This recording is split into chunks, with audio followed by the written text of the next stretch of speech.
1, 2, 3, check 1, 2, 3. Oops. Check 1, 2, 3, check 1, 2, 3, check 1, 2, 3. Y'all know about this shit.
Check 1, 2, 3, check 1, 2, 3, check 1, 2, 3. Oh, stupid. What the fuck? What is going on here? What is going on? Where am I? Am I on? Am I on? Am I on? What's happening? Good Lord. Good Lord, have mercy. Jesus.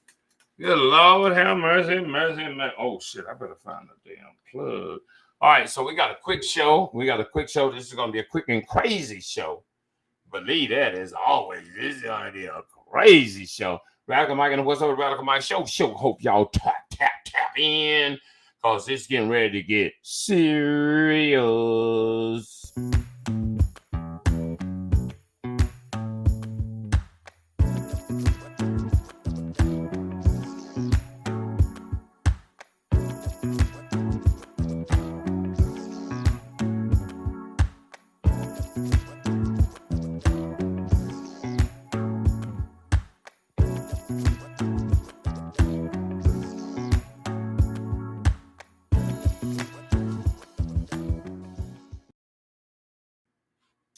Yes, sir. It's about to get serious around here. As a matter of fact, this lady right here is going to be in the building. It's going to be. We're going to roast. We're going to cook. We're going to talk about the damn media panel and a couple of other things as we get ready to jam. I got my tie halfway on. Look, I always kept it 10 toes since 10 years old. Summertime bass show, I couldn't be controlled. You feel me? On punishment, picked up the pen and penciled in my feelings. The musician inside of me started to be revealing. My innocence started decreasing. My third eye, you started seeing. Finding life was so misleading. I started feeling deceived and I started feeling defeated. I struggled to find the meaning of unconditional love or just dealing with some demeaning. I turned into something mean and God knows that I didn't mean it. And now I'm trying to redeem it. The devil get in between it. I left my heart out to show you, but I don't know if you've seen it. So now when you say I love you, don't know if you really mean it. Grind blessed and the rest manifest. From the northeast down to the southwest. Now I'm riding on this beat just to get it off my chest. Cause I gotta heal the hurt if I'm trying to be the best. Get done. No matter how slow I go, I'ma keep on growing. And when the sun don't shine, I'ma keep on glowing and glowing. I'll get up one more time and keep on going and going. Manifest what I want, so I keep on knowing and knowing. Wish I could stop all the hate towards lords, our queens, and our brothers. We destroying our future while they gentrifying our culture. Y'all just want the glitz and flash just to stun on each other. But I can't wait to get it back and spend it all on my mother. See, in the past, I was struggling and coming abrupt. It never lasts, but them bad times made me real tough. I'm pretty proud that I'm finally getting big enough, but still penny proud in the land of La Sienna. Cause, see, to my father and my couple of brothers, I probably wouldn't even do this if they had all their druthers. I bet you they thinking she just a model, just like so many others. But I'm kinda more like the Alyssa Cara album cover. Tell me where you'll find another when you going undercover. Trying to find another hustler, you just tell them other busters. Lexi, she the best, and she coming up with the plot of taking over the rest, and she reclaiming her spot, yeah. No matter how slow I go, I'ma keep on growing. And when the sun don't shine, I'ma keep on glowing and glowing. I'll get up one more time and keep on going and going. Manifest what I want, so I keep on knowing and knowing. No matter how slow I go, I'ma keep on growing. And when the sun don't shine, I'ma keep on glowing and glowing. I'll get up one more time and keep on going and going. Manifest what I want, so I keep on knowing and knowing.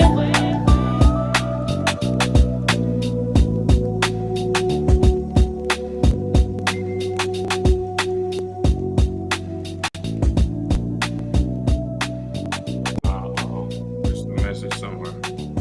What's happening, y'all? Damn, my battery is almost kind of low. I hate this damn iPhone. That's what I really hate. I hate this motherfucker.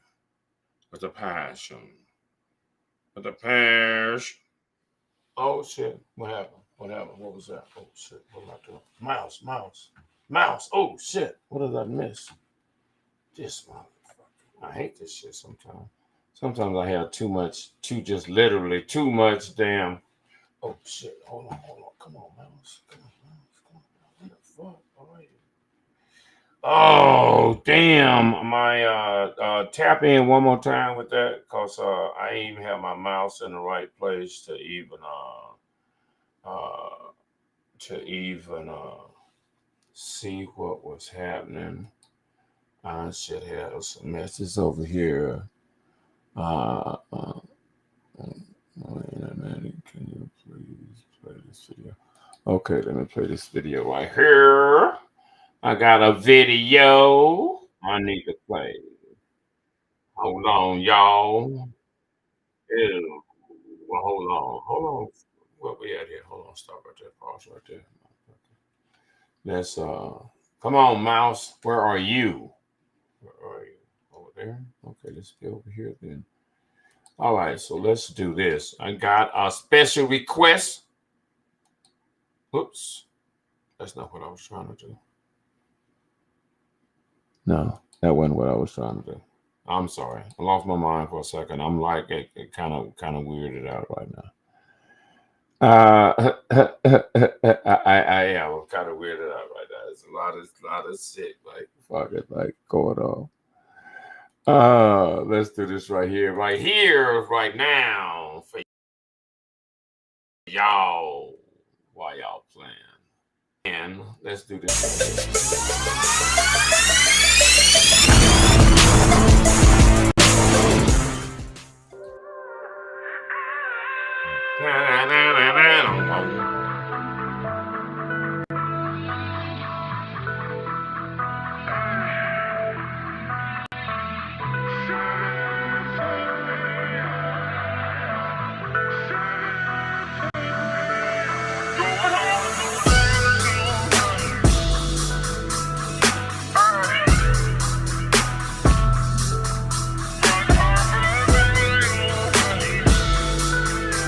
With the program.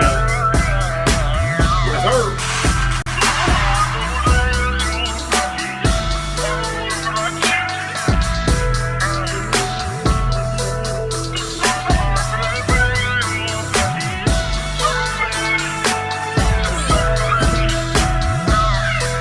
Alright, look. Take a sec, play the track and reflect back. Back in the day, I was on my grind, counting stack. Getting up my bread, cute face, hard head. If I hit you, then I'm talking about the back, spitting facts. I'm not with the drama, never petty, never exposed. Just on my grind, head down with my legs closed. Your mind blown when I pop back on the scene, stay low. Cause I move a silence, I don't disclose. My qualities say I ain't gotta rap seductively. If you ain't helping with my growth, then you stunting me. And money can't buy time, so I save mine till I spent it all doing me so productively. And when they try to hate, I don't get defensive. I just get offensive with the pen skills. Till my money flow expensive. Cause you know, being broke is expensive. Hear me out. So I was waiting in the booth, I had to get it out. I knew I should've put the airplane mode on. Cause then you hit me on a set for me to hear you out. I couldn't tell if you were faded or just so gone. But I had to go and get my bread. Had to leave that nigga left on red. You know that love shit dead, but it's fucking with my head. Cause I'm home in the bed, still thinking what you said. Damn.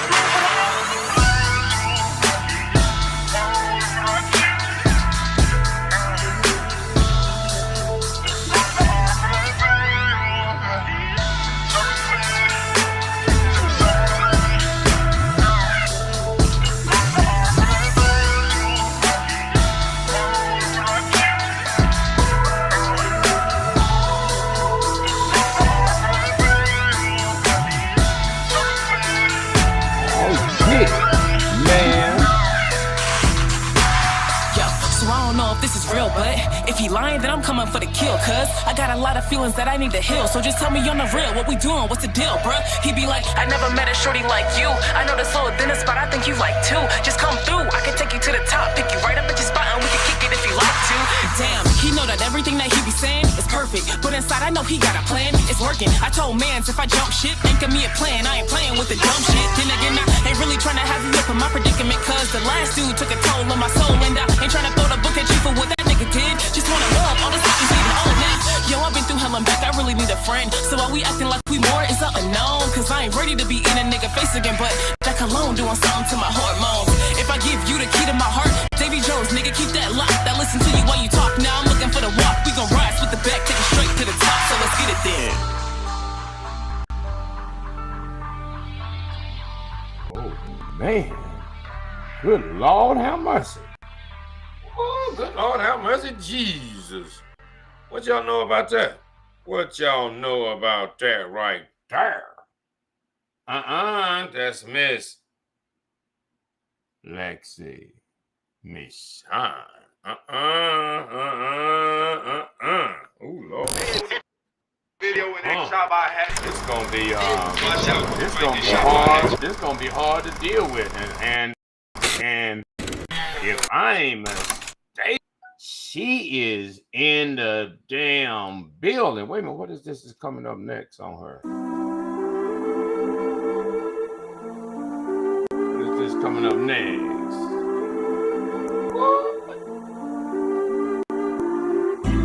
The day you're not feeling brave, the world turned different ways. A lot of life we have to save. You know what's up? Before the day I hit the grave. It's LEXXI, man. Yo, I remember looking back at all my past laps of fast tracks with sharp as thumbtacks. It's facts, but sometimes would act so dumb, blind to that. Presented right there in front of me. People calling me bubbly. People asking for money, and I just laugh it off humbly. While knowing that I can't afford crumbs, my stomach rumbling now. Whole life is tumbling. The people that I tried to help standing over there mumbling. Guess it was all just fun to them, Lord. Does anybody feel my pain? I'm trying to pay it forward. It's costing me everything. It's like I know it's levels to this life of success, but just by paying my dues, it left me broken in debt. Sometimes I never feel like I'm the toughest in the pack, but God can heal it all, and I know that He got my back. I just wanna write my lyrics so the fans can play it back and realize I'm always with them. I'm never doubling back. Yeah. The day you're not feeling brave, It's missed. the world turned different ways. It'll be okay. A lot of life we have to save. It'll be okay. Right here, Radicalmike. What's up, Radicalmike? Show we in fine right now. What's up? Be okay. You already know. Be okay. Be okay. Be okay. got some I'ma be okay. other stuff. Be okay. Be okay. Be okay. A couple of different telephones. This is Steve Slow, walking up the grass without no cleats on. Slipping and I'm sliding, gotta keep going. Adding new attachments as I reform. I'm knowing that I grasp what they can't reach for. I travel, got impulsive, made a detour. The block's still thirsty, but I got rapport. Found my way to water, what's your resource? Painful passion, learning what I'm lacking through the remorse. Outfit in my jeans, I can't be seen torn. Outfit in my jeans, I can't be seen worn. I'm waking up from deaths like I'm reborn. Let's roll it up, make it sell. I feel restored. The sun in my eyes, know I see for. Blessings in the visions that I speak for. The path that I carve, my only recourse. Faithfully driving the head behind me off this detour. Music is guiding me, trust the parts of me I reach for. Faithfully driving the head behind me off this detour. The music is guiding me, trust the parts of me I reach for. Cause the day you're not feeling brave. Yes, coming up on the show. The world turned different ways. You already know. It'll be okay. A lot of life we have to save.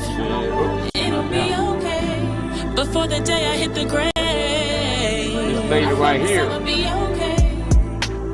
She'll be on. Be okay. Be At okay. night. Be okay. So she about to cook too. Cause she got some shit she gotta get off her damn chest. And y'all been dang, somebody out there, y'all been playing games. Hold on, I'ma be okay.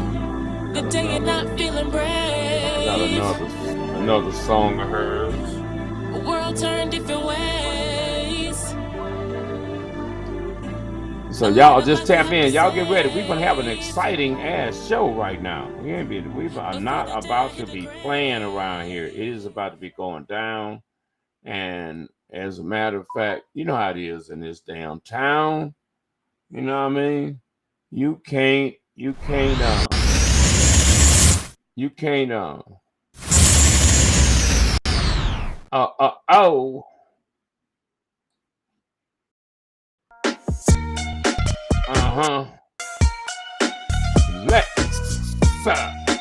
LEXXI.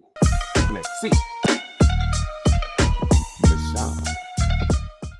That's what's going down right now, y'all. I can tell that the time's right. Yeah.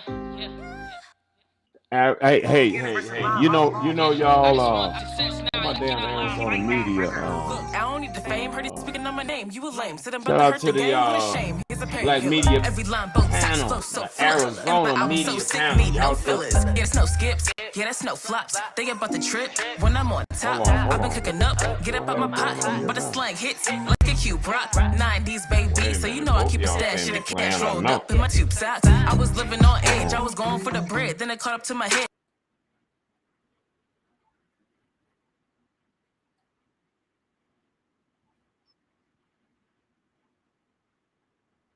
I'm gonna start this all over because I had two damn things going on at the same damn time, and that was on some crazy shit right there. So let me hold on here.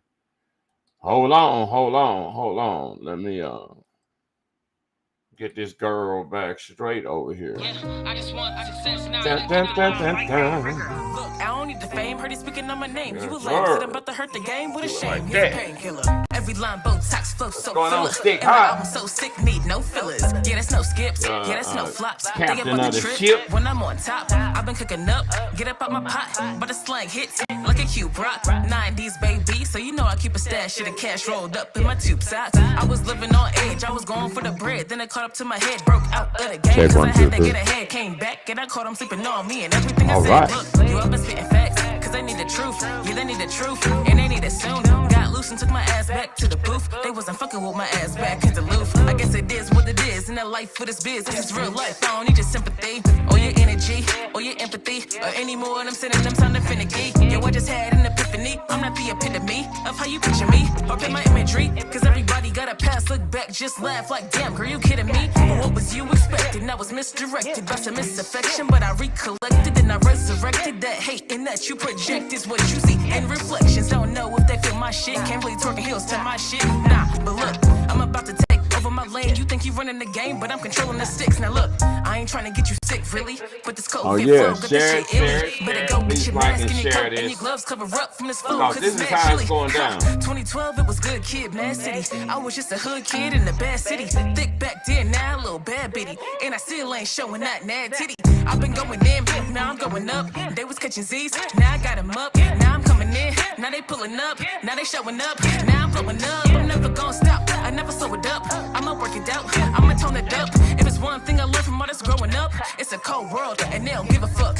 Yeah, yeah, yeah, yeah, yeah, yeah. They don't give a fuck. Nah.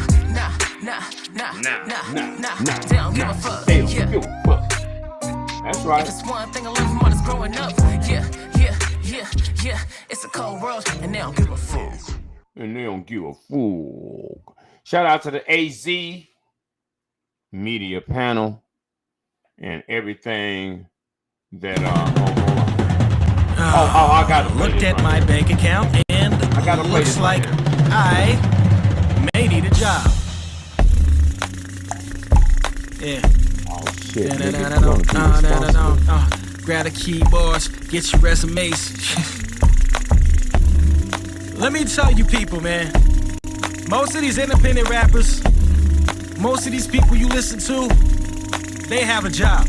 Gotta be a grown man and get a gig, well I suppose. Who the hell wants to be responsible? Who the hell wants to be responsible? Who the hell wants to be responsible? Gotta be a grown man and get a gig, well I suppose. Who the hell wants to be responsible? Who the hell wants to be responsible? Who the hell wants to be responsible? Man, I'll gladly find a legal side hustle before I struggle. I'm sick of grieving over how much diesel my ride guzzles. I started filling out applications. 10 employment agencies hitting me back for placements. My staffing agent told me the work is basic. They searching for a person with certifications and technical services, courteous and patient, and that I'm worthy to take it. My uncertainty met with encouraging statements concerning my pay. I returned to the matrix. Client recruiter leads me through the hall like a paraded prisoner. My sentences, an interview with Paul, a 6'2", heavy-set dude who's heavily shaped. Read my resume, the censure brute resonates. Obligatory interview questions like what's my biggest weakness?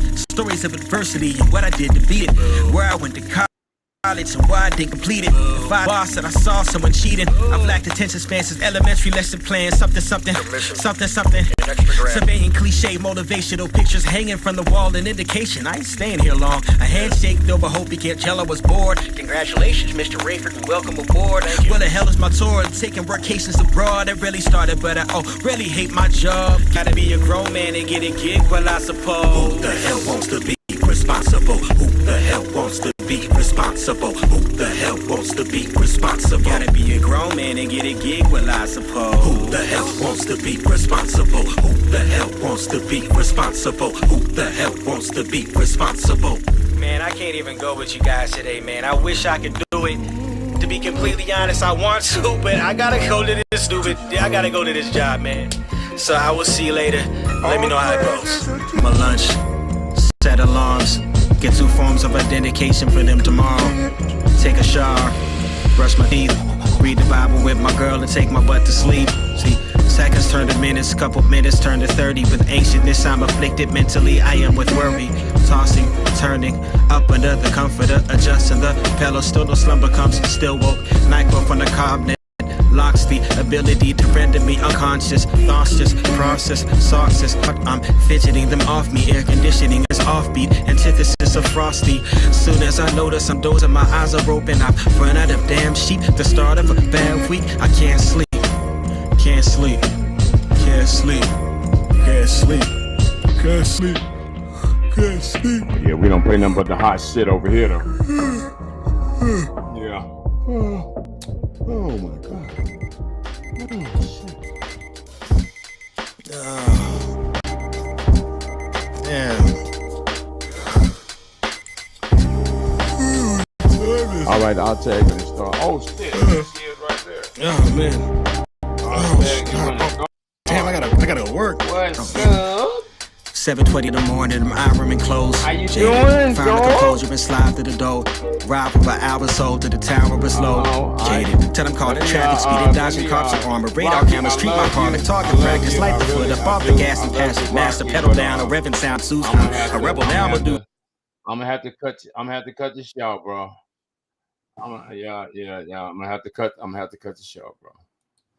All right, because we got the guests, we got the maid of honor in here and stuff. Let's see, we might want to get something different set up. Let's see what I'm gonna do here. Let's see what's gonna work and stuff for us. Cause she gonna be clowning with y'all.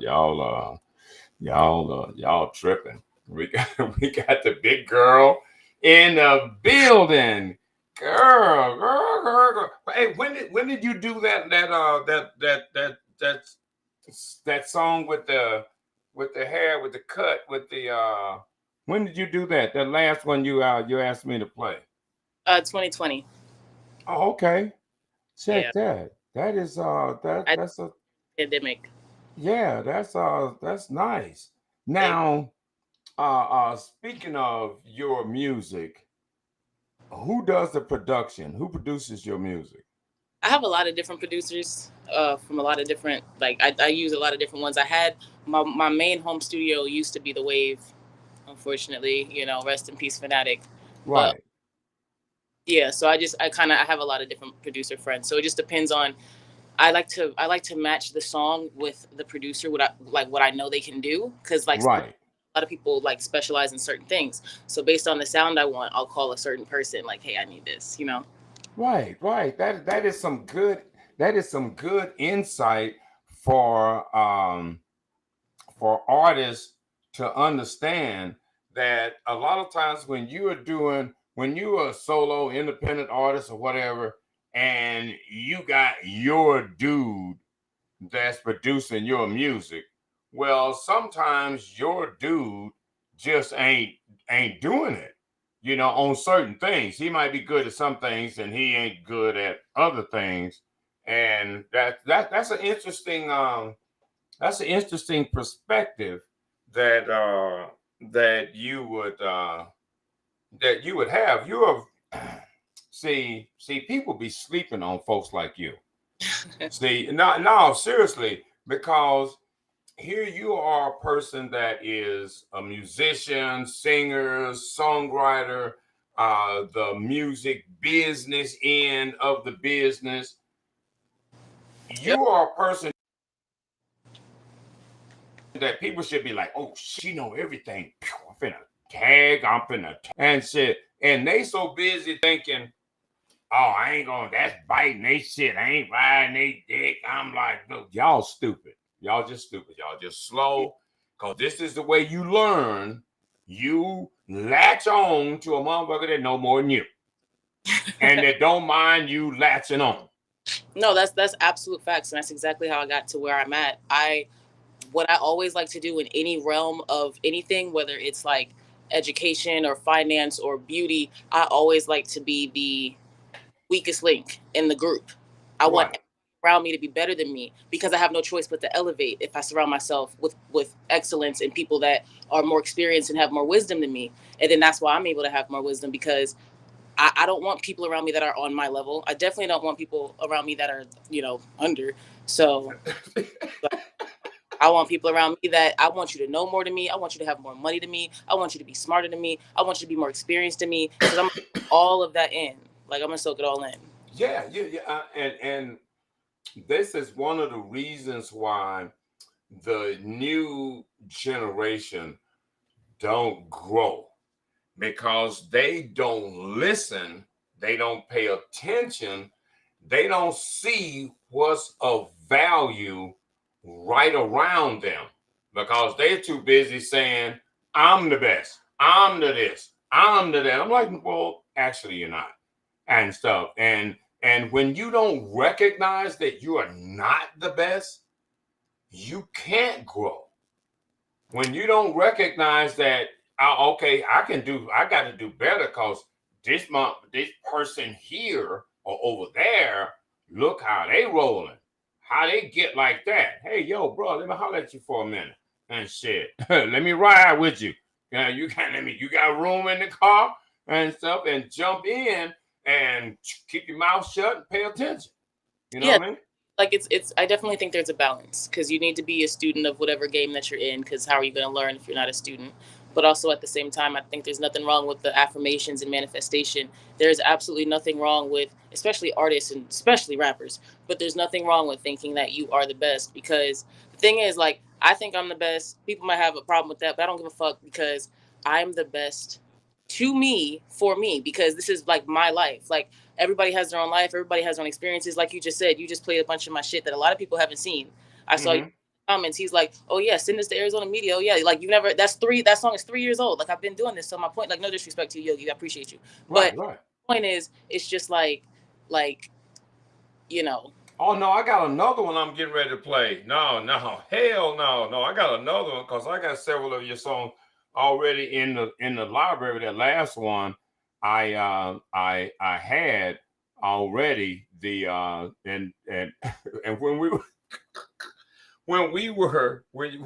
you were on last, and I was trying to play them since I couldn't. I was like, Yeah, why am I not able to play this and stuff, and I don't know. You just came and took over and stuff. It was just I lost all sense of them consciousness or some shit. I don't know what happened. I was like out of body or something.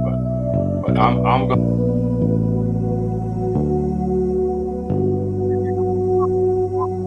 We're gonna talk about this song right here, because I run across this one late.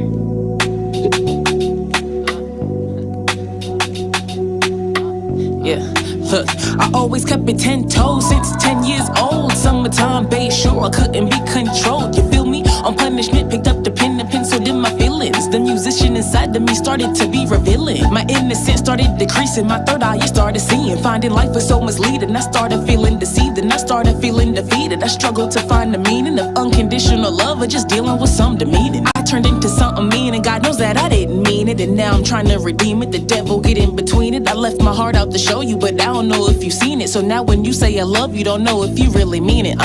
Grind blessed and the rest manifest. From the northeast down to the southwest. Now I'm riding on this beat just to get it off my chest, cause I gotta heal the hurt if I'm trying to be the best. Get up. No matter how slow I go, I'ma keep on growing.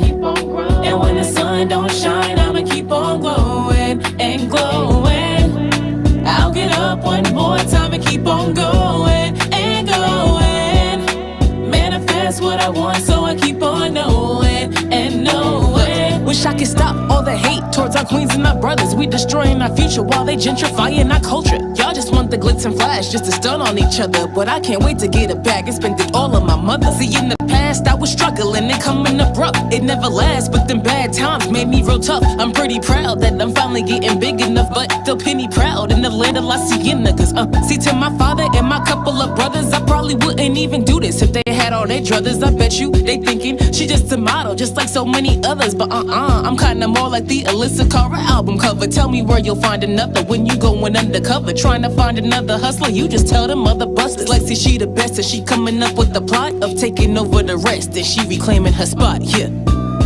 No matter how slow that's how it's I going go, down. I'ma keep on growing.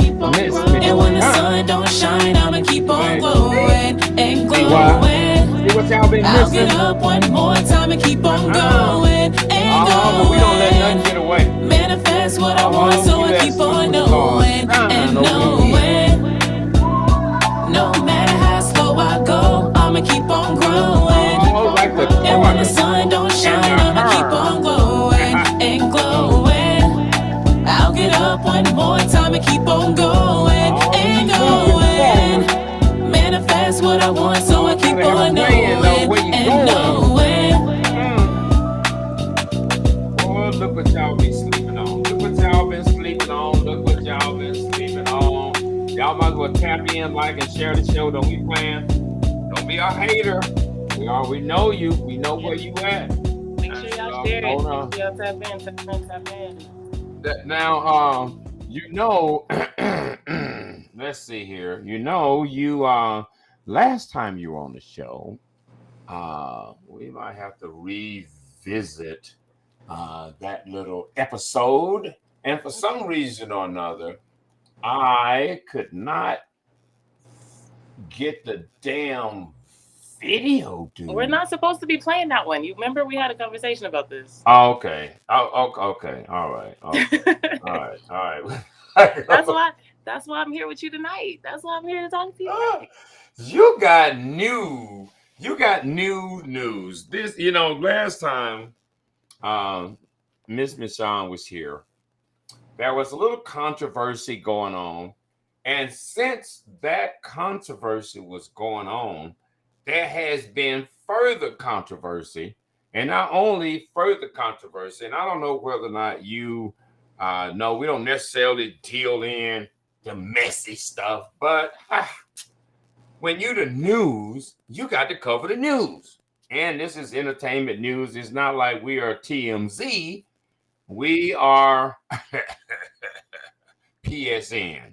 Phoenix Street News. And to catch y'all up to speed, well, there has been a media panel created. I know you've probably seen the media panel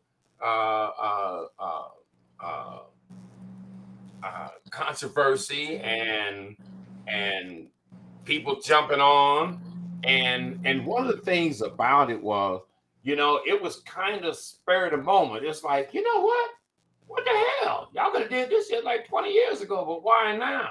No, it wasn't spur of the moment. No, I read. So hold on. Let's kind of go through the phase, and then you're gonna catch me up to speed of the stuff that I missed. But so apparently another list had been circulating, probably created by Two-Tone, the superstar, pay your legend before they get to be a legend, but pay the motherfucker anyway if you want to. So they got a list. DJR and Tone possibly got a list of who's the most influential people in hip-hop culture. Everybody get your list together and send your list in to us. Okay, so a few people send in lists. And then DJR gets a list from X person, whoever it was. And the list, down the list, oh shit, there's Stick. Stick High? He's not influential. And this list is like 20 or 30 people long. I'm like, well, all these influential motherfuckers at. And so he's like 26 or 27 on the list. And he's like, okay, cool. I'm on the list. DJR says, a list that's got Stick High on it cannot be tolerated. And tore that list up and said, fuck Stick High. So at that point, Stick lost his mind when he gets the news. He goes ballistic and shit. Got drunk and some more shit and snapped. Okay, in the process. Yo, shout out to Uncle Stick. Shout out to Uncle Stick. And so Stick lost his mind, right? And he was doom. I mean, like, wow, he's firing from all angles. From damn under the leg, boom, And so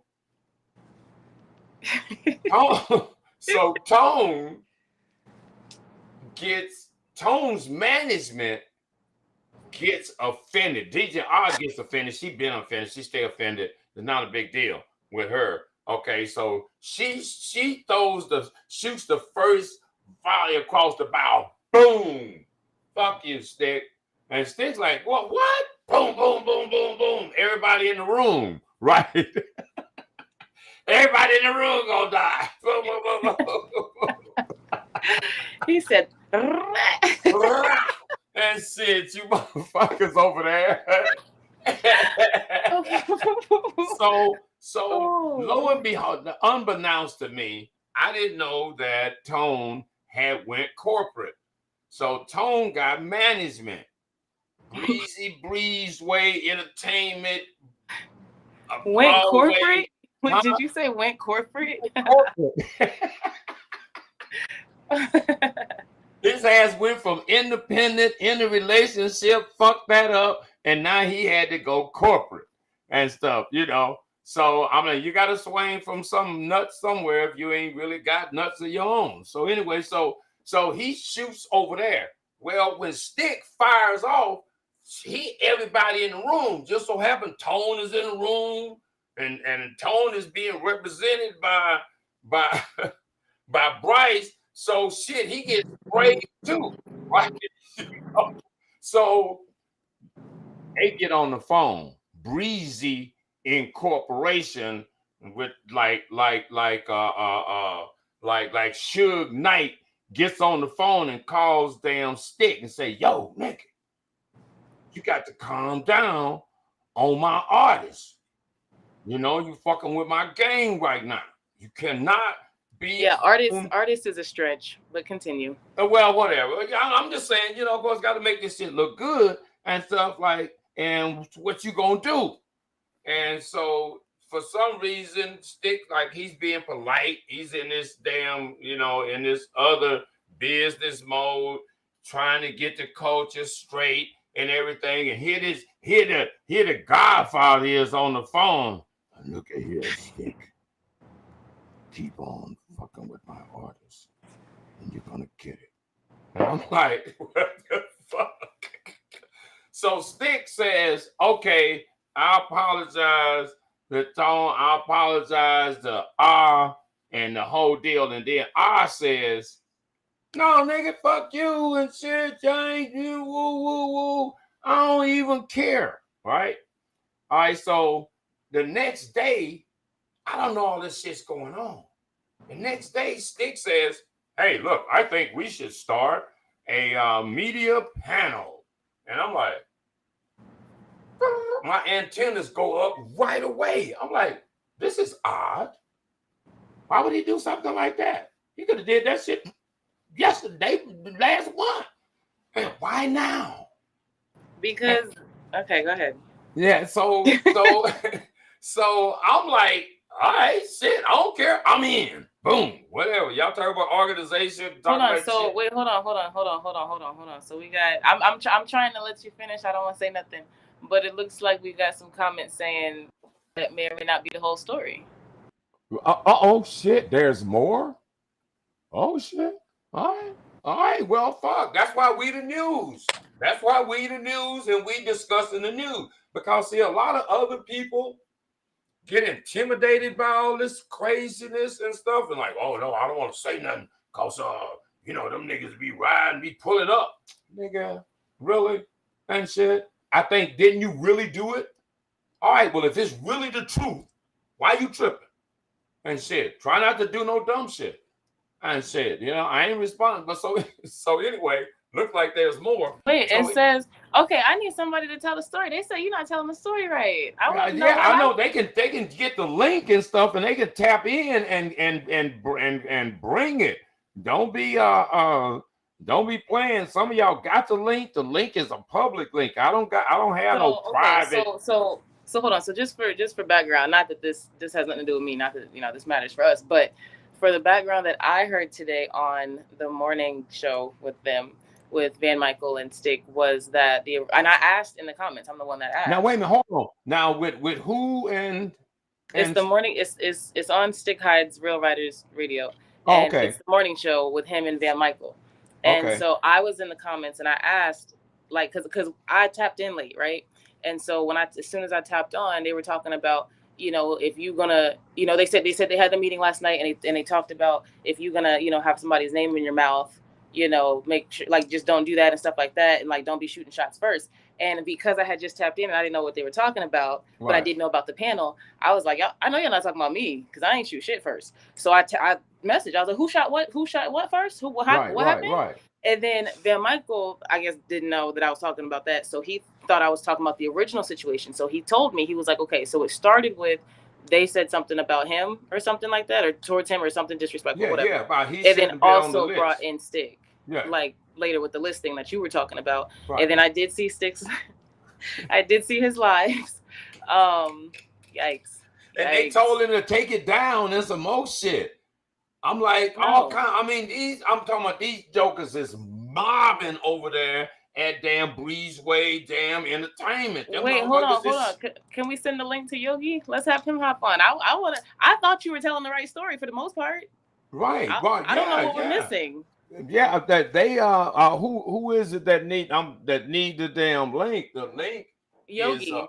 the link is available. They tripping. They know All I right, so don't hold on, so roll hold like on, so that. hold on, so hold on. So it's Yogi, but before you send Yogi the link, I just want to say my part, my piece, because a lot of people don't understand one, the origination of how this all started with me, and Mm-hmm. two, the whole it's a lot going on with that episode he did with the whole setup with the voicemail thing. So I just want to go ahead and clear up everything. So long, like I'm trying to make a long story short, and then we'll get No, Yogi you the on here. guest. You ain't got to make no long story short. I appreciate you. So basically, the beginning part of it short, I had already had a problem with Tone and Ashley last year. So I blocked them a year and a half ago. I haven't watched their show for a year and a half, and it's been out of sight, out of mind, right? Right. So doing my thing, dropping my music. I had a little plan that I was going, fuck around with the algorithm a little bit with these reels and with these shorts, because that's where all the engagement is at. And Right. I don't really do that. So I was like, let me keep it consistent with music. I'm gonna drop some freestyle. So I was like, I'm gonna drop a freestyle, like not anything serious, not anything lyrical, just a random freestyle for the algorithm every Friday in June. Let's just see what happens, right? Right. So dropped the first one June 2nd, or June 1st, the night of June 1st, or whatever. And then me and Bryce kind of went back and forth in the comments, and it was like a little awkward because I didn't know what was going on and he didn't know what was going on. It was a miscommunication, but it looked wrong. But whatever. Like I wasn't really trying to, like, I didn't understand what was going on at the time. Right. So I wake up the next morning and now I'm mugging breaking news on the Hatrix today. LEXXI, MESHAN, this is Merkums and Jada Pink. I'm like, what the fuck? Who? Huh? First of all, I didn't diss anything. Like, what the fuck are you talking about? And two, where the fuck did Jada Pink come from? Like, why are you randomly dragging her into it? That's weird. So that's fucking weird. So, Right. oh, you sent it to me. I'll send it to him. So now, but didn't you make a new wait, hold on. Didn't you make a new song or something? Yeah, so basically when he did that to me on that Friday on June 2nd, and he was on the show Drag Me and stuff, like I said, people were sending me like screenshots and shit, and I was like, wow. And I was like watching like a lot of there's not a lot, but there's two specifically I'm thinking of, like artists and people in this industry that I was friends with, always supported, always shared their shit, gave money to for different reasons, and I mean like paid for their services, but like we're talking about hundreds of dollars. And Right. they were either, they were, I saw screenshots of them in the comments, like not really defending me and stuff like that on that first Friday when they were trying to say nobody knows me and all, she dissed, da da da da. And I was like, wow. So before he went live, because he went live around 3 or 4, when I woke up to that shit at like 8 o'clock in the morning when people sending it to me, I'm like, what the fuck is this? The first thing I did was got on the phone with Merk. Well, I messaged Merk. Well, voice messages, obviously my shit, and y'all ain't gonna stop me from sending voice messages. Fuck that. So anyway, Right. I voice messaged him and I was like, yo, like, I just woke up to this random shit about me dissing you and Jada. It's like, I would never do that. Like, how long we've been friends. I've been friends with Merk for years. Like, I'm all up in his fucking videos. Merk was a special guest at my event that I'd be throwing. So it's just like, what the fuck? Like, we're cool as fuck. Like, I would never diss you, and I don't know Jada. So, and I didn't even say Jada. So where did that come from? So he was like, it's okay. I heard it. Like, I know you didn't diss me. Just go ahead and clear it for the world. And I said, okay, bet. So I made a statement at like 10 o'clock in the fucking morning, 10:30, whatever. And I said my piece. I was just like, I don't know where that came from. I would never diss Merk. I literally said, I was paying him his homage for doing his thing, recently. And where Jada came from, I don't know. But I was like, girl, I'm sorry that you were drug into this. I hope you're doing your thing wherever you are. And I just said, like, and I told him, I was like, we're going to be doing, it's going to be more music, back to music. Expect more music from me this summer, because I had my every Friday plan. And then I was like, okay. And then after that, like, it's done. So I put the statement out. I saw the shit. I woke up, saw the shit at like 8:30 in the morning. Hit up Merk by 9:30. Posted the statement by 10:30. Jada reposted the statement talking about period. And I commented and I was like, I'm so sorry that you got pulled into this, girl. You know how haters are, but I see you doing your thing. Like, I hope you're doing good. And she responded and she was like something along the lines of like, yeah, I see you doing your thing too, mamas. Keep going, whatever, right? We know what it is. Right. So I'm like, all of this happened before noon. So we good. Statement out. Said my piece. Sorry, guys, didn't mean it. Whoop-de whoop-de-whoop. Fucking hours later, he goes live and acts like none of that happened and pushes the same narrative of I'm dissing people and da-da-da-da. So then when he brought that Jada shit up and whatever, somebody mentioned like, hey, she did a statement. And he read the statement, which is when I found out he couldn't read, because I'm sitting here watching you not be able to comprehend what the fuck you're reading. Like, that's why I said it in a diss. Ashley was like, "Oh, we say that on the show. We joke, so I don't watch your fucking show, okay?" Right. That I was watching that nigga read shit. First of all, read out loud is again, that's a stretch, because I don't know. Okay, I was watching him not be able to comprehend. I did a whole statement saying it's like he's reading it. She said it's not a diss. See, it's a diss, nigga. How are you? What's wrong with your comprehension skills? So that's why I put it in a diss. But anyway, so I'm watching that, and I'm like, okay, this is crazy. Like, he's really trying to like, why are you fucking with me? Like, I already blocked you a year and a half ago for some shit. So how you got that video, I don't know. Why you got that video, I don't know, because that shit was on my page. I was dropping that shit for my fans and my little people. So I don't even know how you even fucking saw it. And then for you to decide to do a whole episode about me the next day about it, hours after I already put out a statement, cleared the air, already talked to Merk, already me and Jada, and you still gonna push this narrative? I was like, oh, all right, because now I feel like you're trying to fuck with my brand. So I said, okay. So he did that Friday night. Saturday, I went to the studio, I wrote the disc and recorded it. Sunday, I did the graphic, and then Monday, I dropped it.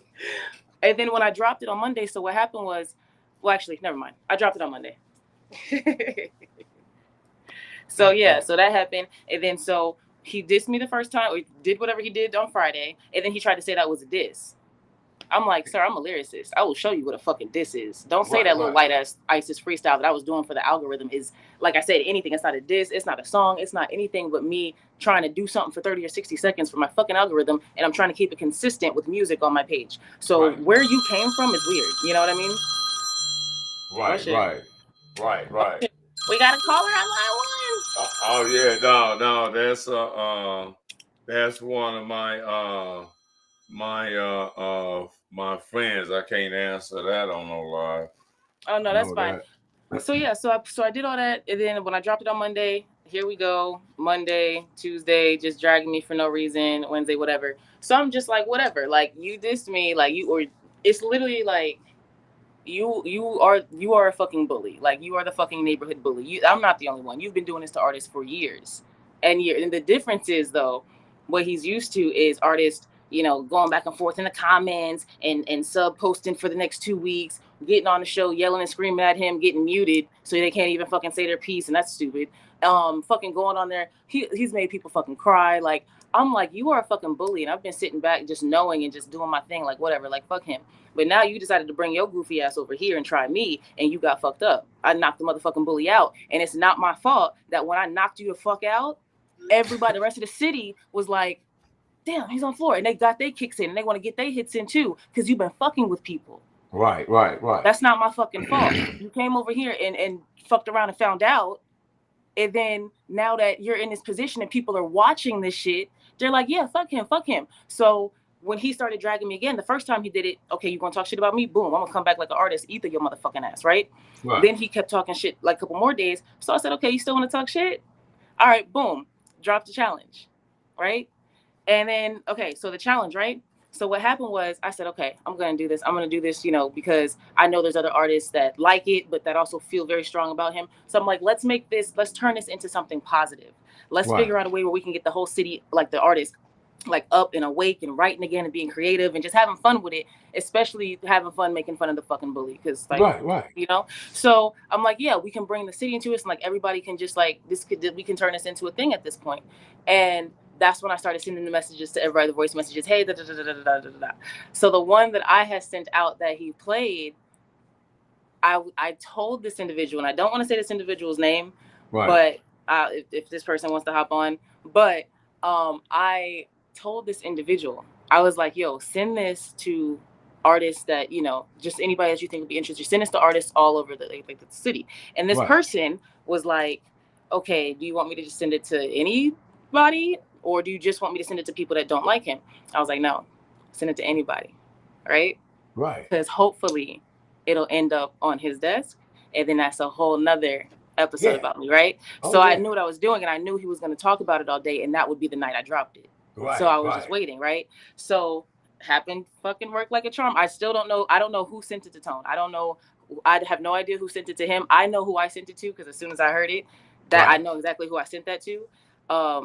But yeah, no, that was like, I'm not going to say planned, because I didn't know it was gonna happen, but I was very hopeful, and it went right into what I hoped. So then he turning into like a setup, like he's exploiting me, like, ooh, I found a voicemail, you guys, oh my god, I'm gonna air her shit out. And it's like, nigga, that was for you, that was for your show, that was for you to say she's trying to do a challenge so I can drop the fucking instrumental that night, as I did.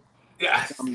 So anyway, so he gave me all day free promotion, like, you know, and I dropped it that night, and then he's still talking shit the next day. And I'm gonna get back to what he did the next day on Saturday.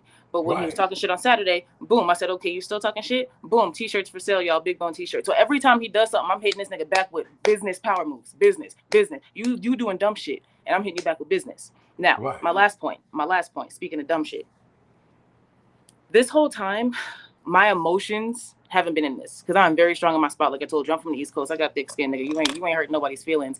And I thought it was funny on the show when they were trying to drag like how I look and stuff on that first night, on that Friday. They were trying to drag like how I look and like my hair and shit. And I was like, I know these two motherfuckers ain't sitting here talking about how nobody look. I know damn well these two motherfuckers ain't sitting up here talking about fucking looks. No, we not doing. Oh hell no. I know damn well. I'm like, is the fucking aliens come take over? Because these niggas is delusional. I know damn well we not talking about looks. These motherfuckers is on drugs. Right. And I'm just like, I know. You smoke crack, don't you?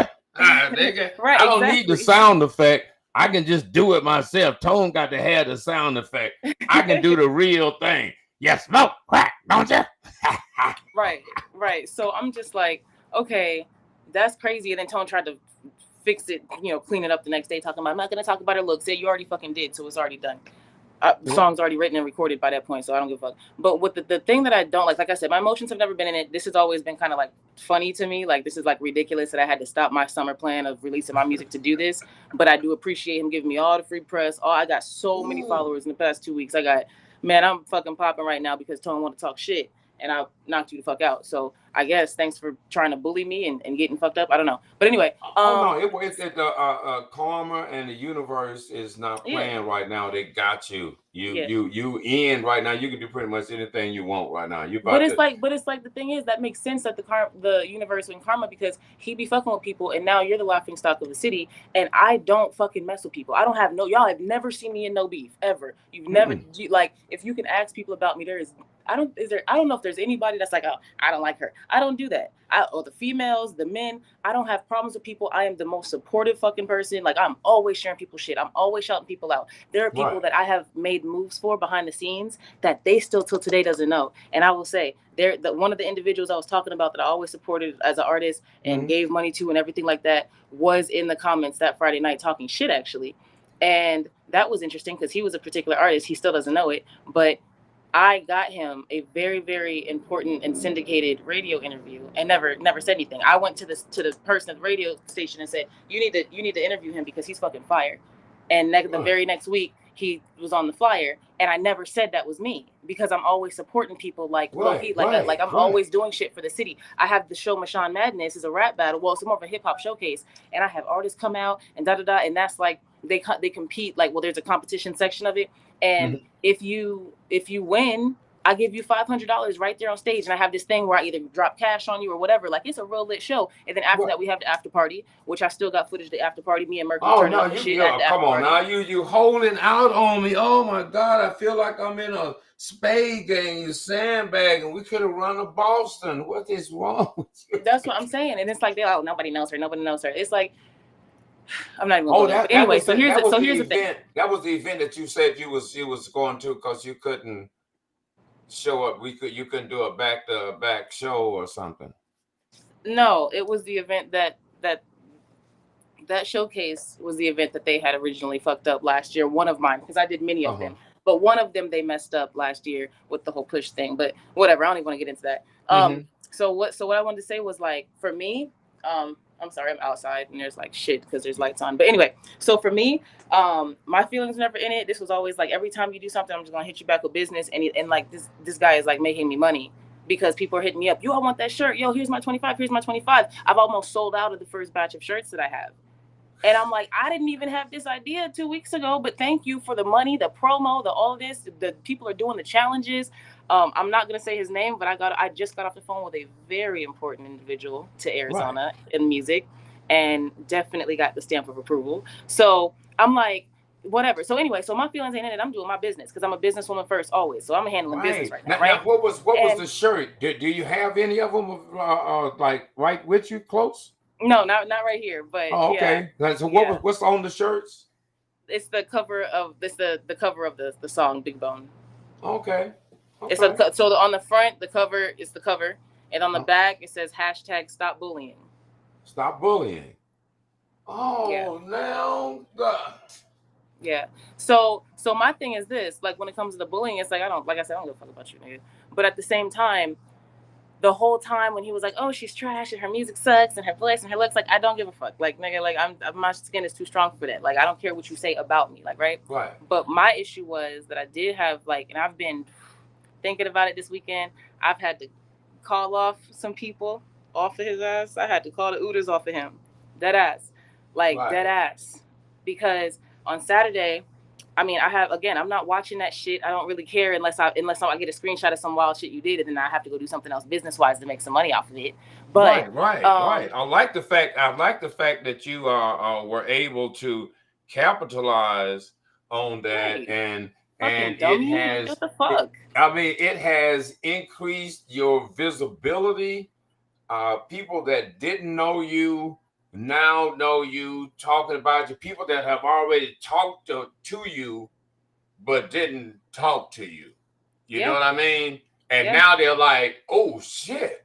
Oh, I had her on my show. Yeah, you probably did, but you didn't get the real deal. You just cause we grown folks and shit over here and stuff. So and I appreciate you being such a good sport with Phoenix, and that is one of the this is one of the things that people in Phoenix don't understand.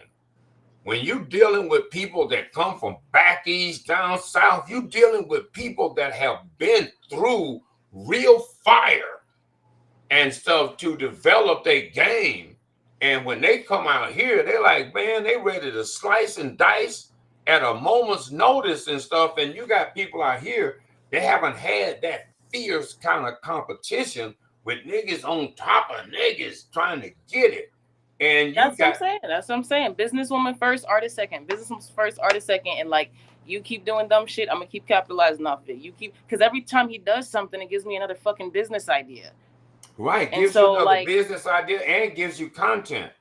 Right, and so he's done nothing but blown me up. And because you're being a bully, and this is like a weird, beautiful Phoenix David and Goliath story, but because you're being a bully, and I had to slingshot that ass, I had to fucking lay that ass down. It's like when people do hear about me for the first time through this, they're like, "Oh, well, why were you fucking with her? I don't really feel bad for you." You know what I mean? Right. But anyway, so here's the thing. So here's the thing. So the biggest issue that I had to call people off of him. It wasn't because he was talking about shit about my music. Like I said, I'm capitalizing off of that shit. On Saturday, I had to host a show. So and I have a fucking life and I had shit to do. So I'm running my errands. I'm getting ready for my show. I know you saw I was on stage Saturday night. Yeah. Shout out to the Vibe Vault. We talked about it. You said you was doing a show. Yeah. So shout out to the Vibe Vault. Shout out to the River Report with that. But and shout out to Star Camp. Okay. Right. So basically I'm getting ready for my show. Doing my thing, and I get a phone call from somebody, and this person is like, "Yo, what the fuck? This shit is getting lame and pathetic. This nigga is so obsessed with you and has nothing else to talk about that he's online talking about, oh, I got some secret scoop inside information on LEXXI MESHAN. Oh, she lives in such and such apartment. Oh, she works at Subway." And he starts calling these apartment complexes and calling Subways, talking about do you work, or do you know this girl named LEXXI MESHAN? And she's just this whack rapper out here. Do you know this whack girl that all she wants to do is talk bad about these handsome podcasters? I'm just like, that's what they're telling me on the phone. And I'm like, first of all, what in the pussy shit are we? I didn't even do that shit in middle school with females. I'm like, what is he doing? So you have got to the point where you're so fucking obsessed.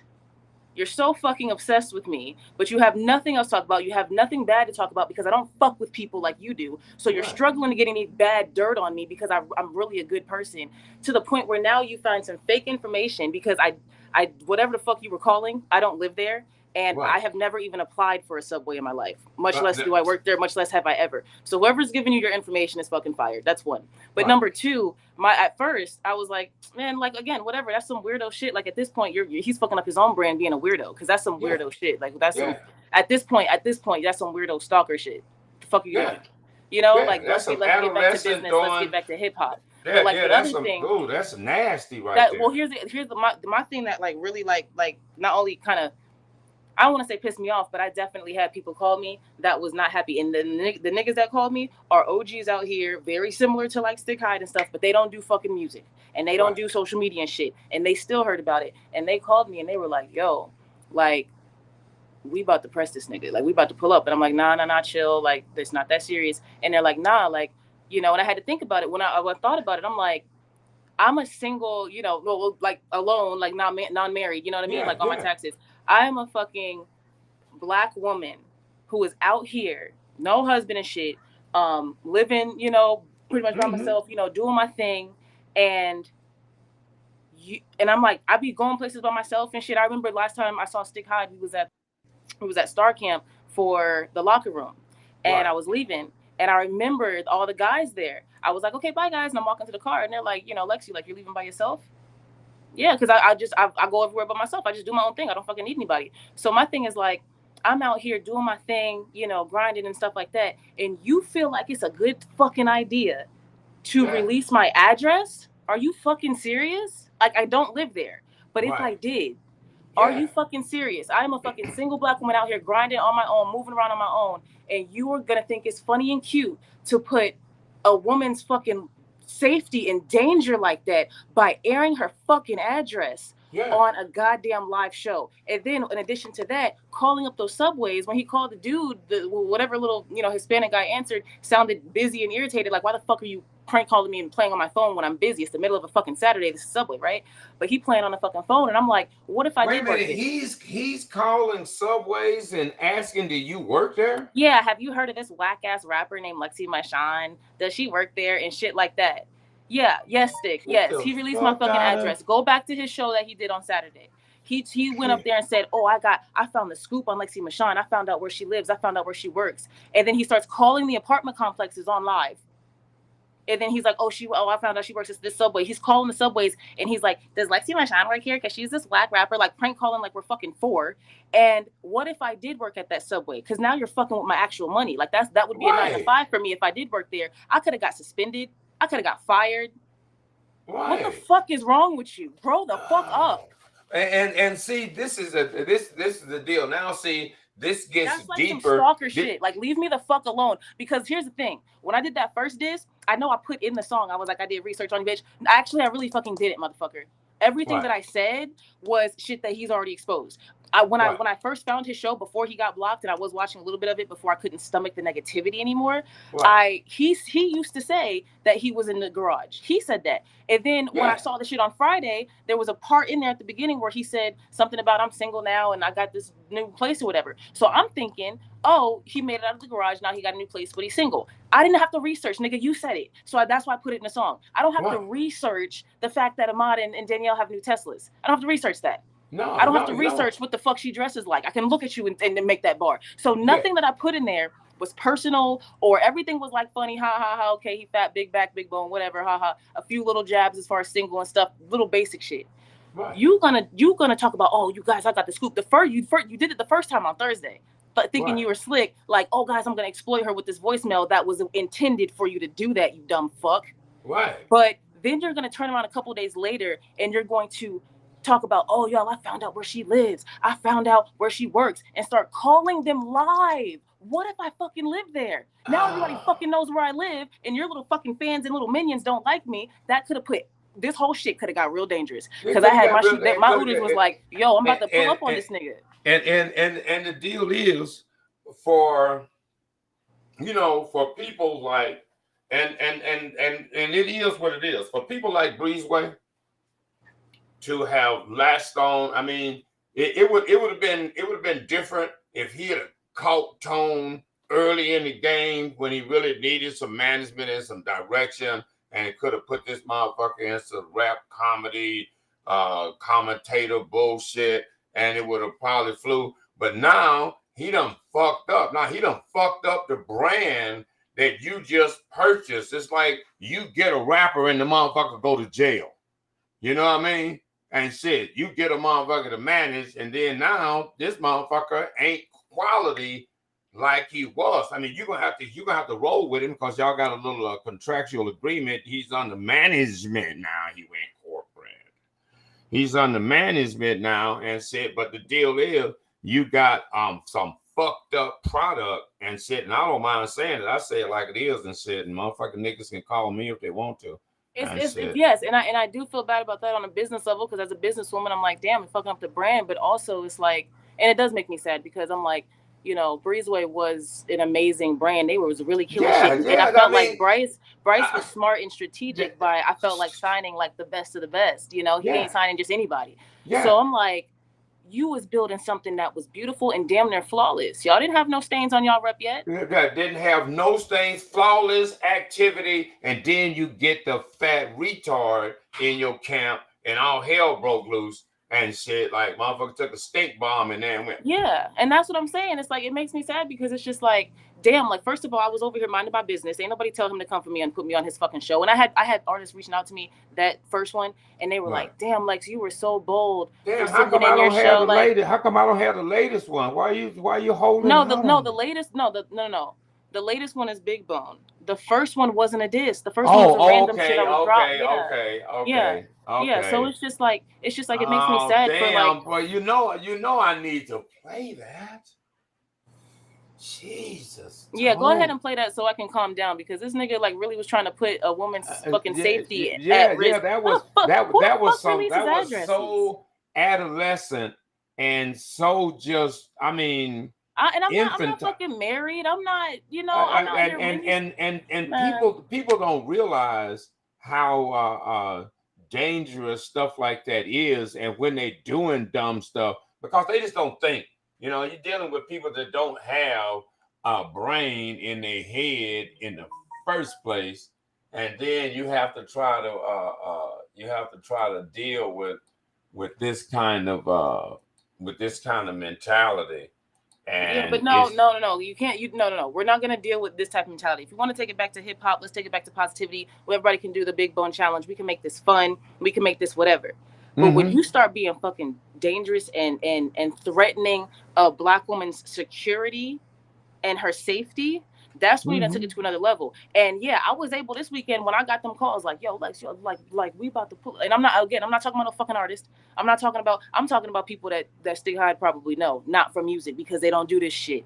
And they've watched me grow up. They've watched me grow in this shit, and they're really proud of me. But they just watching from a distance because they're not in the scene, and they hear about this shit. And they're like, "Hold on, you she can't even rap. She's brand new. She a 1. This don't got no replay value. Trouble. Hey yo, fuck y'all niggas, heard you talking shit, little bitch, say some. Thought I told you in the last one, guess you didn't get it, nigga, I'm not the one. You sitting online all day, cause you don't have a life, nigga, let's not pretend. Grown men gossip to other grown men like tick, tick, tick, tick person. That shit is nasty. LEXXI done pulled out the casket. You said I'm garbage, but you a facade, glad you made it out the garage, bitch. Thinking I'm alive, well trust this, I got a long past, but got justice. Oh, you said I just started, not bust this. Been here, big fella, ask justice. I wanted to be left alone and just shout out my friend, but y'all brought this out of me, just like I told Bryce up on the post. I have only just begun. This is my final response. Guaranteed I am so done with this shit. But think about this. The next time you call me out, I'll try to call my basic content real shit a diss. Look, I never said that I'm the queen of Arizona. I said I think that I'm the best and I don't give a fuck. When it come to AZ, yeah, I give it up. But that don't mean that I'm forgetting where I'm coming from. I never said a fucking thing about Jada. While she was on your mind when I said cooch. I hadn't met her, but now thanks to you, me and Jada are cool, you fucking goof. I don't know what you got against her, big dog, but look, nigga, it don't involve me. Go explain to her why you brought up her name when I said a line about selling coochie. Ooh, projected much, you simple fuck, let's give it up for the biggest fuck boy. No, I don't give a fuck, I ain't the one, so give it up, stop fucking with me. Nigga, I know why you always hating. Big bone, two-tone, that never made it. Yeah, I know you used to rap trying to get discovered. I saw that shit with the ugly photo bucket cover. I did my research on you, bitch. So how's a single life lonely shit? And tell your co-host to keep it sealed. She dressed like she late for the softball field. Bitch just mad cause I'm next up. Don't worry about me, bitch, I'm extra. Worry about those two doing better than you. Riding around the whole city in the Teslas. Can't touch this. Two bitches sitting broke and crusty. Nigga can't even read, he a dusty. I told y'all I'm not the one to fuck with. I was trying to keep it cute and savvy. But look, bitch, I responded. You happy? Lockjaw on his neck, I'm a savage. Fuck nigga, I'm a dog. Get out. You don't, bitch. Don't you ever take your weird ass on my page and get my shit ever again.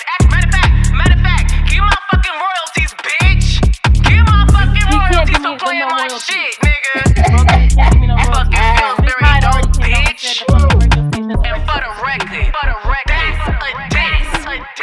That was a diss, nigga. That's that was a fucking diss. That was a damn diss. Tight. Who did the beat? Who did that? Shout out to Black Shad. Ah, man, oh man.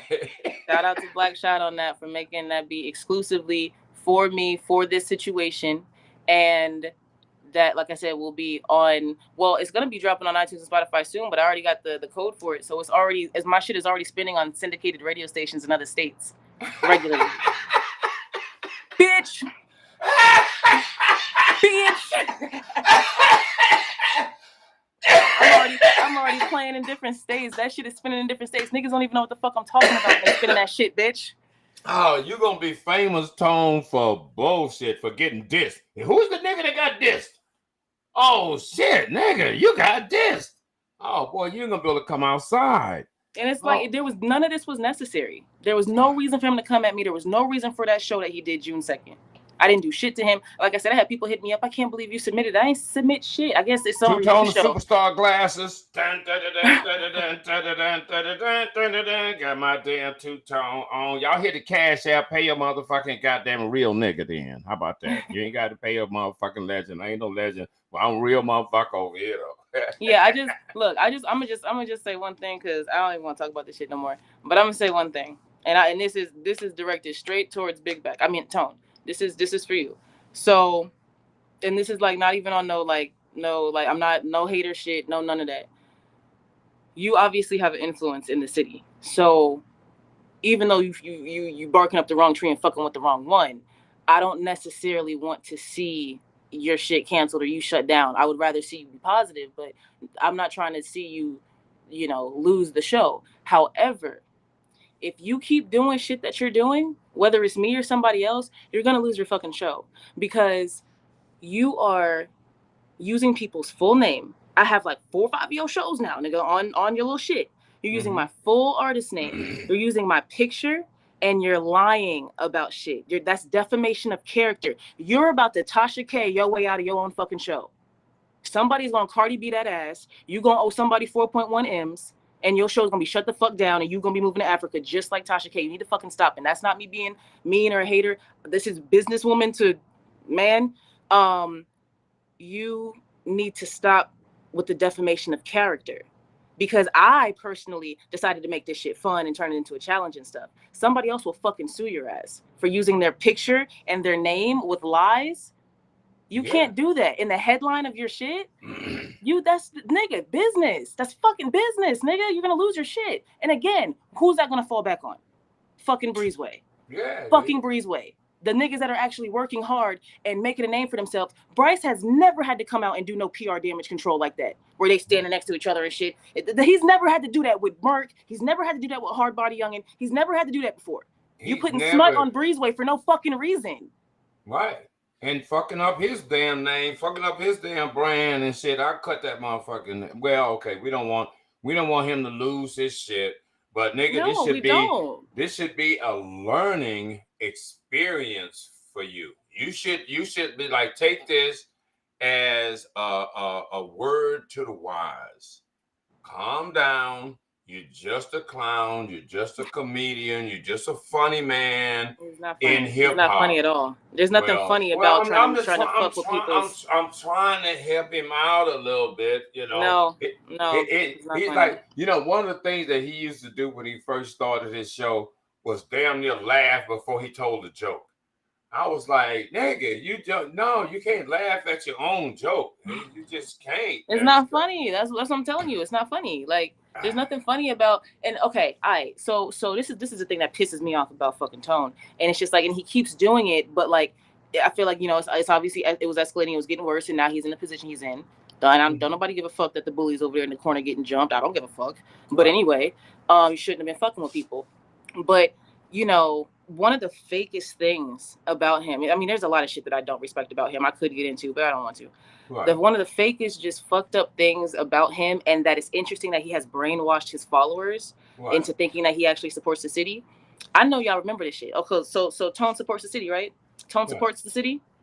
Y'all remember when Celie was on fucking Instagram Live doing that? If you were born in Arizona, you can hop on here and freestyle, and he was doing, and then Tone's fucking fat neck ass comes out of nowhere and like, yeah, this is Thomas Superstar. I just want to see if I can review with you, please. The fuck? Get the fuck off this nigga shit. Like, okay, anyway, so they started playing artists, and anybody he didn't know or recognize, it's trash. I remember there was that one little white boy with the glasses. He was actually pretty good, but you could tell he was mad young, and he was very passionate, and he was not bad at all. And Tom was like, it was okay, but because of the ceiling fan, I'll give it a 3. And the ceiling hung, and they laughing and shit. And the dude, if you listen to the little boy, you can hear him. He's like, "Nah, bro, don't do that. Don't, come on, man. Like, don't, come on, give me a chance." And they just cut him off. And I was like, this motherfucker is supposed to be supporting Phoenix. You get on this way bigger than yours platform, damn near nationwide platform of Celie shit. And he's over here trying to find and support Phoenix talent because it's on his fucking live. So all of his fans from all over are watching it. So we're trying to find the best person, and you get your goofy ass on here and make Phoenix a joke. And oh Lord.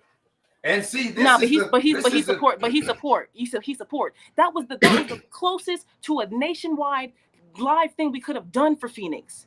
Yeah. And you're gonna get on there and clown niggas because you're trying to be funny, and I remember because he was on some shit before that, and he got up and went to sit, where his backdrop is. So he's on there to promote himself. He's on there trying to be funny, but in front of his fucking logo and his brand to try to get other followers off of Celie's instead of working hard and just getting your fucking own. You're trying to fucking dick ride and get Celie's by being funny. You're not fucking funny, and that's why you got fucking hung up on when your little friend came on that wasn't the best. And you go, yeah, bro, that was dope. That was an 8. And Celie went, y'all remember that face? Thanks, bro. Thanks for your time. Click. Nobody's stupid. He literally hung up on Tone right there because ain't nobody fucking stupid. We know when shit sounds good and when somebody's just hyping their friend up. Right. And the fact that before that guy came on, everybody else on trash. Yeah, he's trash. Yeah, just because you're trying to be funny with your fucking brand, and you're doing that in front of the nation to Phoenix artists, and you're supposed to be the one support. Man, nigga, fuck you, dude.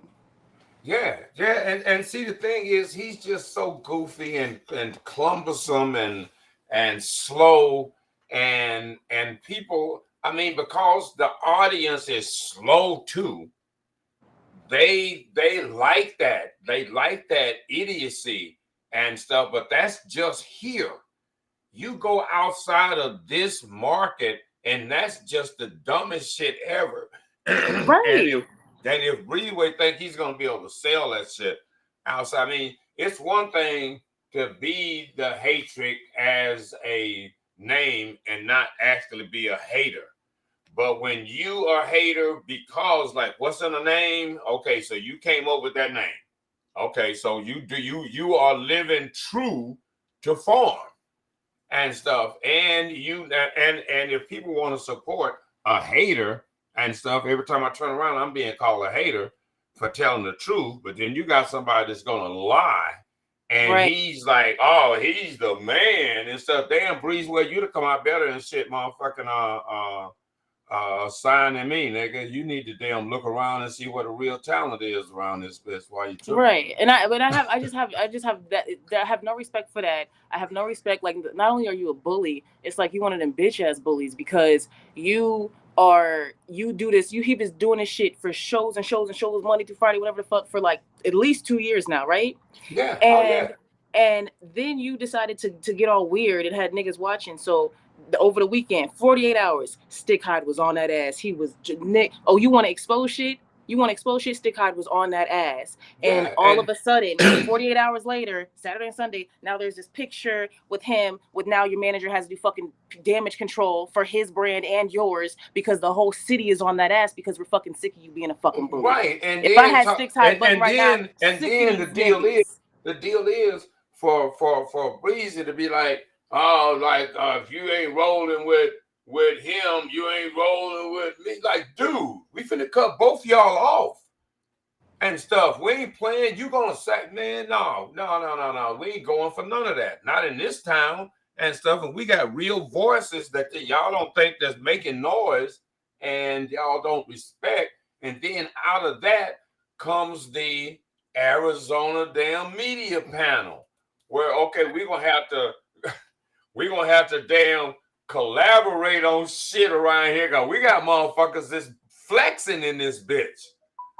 And see, can't none of the artists say nothing to this nigga because he got big shit going on. He got nice artists, boom, boom. They doing the shit. All these niggas is starving, so they don't want to offend that and rock that boat and fuck up their opportunity and shit. I'm like, none of that's just an opportunity for me, nigga. I do news over here and shit.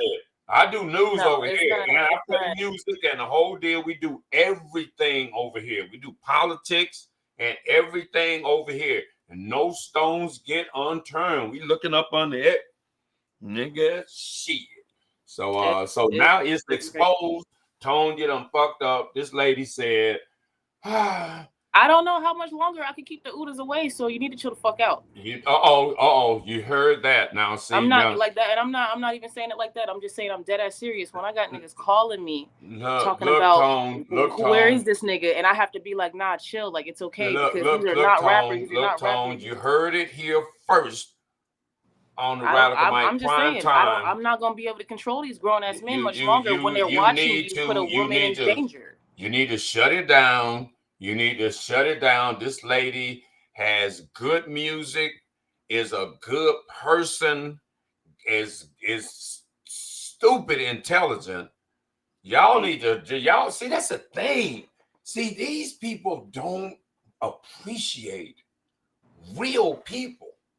And they appreciate a clown and try to prop up this damn clown and stuff, man. Stop it. And you got, and see, you like the other females in the out here, they might as well they've been exposed to you, and now they gotta know that you coming. They already I said, it's I think everybody should think they're the best in their own head. You like me, I am the main character in my world, in my life, because this is my life. So I'm the main character. So if I think I'm the best character, then that's it's my life. Right. So yeah, so like if I think I'm the best, it is what it is. But like I feel like everybody should think that. And if you think about it, if everybody thought they were the best, and if everybody was acting and working like I everything gotta be perfect, a perfectionist, I'm the best. Do you know how amazing our music scene will be? It will be like the years of like 2006 to like 2012 of just like banger, because everybody's trying really, really hard versus just sitting on your ass talking about you're the best. And you ain't even pushed shit out yet. But then you want to get paid to show up to a show. You ain't got no shit on iTunes or Spotify, but you want to get paid to show up to a show. Hundreds of dollars. I mean, but see, this is my thing about, you can say you the best, but you got to really have a clear understanding of what the best look like and sound like. Yes. Now, if you can't you gotta surround yourself with the best. If you talking about you the best, okay, so what best artist that's nationally that you kind of best compare yourself to? And then shit gonna get quiet and shit, because when you talk about Lil Durk, well, I mean, I don't know, Drake. Well, who you? I mean, you got Richie Evans. He can compare himself to them niggas, cause fuck, he got Rick Ross on his shit. You know what I mean? You ain't got to ask yourself, is that nigga good? Look. You can hear that shit on the radio. Can you picture hearing your shit on the radio? Right. I mean, seriously, and people don't look at, nigga. First, you need to sound professional. If you ain't on the beat, on top of the beat, you around the side, the corner, the edges of the beat. Oh, come on, bro. No. Hold on, Jay, type your question. So I could. Somebody in the comments has a question, and I want her to type it so I can answer it. Okay, shit. Ask it. Yeah, please ask me or him, whoever. But yeah, so like I said, am I always talking shit under your post, sweetheart? I'm not always talking shit. I'm always talking like I talk. I talk like grown folks and stuff. Wait, and what happened? Yeah, now one of the sisters, Miss Sean, she said she wanted to know why I always talking shit on her post. And I'm not, I think a lot of black post? On her post. Oh. On her timeline and stuff. Cause I mean, you know, cause you're a friend. If you wasn't a friend, I wouldn't see your shit. And then because you're a friend and you come across my timeline and my notifications, oh, so just made a post. I'm like, oh shit, let me check it out. And said, and when I look at a post, I look at a post in its entirety. I look at, does it make any damn sense for the first place? And then I start asking, okay, so what is it really about?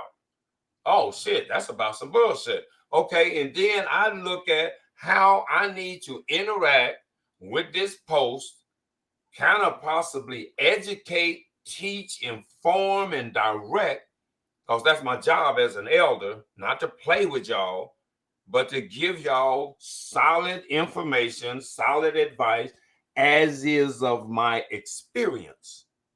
And then when I do that, because you didn't have parents, you didn't have grandparents, you didn't have good teachers, you didn't have people that's told you that you was fucked up before. And when I tell you, you like, I'm the bad guy, but I'm not the bad guy and stuff. And then plus, I'm expanding my brand. You understand? This is business for me. You see this? PhoenixStreetNews.com. Boom, boom, boom. Every time I make a post on somebody's post, on your timeline, anybody's timeline, boo, boo, boo, you're going to see that brand that you can click on. And the thing about it is that you need to be excited that I took the time to stop on your post and say, oh shit, that's interesting. Because I see a lot of bullshit that I pass up. And when I stop on your post and tag my business and everything on your post, you need to be like, damn, everybody gonna look at my shit because they hate this nigga. And they gonna look at my post a second time just because this motherfucker's brand is on it.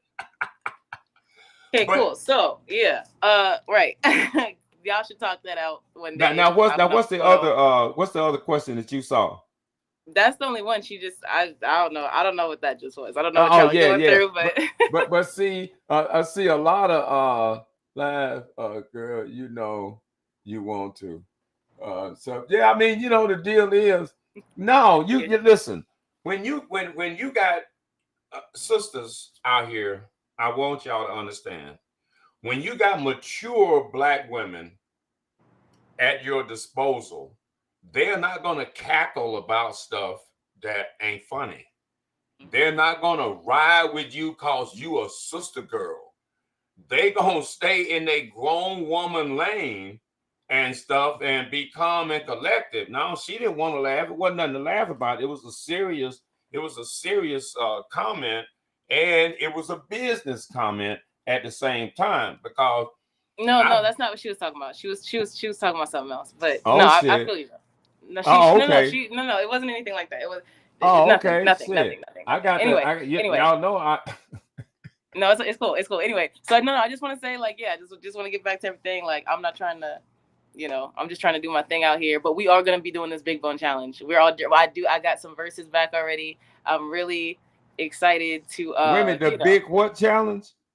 Oh, you didn't know? Okay, so you know the diss, right? That you like? So I'm doing an open verse challenge where I'm opening up like the instrumental for the second verse and letting the other rappers that he's ever made feel a certain type of way can do something about him, or anybody else can just write about any bully they've ever had. But I'm doing the Big Bone Challenge, so rappers can put their verse on there, and the link is already out. Yeah, just send it to me, and I'm gonna be promoting them. I'm gonna be like doing reviews on them live and stuff, and then the best one is going to be the official. Oh hell no! We got to talk in private after the Yes, show. Big High, Big Bone Challenge. Make sure y'all jump on that. Like it's not gonna be too long, so make sure y'all get y'all verses done soon. But the verses that I got back so far are fire. I'm gonna make sure I review them live with you guys. And then Mike, so the best verse is going to be the official second verse, and that's the official song we're gonna be dropping on iTunes and Spotify. So shout out to Tone for giving me a new single. Look at you, man. Look how you have become the butt end of the joke. It's like you walked out and stepped in some real shit and like trying to play it off like this stink ain't on you. This is just. That's what I'm saying. You fucked around and found out. You bullied the wrong motherfucking one. I not only got beat your ass, I capitalized off your ass. So now what? You should be an inspiration to other sisters that are out here in the music scene. And there is material all around you to write from, to draw from, that you can capitalize on. And you have to understand, as an artist, you have to capitalize on the time, and the moment, and what's going on. You can't try to just make up some random stuff. No, the motherfucking groceries is high as fuck. And shit, God damn it. No, the Cash App is open. The Cash App is open. My nigga. Y'all know the Cash App is open. Y'all see it right there. Now, here's the thing. Because I'm a real businesswoman. Like I said, at the end of the disc, I was like, pay me my royalties, bitch. But Stick Hyde has already aired out the fact this past weekend that the show isn't even registered for syndication, which is why all you can play is local stuff. You shouldn't even be playing my shit. But anyway, so you can't even pay the royalties out, right? So, and the Cash App, my Cash App is not open. What's open is my businesses. My business bank direct deposit is open, nigga.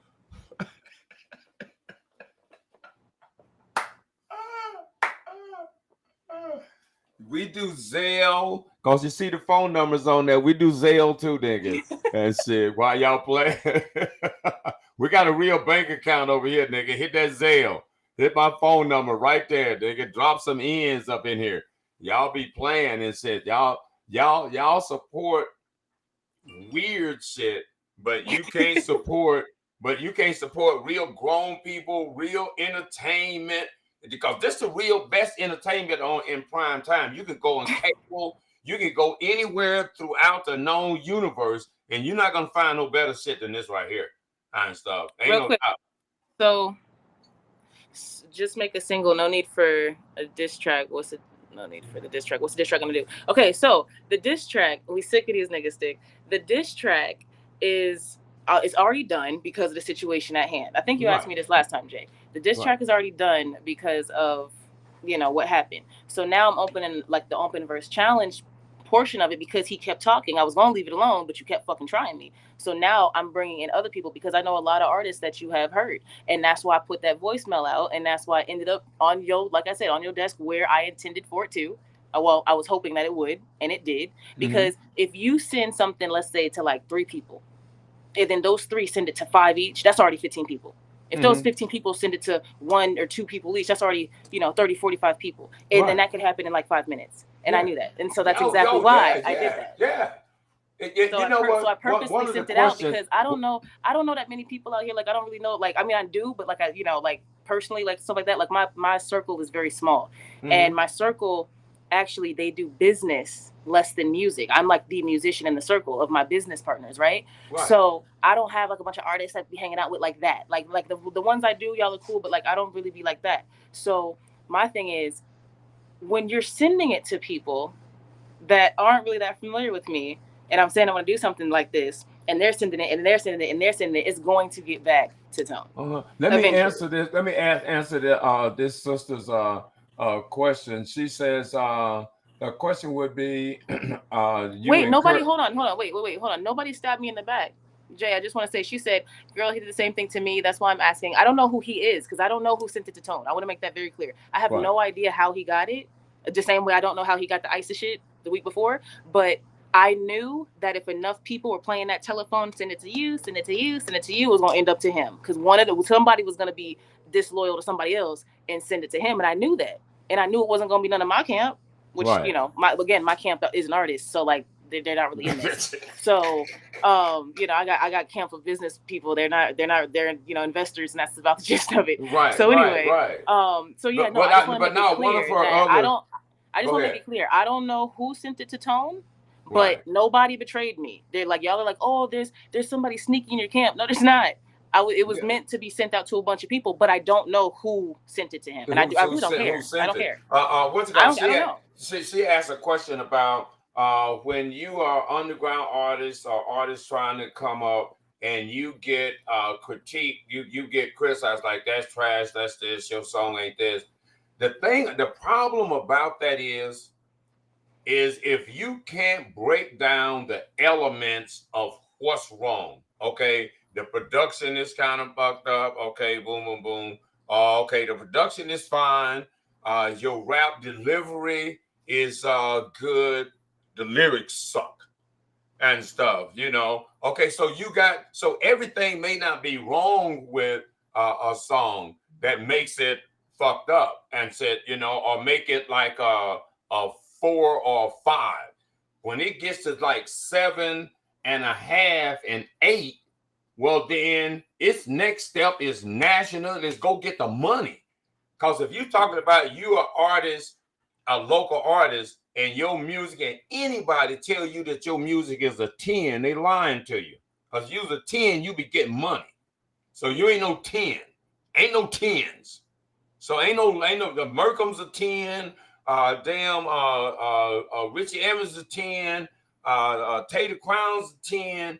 Them niggas out there getting money and shit. So that's obvious 10.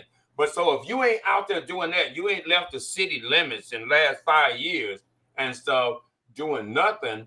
Come on, bro. You like probably a 4.5 or something and stuff, you know. But this is why. Okay, your rap style is kind of, you know, you ain't no Too Short, so you can't just come with some bum style and you ain't no Cool Mo. I mean, a Biz Marquee, baby. You ain't gonna be no phenomenal like that. That shit don't work no more. Wait, well, no, well, I wouldn't say like I wouldn't say you're not gonna be that, because you never know. People evolve in different ways as artists. A lot of people change, and you know, people like Biz Marquee, for example, are so distinct and unique. Like there's certain artists where as soon as they open their mouth, you know it's them, versus like a lot of artists kind of sound the same, but like you know when that's Mary J. Blige. One word, that's Mary. You know what I mean? Well, and you so know, when that's you have like that, what's his name?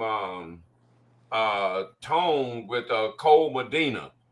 Funky Cole Medina. He had that fucking crazy voice. And you know, it's so a lot of times, I mean, you know, there's a lot of things that go into failing on a song. You didn't rehearse enough, you didn't know the music well enough when you record it. There's a lot of things that, you know, because you get guys talking about, I'm gonna write a song in the studio. Well, I just but Mike, hold on, but none of that defines who you are as an artist. Well, not who it defines where you are in your career, though. Like if you're still writing in a studio, if you're still reading off your phone and shit, that just tells me where you're at. You're still kind of new, but you can get the right training behind you, and in 6 to 12 months, all of that shit is a wrap, and you're now doing professionally. That's the thing. I don't think we should say, oh, that artist is trash because they're doing things that are rookie and amateurish. Maybe they just started. No, I didn't say that artist was trash. I said that song was. That song was a 5 or 6. That's the reason why when I have people send me music, I said, don't send me less than 3 songs. Because I can't tell who you are from one song. Okay, but Mike, if I would have sent you 3 of my songs back in 2016 when I still thought I was the fucking best, those shits are trash. But that's because back then I was the best that I can be at that time. I got better, I got older, I kept practicing. I got a mentor behind me that was training me. I got, you know, he was doing like a lot of artist development with me and stuff like that and really teaching me stuff like that. So now I'm getting better and better and better. Now we're here today. Like, I like kind of cringe at my old music, even though it's kind of cute to me because it's like, oh, I'm so young. But it's like, you know, you get better. So just because you're trash today, I was very, now I can say I was trash. But here's the thing. At the time when I was trash, I was manifesting I'm the best. I was manifesting that I was the best. Right. And I was also putting the hard work with it. Because manifestation sitting on your ass don't do shit. I'm sorry, praying, oh God, please, and you get the fuck up. So anyway, you have to manifest, and you have to have the work ethic, the hard work, and the manifestation, and the actual. You can't just be saying it. You got to really believe it. So even at that time, I wasn't good. Like I wasn't like, the best. I wasn't even that good. But to me, again, in my world, because I'm the main character of my world, I was the best because I was the best that I was at that date. And then I got a little bit better. So now I'm the best I am to that date. And then you get better. So now we in 2023, and I'm like, the best I am to this date until the next song. And that's the thing that is interesting about this Big Bone thing, because I put out, Be Okay, Keep Going. There's these softer, safer songs. And then I had somebody fuck with me, and it kind of unleashed another level another element. Right. So the thing is, it's like I keep getting better. So thank you, Tone, for elevating me to the next level. You just helped me pass go, nigga. Thank you for the 200. But you know what? See, this is the thing. Somebody else looking at you, even back then, would have saw you where you are right now. They would have saw that. They would have like, yeah, she gonna be all right. And there was a lot of people that said that back when I was younger and I was just starting. There was a lot of people that said like you keep going, and that's why now I dropped the song Keep Going. But it's just like interesting, like I said, doing all like this more safer, lyrical music, and then having to come out of my element to do something like this. This might open up a whole new. This might be a whole new chapter. I might just stay on this way. I don't even know yet. Probably stay on this way. And it's a healthy transition into a little edgier content because this is what artists fail to understand. The fans dictate what you do. Right. And when also the fans dictate what you do, but also you're not going to make everybody happy. Because Beyonce is the biggest in the world, and there's people that don't like we're not ever trying to make everybody happy. We're just trying to make the people right in front of us happy. Now, the deal is, but you can't do that. When you like when you do an album, when you do an EP, you got 13 songs on there. Okay, well, so all of them songs ain't going to go to the top of the chart. Some of them songs just are like, yeah. So some of them songs are gonna go up. Okay, the songs that go up, you're gonna be like, okay, I need to do more of that. Okay, so hold on. I get you, and I'm gonna let you finish. But you guys with these fucking lists and these fucking rankings and these fucking who's better than who's is more so divisive than anything with the city, first of all, right now. And second of all, I have never seen, because again, we don't do this shit on the East Coast. I'm just keep it real. We don't do this shit. Shit is weird. So I've never seen this many grown people who claim they're ready for a cutthroat industry be this butthurt over a fucking list that a fucking nobody made. No disrespect to all the people that made the list, but let's be real. Your list right now, your little list that's circulating that everybody's talking about. They talking about that shit in New York? They talking about that shit in Atlanta or LA?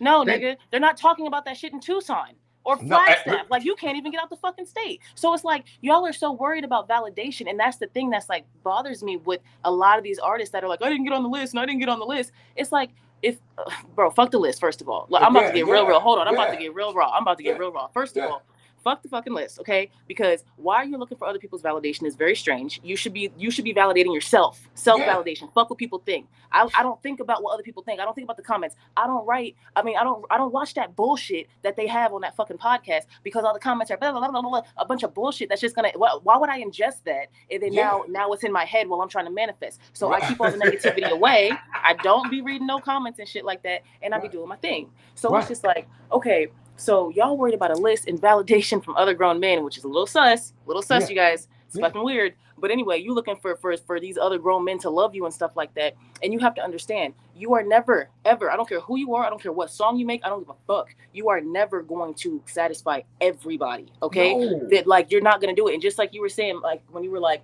okay, there's some songs that come out and some go all the way to the top and some don't. Yeah, well, the ones that don't, could be on thousands of people's playlists and on a little iPod, and it's on repeat because that's their favorite song. So fuck the list, fuck trying to get validation. The thing is, like, y'all don't understand, like, that type of mentality of please accept me, please accept me, please accept me is exactly what the fucking industry is looking for. Because then your little ass gonna get bent the fuck over while you roofied, and you don't, you know what I mean? You gonna go to that wrong industry party. I want to address one of the questions that she said.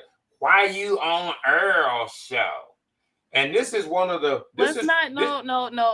Let's not go there. Let's not go there. Well, I don't want any negativity. Women, this is why the panel, the media panel, is kind of sort of being created, so that there is a considered legitimate circuit of media, and you as an artist, when you're coming out, or whatever you're doing, new music, whatever, you are going to hit that circuit. Your job is not to like the host. Your job is not to like any of it. Your job is to get exposure. And because we're on Facebook. Facebook, you got to have fake friends, and those fake friends are in a circle, and then you got to have some other friends that overlap and to move around. So you got to utilize everybody's circle of friends in order to get exposure. So coming on my show, for one, you're going to come on a grown person show, and we're going to talk about grown shit over here. And if you're not an adult, coming over here is going to be a problem for you and stuff. But if you're a grown person, you got a story to tell. You've got how you came to be, because I'm gonna get it out of you. I'm gonna get the whole damn story and shit. Parents used to fuck you up when you was a kid, everything. I'm asking all the questions and shit, you know. So this real over here. This is not no fake play. We just ha tee ha ha. No. We trying to improve you at the same time we having this conversation, so that people that watch can understand. Well, like, oh shit, yeah, I was in that same situation. Oh yeah, that's kind of fucked up. And you can relate to some of this, because all of this is real life happening right now. And this lady is on my show because I contact her, and she's a dope artist. She's a hell of a person. I found out a lot of shit by having her on my show. And a lot of thank you for having me, by the way. Thank you so much. Oh, you are so welcome. And having you back on the show. And a lot of you niggas that's been on my show ain't came back and shit, because you let other people influence how you move. And you can't let these little people out here on social media with likes and don't likes and cancels and all of that determine how you move.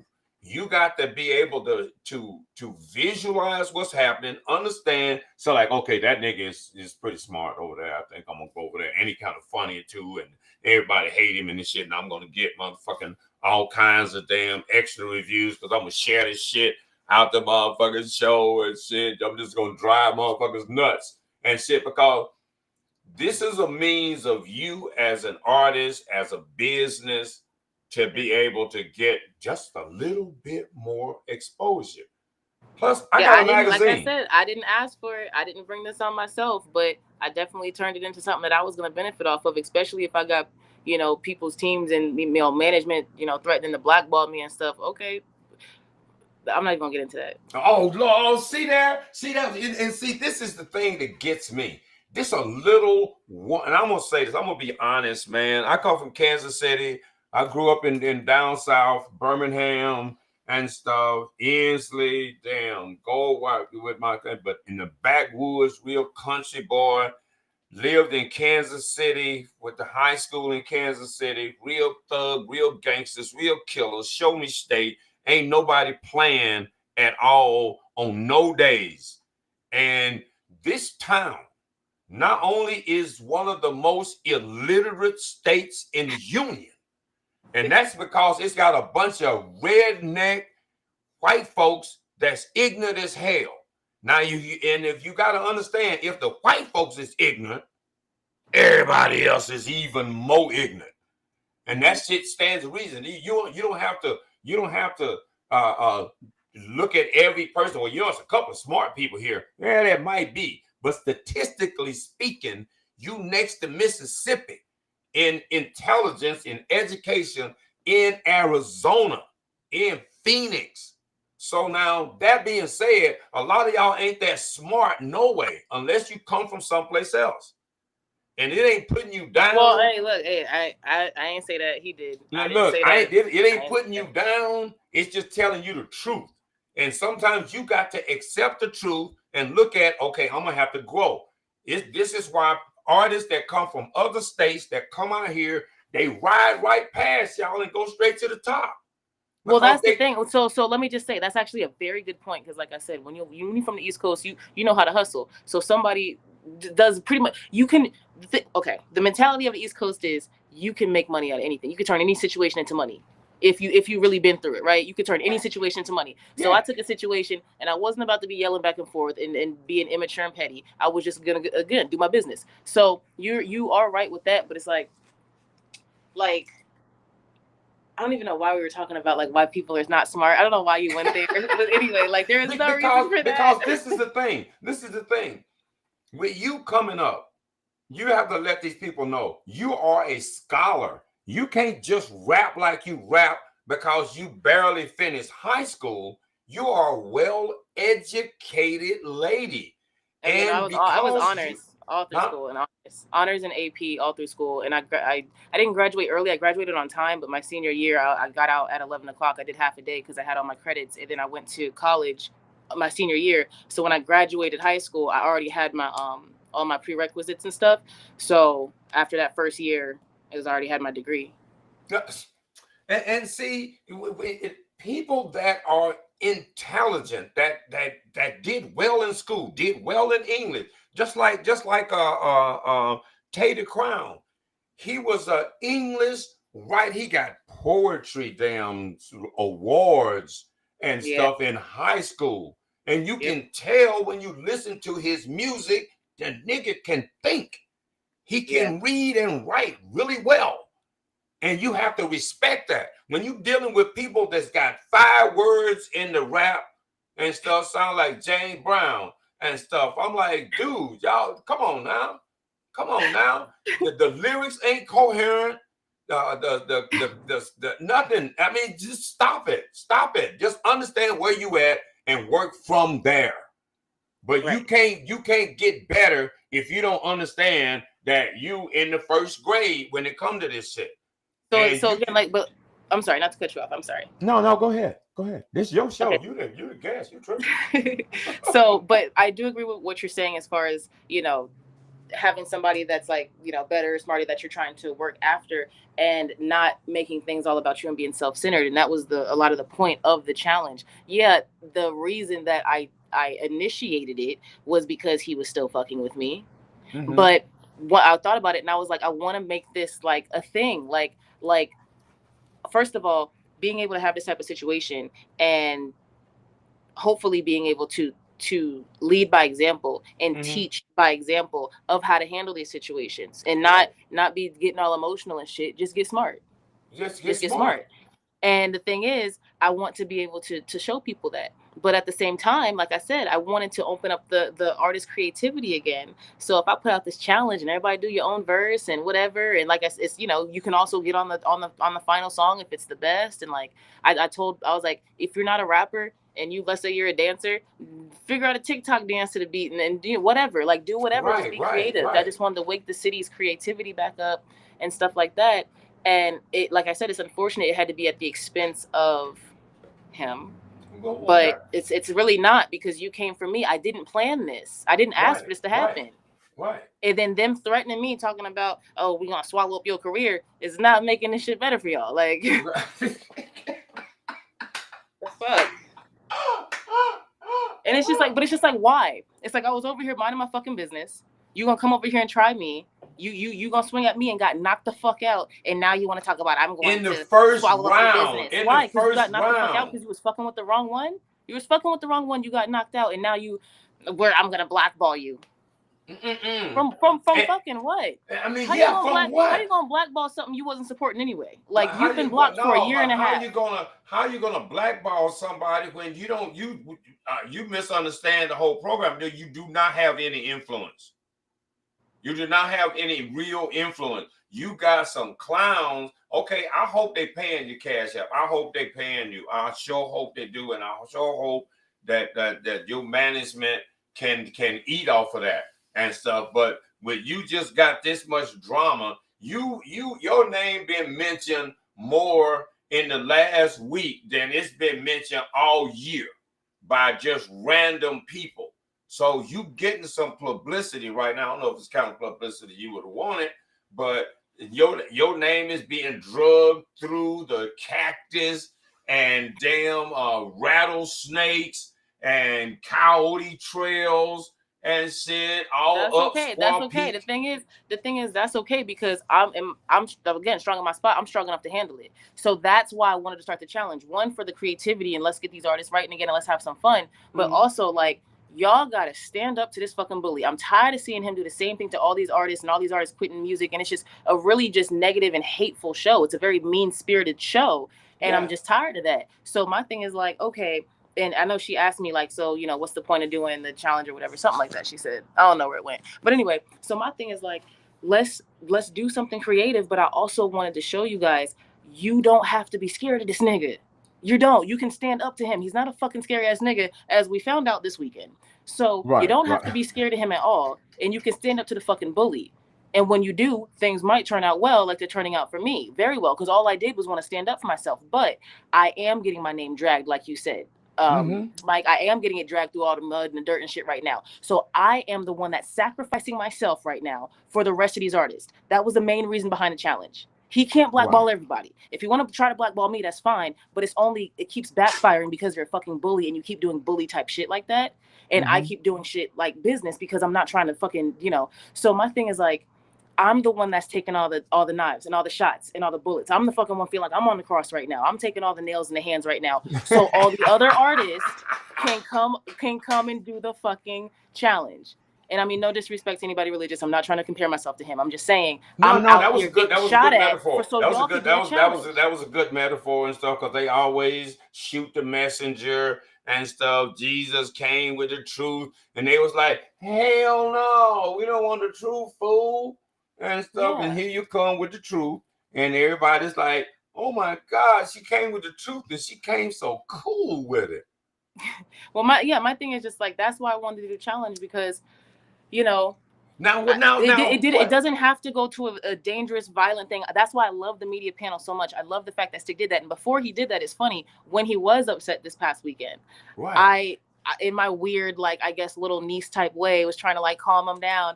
And I was saying, like, I'm doing this challenge. Like, if you feel the way you feel, like, how funny would it be if you can calm down a little bit and put a verse on it, and like everything you found out and saying, you can still put in a song. And Stick Hyde, I found out recently, is an amazing artist. Holy shit. But anyway. I just downloaded his album. I didn't know, so I've been bumping it off. I told him the song. Pride of the West Side is fucking. Anyway, I told him the amazing. Song that he had a while back, 1 foot in, 1 foot out.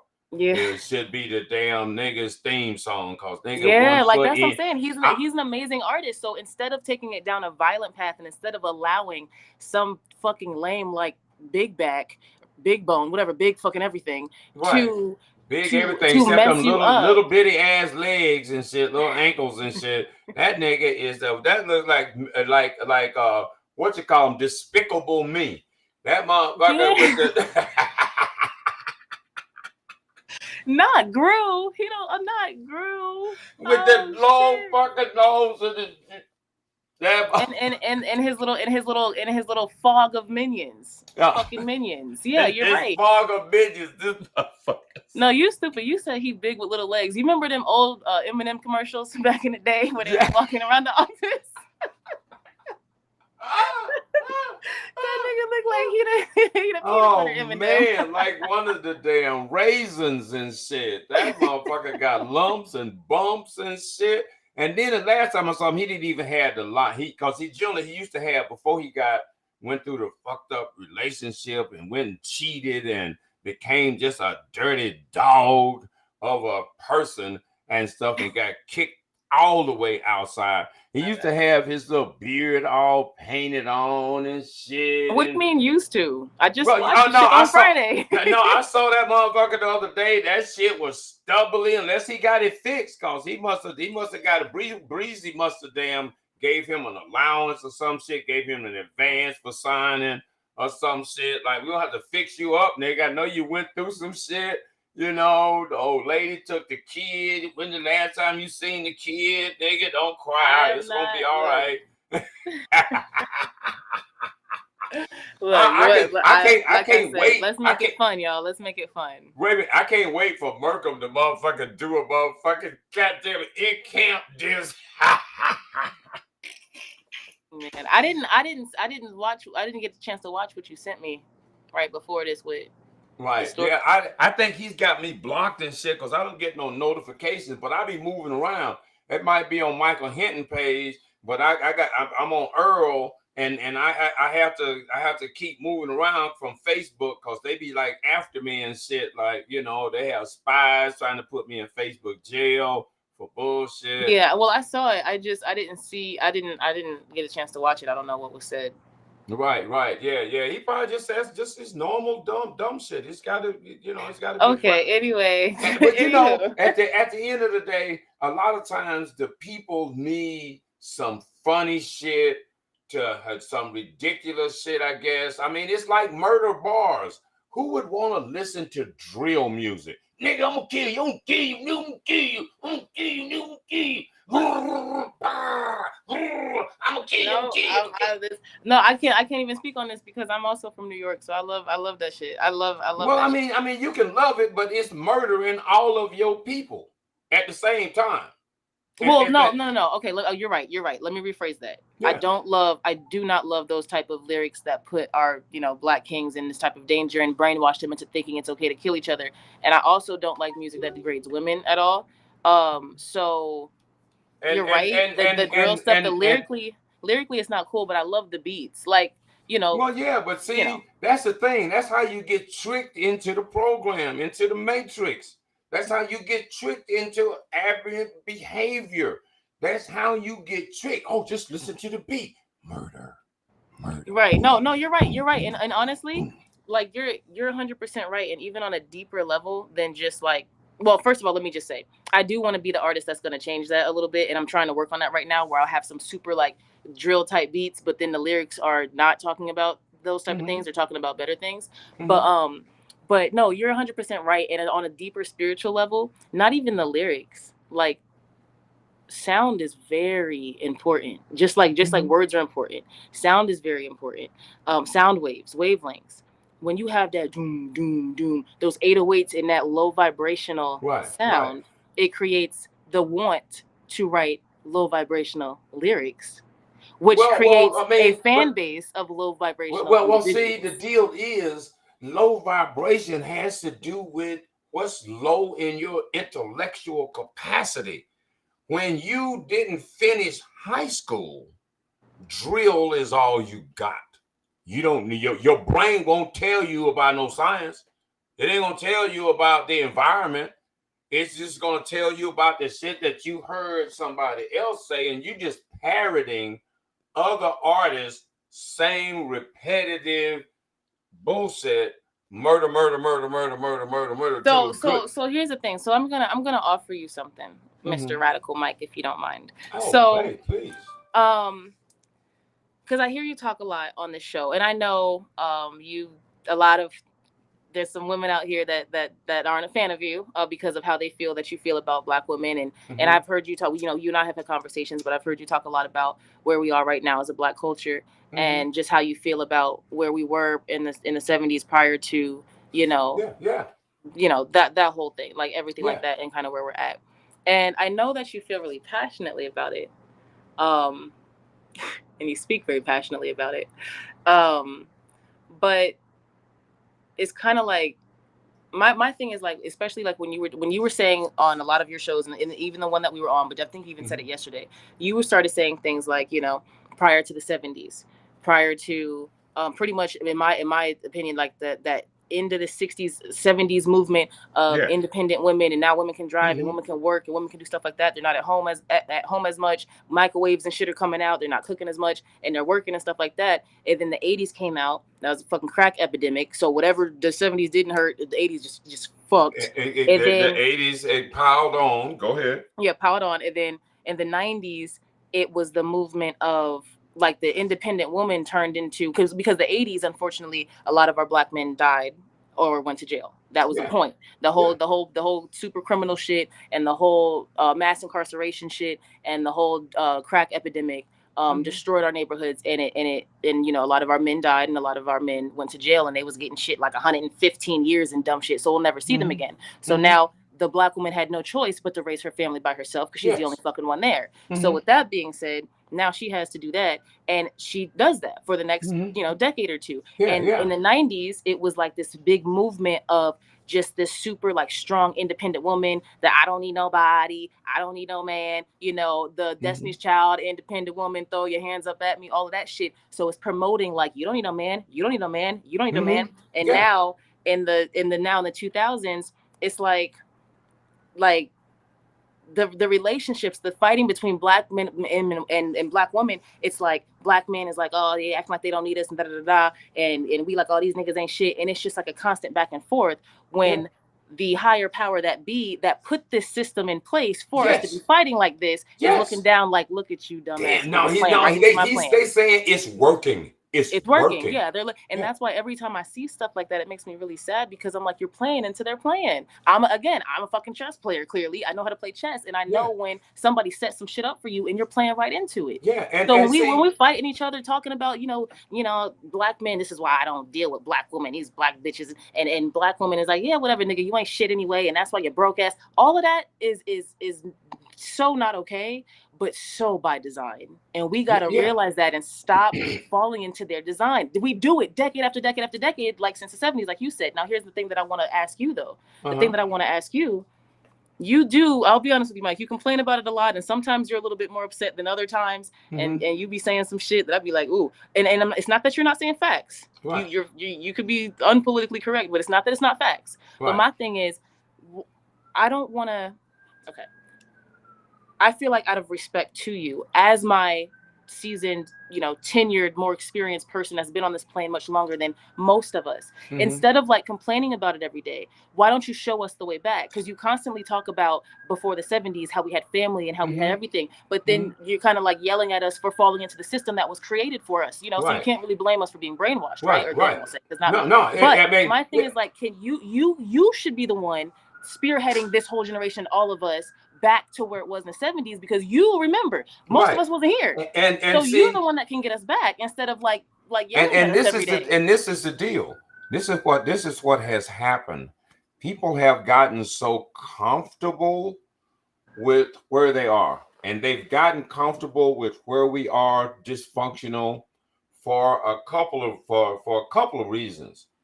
Not only ego. But hold on. I'm sorry, not to cut you off, but let me stop right there. That's what I want you to kind of work on and adjust. Let's not keep talking about how we got here. But see, talk about how we're gonna get back. But see, this is the thing. This is why the statement, the cliche, is still popular. Know your history, or you're bound to repeat it. And it is a solid cliche that has reasoning. And this is the thing. Through evolution, how long it is, 10 years, 20 years, 100 years, we got 400 and some change in America, where we went from, we can't do nothing, we can't be married, every time we have a baby, they're taking and sell it over here and stuff, to we can jump the broom, though, and be married in our own head and be a family and stuff. And then we progressed. We had Black Wall Street. And then it got ugly. Up to the 60s, we was cool. the white man was saying, damn, them niggas is just making headway. They done got the Civil Rights Act. They can vote and shit. They can go get a job.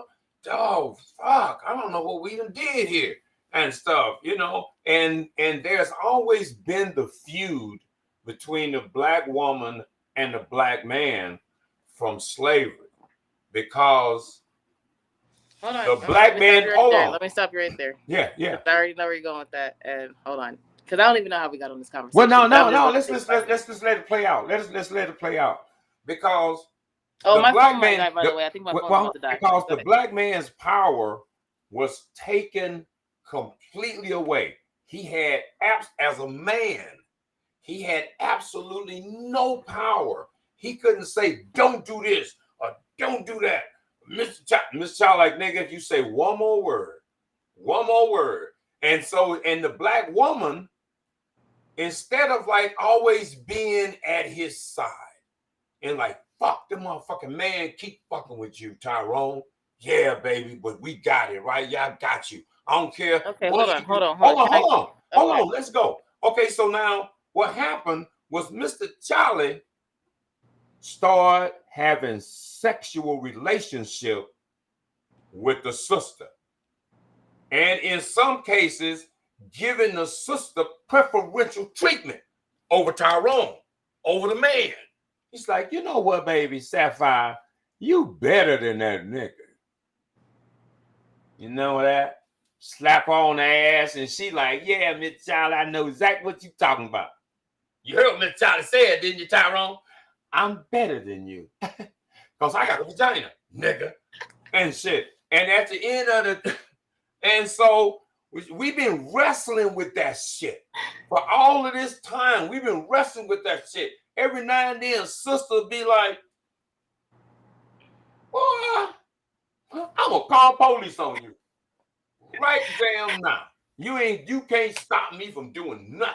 To put you outside, nigga. And stuff. So we've been wrestling with this.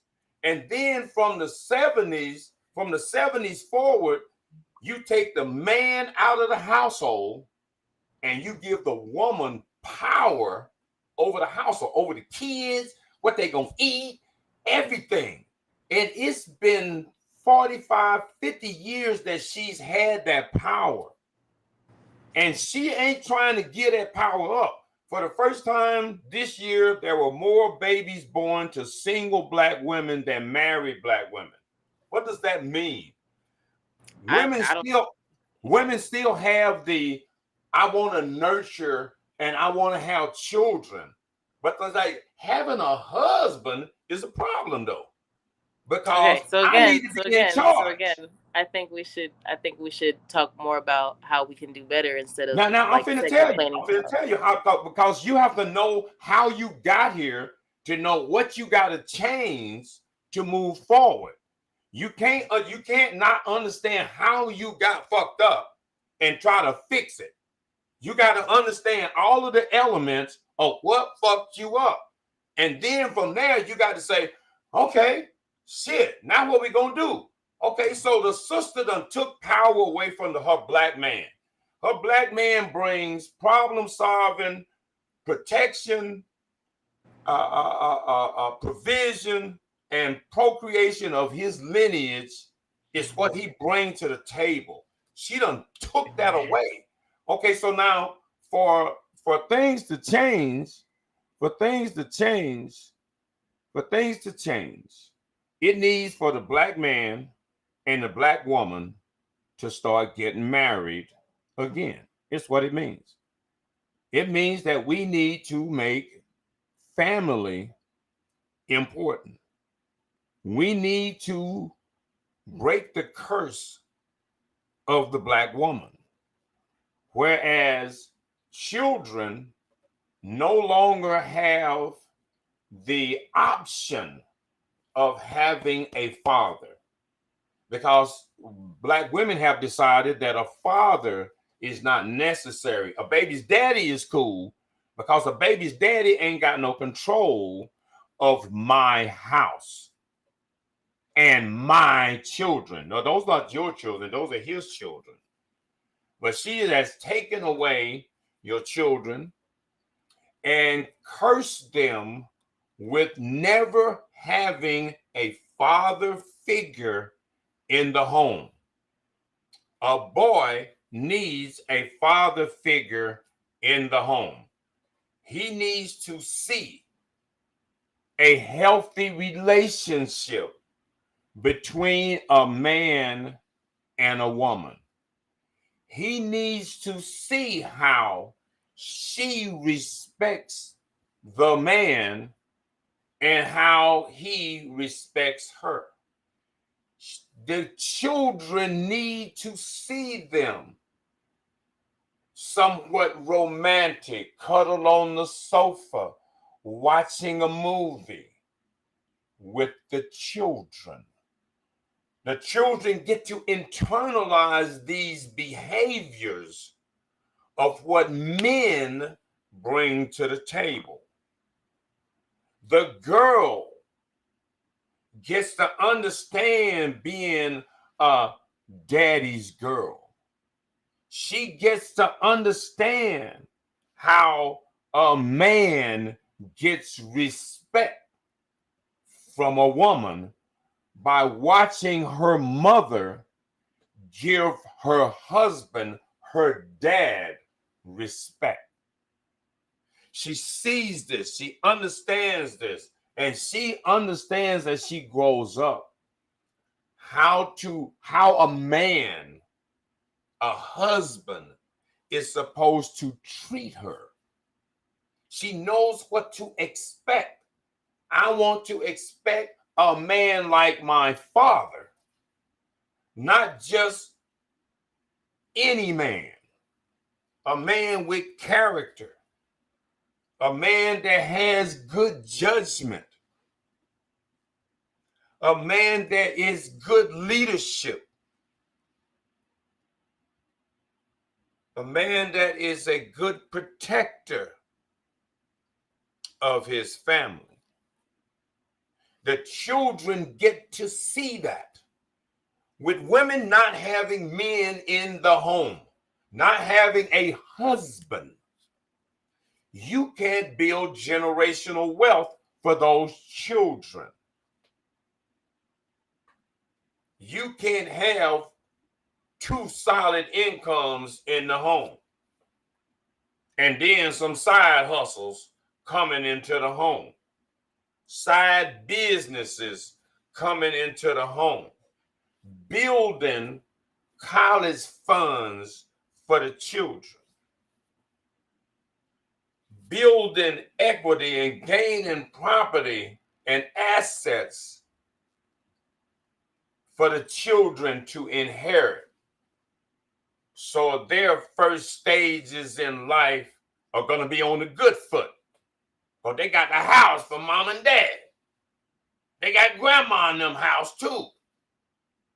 We building wealth around here because that's what family does. That's what family does. That's what family is for. But because Black women have been brainwashed, bamboozled, and hoodwinked through us coming from slavery to now, we don't understand the mechanism of life, of tribal connection, of community. Not now. We did up until the 70s. And again, how do you correct that? You start having family. You start getting married. You stop having babies out of wedlock. That's how you reverse this. You go back to the basics. You go back to family. Without family, you have nothing. And right now, we are headed down a path of nothing. All of these young children are being raised without the benefit of a father, a male figure in their home. This is not good. And generations after generations are going to suffer Because black women have decided that they are not going to give in. Not going to give in to this nigga. I'm not going to fucking give in. I'm going to be a single, independent woman. I don't need no man. You needed a dick. You didn't need no man. Okay. So at the end of the day, men going to have to make this change. Because black women ain't going to make it happen. The black family can happen with whoever a black man has his children with. Whether she's a white woman, a Mexican, because black men are considered the best fathers in America. Because black men have been deprived of being fathers for so long by black women using their children against them. Straight evil. Brainwashing the kids against their father. That nigga ain't shit. The whole thing. So the black man is going to have to be a better man. The woman ain't going to be a better woman. We already see that the black woman is not going to be a better woman. She is not going to submit.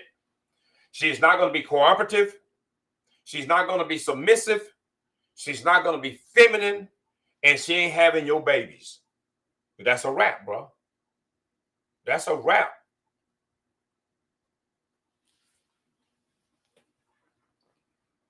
So at this point, you're going to have to decide that you ain't fucking nobody that ain't your wife. You ain't giving a chick nothing if she ain't your wife. Does she own public assistance? Anybody that can give her, pay her a bill, think they gonna get something from her, gonna hand her a little change, she panhandling and shit, struggling. Black women with children represent the poorest segment of America. Black single women with children represent the poorest sector of American society. 68% of black men are criminals. 38% in prison. You know they criminals. Another 30% on parole or probation. All of them niggas was bad, fucked up criminals. Didn't know how to do crime. Got caught every damn time. Or did dumb shit long enough to get caught. So now, black men gonna have to start being better men. Only criminals go to the pen. So don't be a criminal, nigga. How about try getting an education? You did a lot of reading in prison. How about doing some reading while you outside? While you free to read whatever you want to read. You got the whole internet to teach you anything you want to be. You want to be a welder? Want to be an electrician? Want to be a carpenter? Want to make tennis shoes? Paint tennis shoes? But if you think you are going to be a better man without a better education, without skills, without hustle, you got Mexicans that go to Home Depot and do some work. You know how much Mexicans get paid at Home Depot in the parking lot? Lumping, doing odd jobs, $20 an hour. $20 an hour. I had to hire a Mexican to move. When I moved over here, I got that letter because I ain't got nobody, ain't got no family, ain't got no friends. Fuck that. I do all the shit my motherfucking self if it need be. All right, so I get a damn U-Haul, right? And I got to load my shit up out of the apartment and boom, boom, boom, and move it to this particular location, another location. So I'm like, fuck, I can't move all this shit myself. Yada, yada, yada, yada. I'm going to need some help. I'm going to go to the Home Depot. Home Depot, Joker jumped in and shit. Motherfuckers fighting over the truck like they selling crack. Trying to get in the truck. I got you. No, motherfucker, I got it. No, motherfucker, I got it. I ain't know they setting me up. I ain't know they were setting me up. He jumped in the truck. All right, what you got? Oh, we doing some moving. All right. And then we didn't really talk about money like that. But it come down to motherfucker getting $20 an hour. Like, we about 4 or 5 hours, nigga, that's $100. This damn Mexican ain't been working all day and I made $100. And he had to be no electrician. He had to be no plumber, no carpenter, no bricklayer. He just had to be a handyman. He just had hands and was a man. And making $100, $200 a day in the Home Depot parking lot. Now, when he get home to his damn wife, she ain't mad like, hey, you still working at the Home Depot parking lot? Hell no, senorita like, oh, Jose, you have a bad day. Oh, I got your bad water ran for you. The kids, it's all cool. You got a family, got a wife that respect him as a man. Oh my God! So here we are on a path of self-destruction because we want black women to think you can be a queen without a king. I don't know how y'all come to some of this ridiculous ass damn points of view, and I don't understand why y'all want me to submit. I'm telling you, the key to the future is marriage. Husbands and wives is the key to the future. And education is the key to the future. You want to know how to get to the future? Create wealth through family. The fastest, most reliable way to create wealth ever constructed in the free world. Only thing that make it fucked up is you can only have one wife. Now, if you could have 3 of them, woo, Lord, boy, y'all balling. All of them got jobs and shit, nice jobs. You got job, all boo, boo, boo. You got about 4 occupations in the house just on the raw. Everybody got a job. All right, shit. But now we take all of that money and pile it in and buy another property. Now the first wife got a house and shit. And we pile up some more money. Now the second wife got a house. Bam, bam, bam. Now we rent them suckers out. And we damn the third wife got a house. So we got a house, a big house that we all live in. Boom, boom, boom. It got about 8, 9 rooms, bedrooms, some more shit, you know, because we balling and shit. We got 4 income in one house. We got a king and 3 queens and shit. You know what I'm saying? You know what I'm saying, bro? Y'all want to talk real talk, right? Okay, so we talking economics around here and shit. Y'all talking about feelings. We talking about family and economics. We talking about how do we get from where we at, all fucked up, to someplace else where we superior, right? Along with we need to be pushing for reparation. Other than that, because we're going to need a little boost to get on down the road. We need that. We need grandpa, with big mama and big daddy and them check that was with hell while they was doing slave work. And we need that money paid up, Mr. Charlie. All right, so now with family, you can move forward. You got direction. You got leadership. Now, that does mean, women, that you choose wisely. You can't choose a retard man, no education, no skills, and all of this shit, and expect to win. You can't expect to win with a man that ain't got no plan to win. So in that early dating stage, yeah, okay, baby, what you do? Oh, like, I'm a little engineer, or I'm a mechanic. I'm thinking maybe one day I'm gonna get a whole mechanic shop and this and that and the other. Whoop, whoop, whoop, have my own business. Okay, I like that. You got a plan and shit. You don't look too bad. Where your parents at? Because you gonna be your parents. You are your parents. So I need to know who your parents is, what they do. Now, once you find out what a person's parents did, how they roll, because this dude or this girl is them parents. That's right. And if them parents is fucked up, oh yes, sir. You're gonna be hard pressed to get a good boy or girl from two fucked up parents. And if they got a couple of generations of fucked up motherfuckers, oh, you really about to get it. Oh, hell, and a couple of motherfuckers been in prison and some more shit. You're like, no, you want to stay clear of them kind of niggas.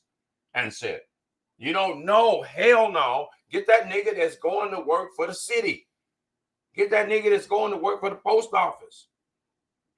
Get that nigga with a real damn job with a pension and some more shit. So when that nigga fall dead somewhere from working like a dog, you're going to be living high off the hog.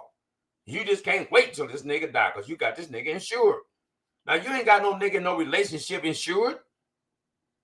You ain't got no guarantees in no punk-ass relationship. Everybody about to get beat in a relationship eventually. Eventually, he going to see some new pussy if he ain't already getting it, and you going to see some new dick if you ain't getting it. Because y'all ain't obligated to anybody in no damn punk-ass relationship. And everybody that's in a relationship, you ask them if they're in a relationship, they tell you their ass is single. Because they are. When women don't say, I'm fucking with that nigga right there, they ain't fucking with that nigga right there. When they don't say it in public, that's my man. You ain't they man. When they don't acknowledge that shit in public, they got you on some secret shit. Because when the shit goes sideways, oh man, y'all broke up already? Oh, so they don't publicize that shit.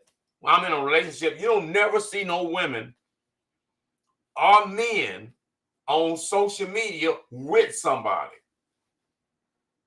Because they all playing single. Everybody playing single. You see motherfuckers on TikTok, on Tic-Tac, on Goop Wop, on Goop Dop, Doop Pop. They always by themselves.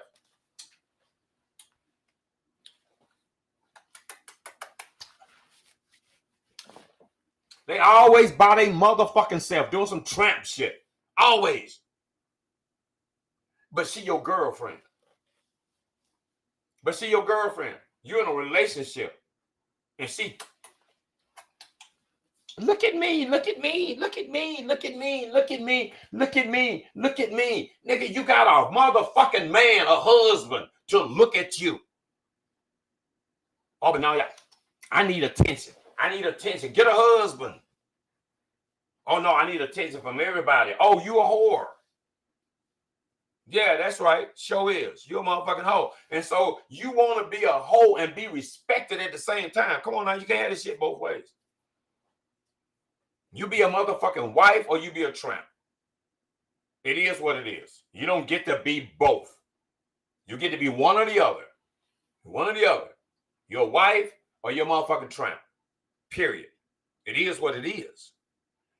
And if you a dude that ain't trying to be a husband, so you can have control over your family, have control over your children, what they eat, how they sleep, what they think, the captain of your own ship, damn, bro, you spinning your fucking wheels. You ain't doing no grown man shit. And I can understand that my lady bailed out because sisters can't take it. Kevin Samuels, rest in peace, proved that black women cannot take it. They cannot be held accountable. Black men got to be held accountable all the time. Like, nigga, you fucked up. They ain't get to be told you fucked up. Black women tell black men they fucked up all the time. As soon as a black man say, oh, well, you kind of fucked up too. I don't know what you talking about. I ain't fucked up. Nails clicking, fucked up weave and shit. Artificial everything. Nothing is real about the modern black woman from head to toe. Her hair ain't real. Her eyelashes ain't real. Her damn makeup ain't real. Her lipsticks ain't real. Her damn waist trainer. Her motherfucking damn extra ass. Motherfucking high heel motherfucking shoes. From head to toe. I ain't no telling who this is. She don't know who she is. She been playing this role of slaying her motherfucking hair. Back when your ass had an afro, you wasn't doing that. But now, ooh-wee, look at me. I feel like a white woman. I sure do. Oh, my long, luscious hair. Oh my God. Oh, it's so fake shit. I ain't no fake dude. I'm a grown ass man.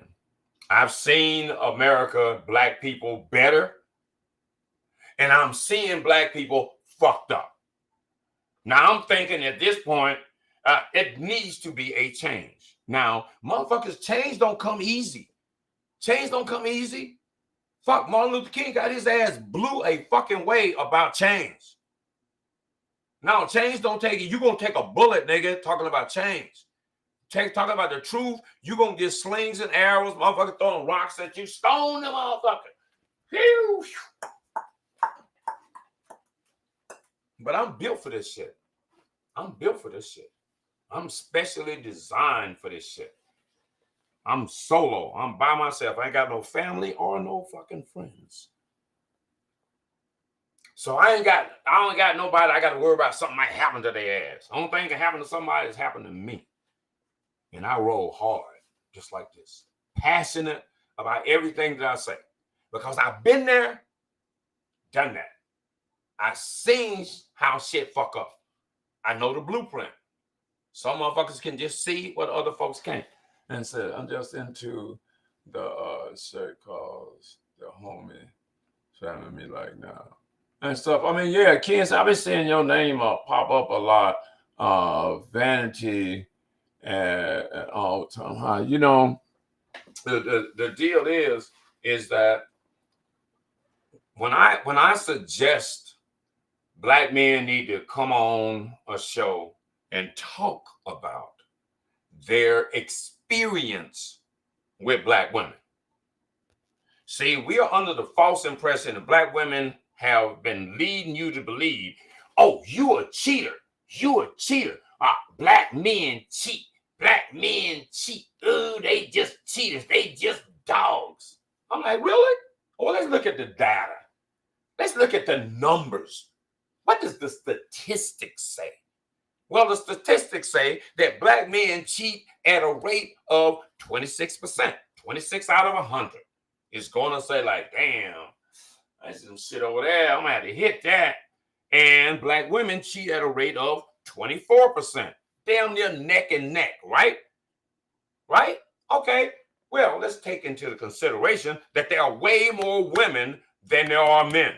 So they're 24%. Oh, it's way more than the damn men. They 24% represent the majority of motherfucking bras you're going to come in contact with. Because the ones that ain't cheating got husbands and shit and going about their business. The ones that will cheat is them ones that's got kids by 2 or 3 motherfucking niggas. Them motherfuckers that ain't married. Them is the motherfucking hoes that's cheating. Because they looking for $1. They looking to get some bills paid. They looking to offer you the, you know, I might give you some pussy, nigga. But not today. I need my phone bill paid, though. And shit, I sure do. Can you take me out to dinner? You know, I need to get my nails done. I might give you some pussy. Okay, thank you. Yeah. What, can I get the pussy? No, not exactly. Not today. You know, I got a headache. The kids. They got fucking every kind of goddamn excuse there is to not to give a real motherfucker some pussy. But then here you come to turn up damn pregnant by some stray nigga. Like, what the fuck? And then the niggas is the problem. So I was going to do a show where men come on with their true confessions. What did bitch do? Oh, okay, bro, this what happened. I did this, blah, blah, blah. I did everything. Blah, blah, blah, blah, blah. She did that. Because y'all don't hear them stories. Y'all hear all of the stories of women telling you, oh, he did this. Oh, I caught him with this other bitch. You got kids by 2, 3 niggas. What the fuck? He did this. Oh, they ain't nothing but dogs. And damn near every time, 2 men getting into it about to kill each other, it's about a woman. She fucking 2 niggas. 90% of the time when 2 niggas is going at it, it's about a woman. he gonna kill the other nigga going to the penitentiary, and she gonna fuck some more niggas. She got bodies like a motherfucker. She got 12, 15, she got double-digit bodies.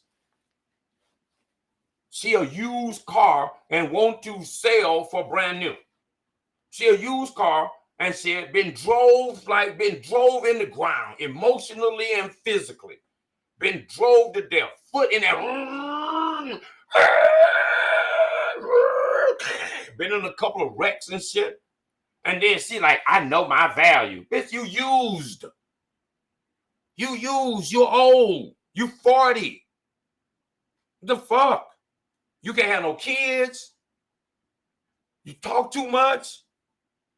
A lot of shit. You got problems.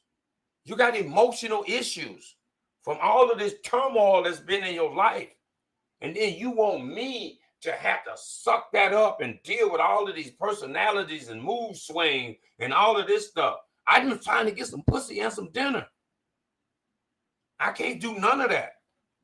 And shit. Shit's crazy. And shit. It's on the pursuit for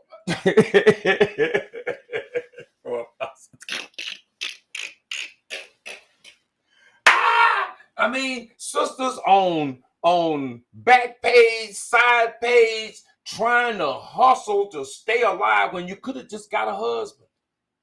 Could have saved yourself all that work. Because like right now, as a single woman, you're paying 100% almost. Because you got a couple of niggas paying some bills. Fuck the bullshit. You got a couple of motherfucking niggas on the side paying some bills. Right? All right.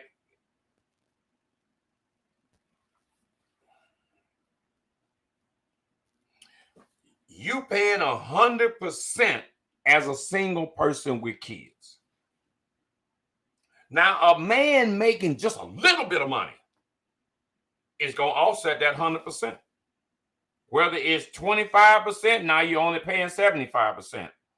Or whether it's 50%, now you paying 50%, he paying about 50%. Whether he come in with 75%, thinking you're going to get a man that's coming in with 125%, for you average. You get an average man. You are at the above average people get above average people. The up there people get up there people. The medium people get medium people. The fucked up people get other fucked up people. You see homeless people with girlfriends and a dog and some more shit. You ill, you where you at? Black women want to be average and expect above average motherfucker to come sweep them off their feet. Well, let me tell you something. An above average dude got above average choices. An above average man, you want to talk or what? Yeah, I can talk. Or what you want? You want to tap in? Tap the link. You have the link? Shucks, sister, do you have the link? Let me see. Can I put the link? Can I put the link? You know what this is going to be. Yeah, that the link is right there. That the link is right there. You can tap in. Anybody can tap in. My shows are wide open. I love conversation and stuff. And I wish some adults would sometimes tap in and be like, yeah, okay. Because, I mean, we need to have healthy exchange. We need to have healthy conversations. Because in order for us to get out of where we at, we're going to have to work together at this shit. We're going to have to work together at this shit and stuff. I'll reply to Sharon. Hooks. Let's go. Yeah, let's go. You got the link right there, Sharon. It's in the chat. Hit that link right there. That's a link right there on the screen right there. Anybody can damn copy that shit and damn tap in. We ain't playing around here. We having a town hall meeting and stuff. Calm down and stuff. I mean, you know, when you're talking like that, calm down, her booty hole brown. When you gotta say the difference from strippers over a career female. Look, let me give y'all a little story. Back in my pimping days, and shit. Check out my damn podcast, my anchor profile picture. Back when I was Mac Daddy and shit, real money Mike, right? On that pimping shit, right? I'm rolling with a brother named Silky Slim, Scotty, and shit. Tall, slender nigga and shit, you know, smooth from Arkansas, right? We're in Kansas City. And I'm his road dog. We rolling. He go to the host stroll, go to the trap, pick up money, you know, bend the corner. After a while, the chick bend the corner, lean over in the car, drop the wad in, and shit, motherfucker, look at it. Yeah, okay, baby, I'll be back after a while. Woo, woo, woo. And shit, how's things? Is it hot out? What's happening? No, everything cool, baby. We out here getting money. Woo, woo, woo. Bam. So we slide to the spot, a spot called Papa Doc's and stuff in Kansas City, right? All the players, hustlers, pimps, hoes, everybody hang out in this motherfucker, right? And shit. So I'm in the club. Me and my boy Scotty, we in the club. I'm a party dude. I like to party. I'm dancing. I'm like having a good time with all the motherfucking freaks, right? Because I'm just wild like that. I'm a Scorpio. I'm wild as fuck, right? All right, so my boy Scotty leaned over to me. He said, you know what? Which doctor? I'm like, yeah, what? He said, well, you ought to start pimping. I'm like, I don't start pimping. He said, yeah, nigga, you could be a pimp, nigga. Cause you find you be moving with these damn hoes, man. You always be talking. You like, yeah, they like you, nigga, and shit. You just got. He said it's like this right here, bro. He said I sell insurance on my day job, right? He said, look at here. He said I might knock on 20 doors, get a no. It don't take but one to say yes to let me in the door. To be that motherfucking bottom hole. So you got to look at every woman as a potential hoe for you. You got to like, yo, baby, look, this what's happening. I'm so-and-so, right? Look here, and I'm trying to get some fresh game to put on the street, baby. You know how I do? We be sucking your teeth and shit, motherfucking high on coke and some more shit, right? Delirious and shit, right?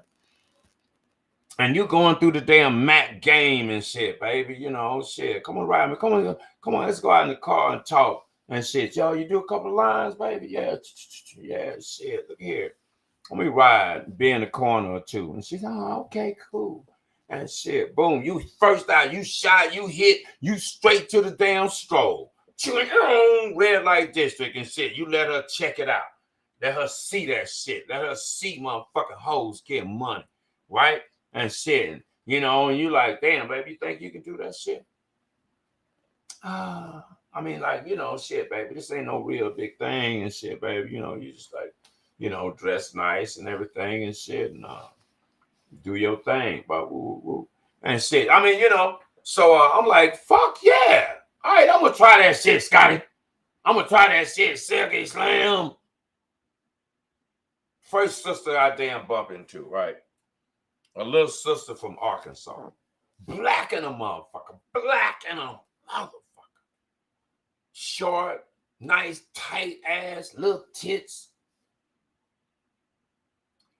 But she had a smile that just took a fucking kill. Nice little Chinese-like eyes and shit. She was from Dumas, Arkansas. Right? I run the game up under her and shit. You do what? Bam, bam, baby. You know what?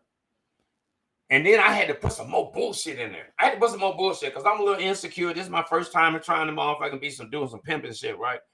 I had to throw some other shit in there that ain't no way past the damn pimp code, right? I said, like, look here, baby.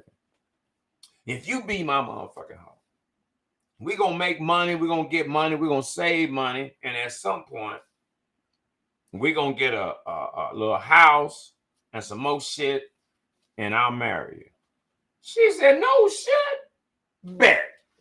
I'm like, oh shit. It's on. I'm a man of my word. We roll, we got money for a few motherfucking years and shit. I'm a veteran and shit. We got married, bought a little house. Shit, I was what, 28 and shit. Bought a little house and shit. Caught a case. Caught a case in the club. In the club party, had a fuck a nigga smooth the fuck up, and he had a gun. I had a knife. He had a gun. I had a knife and shit. I'm like, nah, nigga, it ain't gonna be your day today, bro. I'm sorry. I sure would. I know you got a pistol, but you in arm reach of me, and you that motherfucker tucked behind your back and shit, bro. Nah, hell no. You ain't gonna be able to get that. You should have kept that motherfucker in your hand, bro. And shit. But anyway, and so she was a motherfucking hoe. She was my motherfucking bottom hoe. I married her ass. Cause she my woman. She was my motherfucking hoe, but she was my motherfucking woman. And shit. And I made her a promise. I made her a motherfucking promise. Yeah, but you know, shit, I ride with you and shit. I call her a little case and shit. She dipped like a motherfucker. She like, because I was a little rowdy back then. I was a little rowdy back at the end of my 20s and shit, alcoholic and shit. God damn it, you know, say something sideways. I used to be a pimp hoe. You can't talk to a motherfucking pimp any kind of way. You about to get slapped the fuck out, bitch. Oh, I'm sorry. Anyway, I got excited and stuff. So you gotta be true to the game. So I was a little hostile.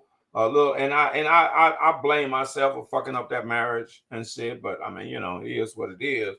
But I learned my lesson and shit. You know, she like left a motherfucking nigga, divorced a motherfucking nigga and shit. I wasn't in prison for fucking 10 months and shit. That motherfucking ass that took my motherfucking house and some bullshit. I'm like, I moved right next to her door. I rented a house right next door to the house that was my house. Her and her man, I started running motherfucking hoes out that motherfucking place. I turned that bitch into a strip club and shit, trap strip club. We balling over here. She started throwing rocks through my windows and some more shit. Like, I don't care, nigga. Oh, shit was crazy. But anyway, that's just a little bullshit story and shit a nigga threw out there. And said, you know, fuck, you got to motherfucking be real. And said, you know, it is what it is. But I've been through my set of shit. I'm a motherfucker. Raise the kid. What I mean, I had a couple of damn girlfriends in the process, but I raised a kid. I was with a chick, you know, on that whole shit. You know what I mean? I was with a chick. She all on that shit, you know, crack era, right? And she's like a month pregnant when I met her. I didn't know she was pregnant. I'm hitting that motherfucking shit. Like, she got the best motherfucking pussy in the world. Oh my God. And shit. I'm like hitting this shit before I know it. Boom, she's bigger. She's a little bigger. I'm like, fuck, damn, bitch is pregnant. And then shit, she had a motherfucking baby, but she can't keep the baby because shit, she on that shit. Right? It's my crack, don't you? And shit, so she on that damn shit. So I end up taking becoming the custodial parent for the baby, for the girl and shit. And the mom dipped off into the wilderness and shit, into the damn crack pipe and shit. And I raised that kid I raised that kid. I was like with a 2-year-old. In the WIC office, ain't no niggas in there but me. Like, yeah, I need that motherfucking WIC nigga the fuck out of here. That's right. I'm Mr. Mom up in this bitch, motherfucker. I got the little stroller and shit. I got the whole thing. I got the little stroller and shit. Goddamn it, little kid in the damn stroller and shit. We was cool. As when she was growing up. You know? That shit, that kid don't even speak. I did all of that, raised that kid, got piano lessons, ballet lessons, all kind of cool shit. That kid don't even speak. Modern ass, motherfucking black ass woman. Don't even speak. I ain't talked to her in years. fucking shame. So yeah, I got my motherfucking baggers. I got my fuck yeah. But I've been the nice dude. I've been the nice guy. I'm the nicest guy in the world. Give you everything, but now you just can't continue to fuck me and shit. And black women are just out here on this. I don't need no man unless I need some dick and some change. That's all a black man is for. It's for you to hustle.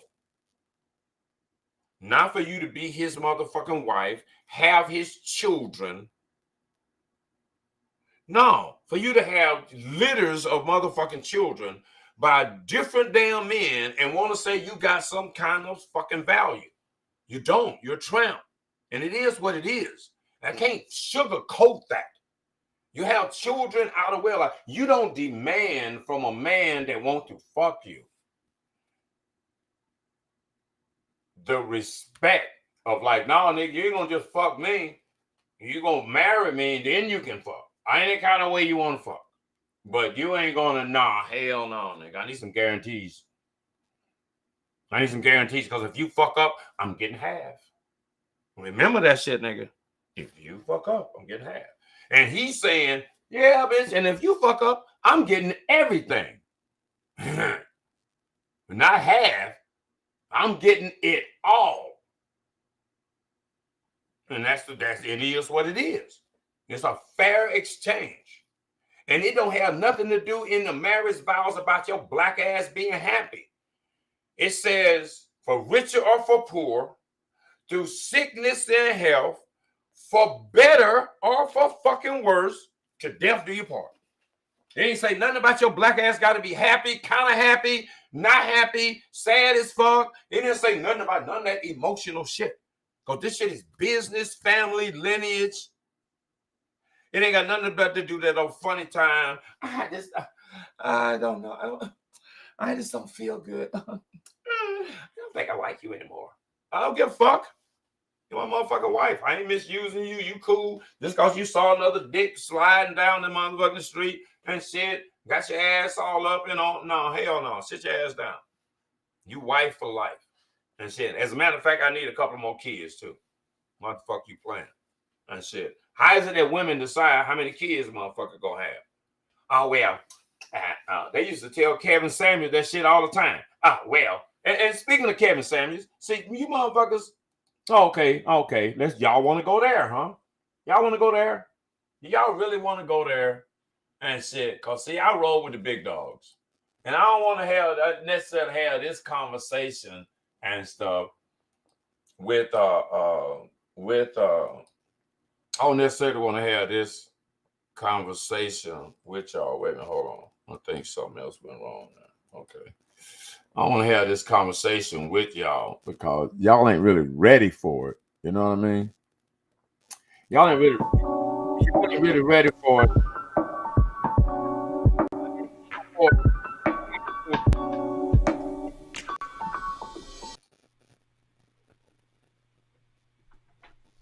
Let me see. Let me get. Where you rank, ladies.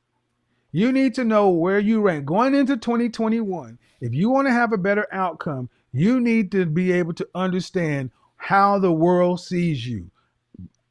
Pause. Scratch that. Scratch. You need to know how men see you. That's right.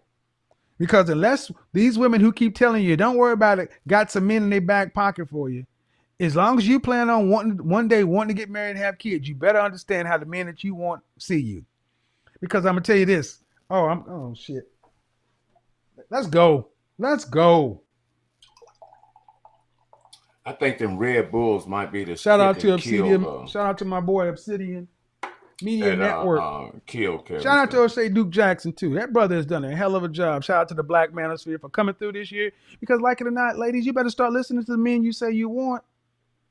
You better start listening to men, period. Because like it or men, period. This is not a black issue. This is a Western issue. Men are saying, You got average men. Where's the average number? The median income for the median income for men in this country is roughly $52,000. And for black men, it's roughly $40,500. The net of it is there was $10,950 difference between what the average black man makes versus white men. For simple math, it's called $11,000. Let me show it to you. I'll show it to you. Show it to you better than I can tell you. How we doing today, people? See, y'all don't want to learn. That's not. Y'all don't want to learn. See, in education is key in situations like this. And it's a shame that this man died. Let's go to blackdemographics.com. Blackdemographics.com. Some of y'all put that in your Rolodex. Blackdemographics.com. Go get some statistics on black people. Go to blackdemographics.com. I love blackdemographics.com. Great. Lots of good stats. And I think it's funny to now, I'm starting to hear women starting to go against the stats now. Well, how do we know who those stats are for? They could be an agent. Wow. When you got to start beating up on the stats, you really lost the argument. Mm-hmm. And y'all really lost the argument. If you got to start beating up on the stats. Oh, them blackdemographics.com. Population.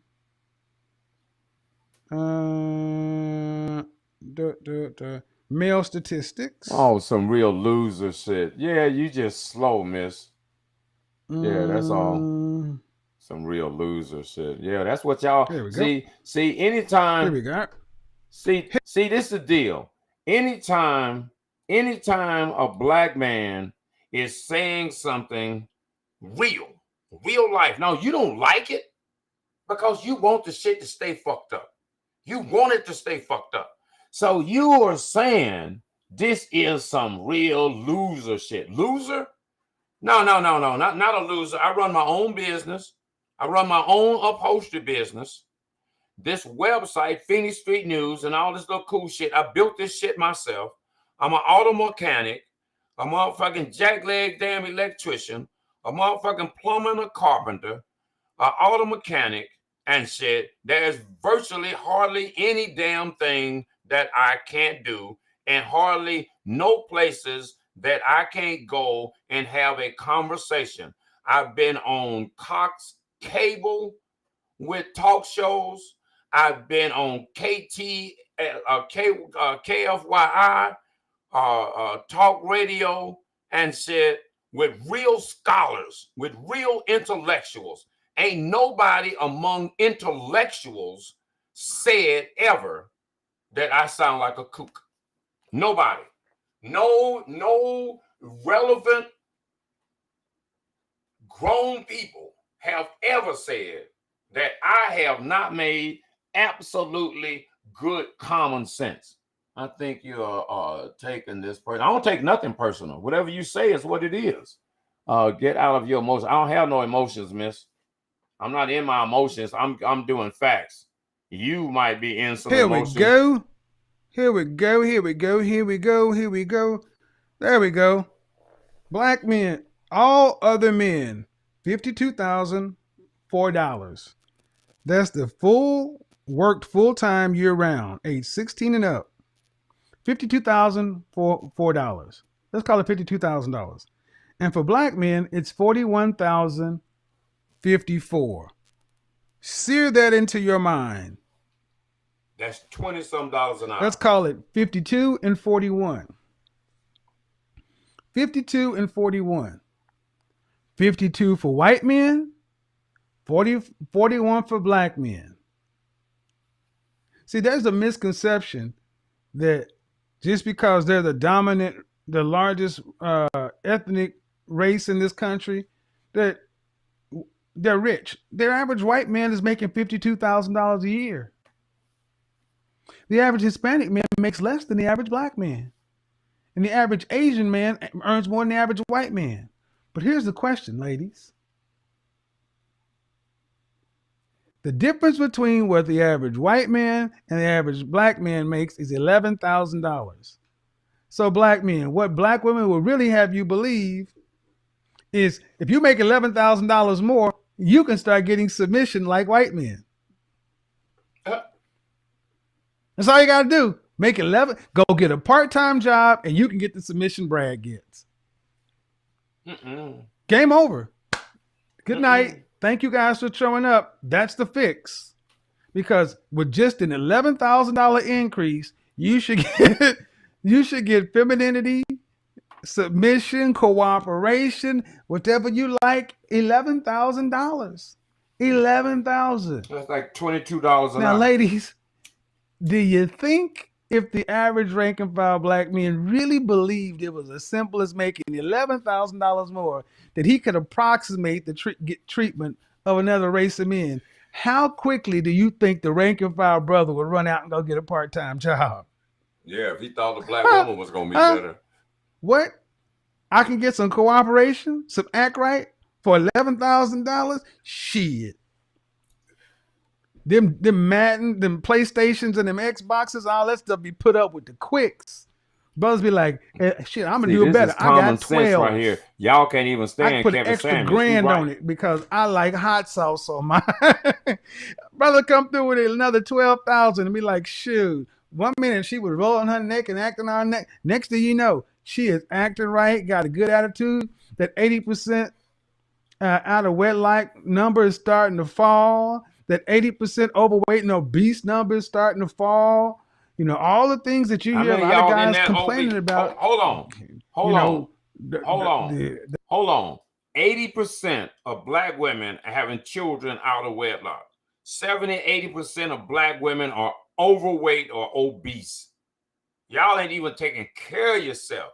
And y'all want better damn treatment? Y'all, hell no. You're not even wife material, most of you. In the first place.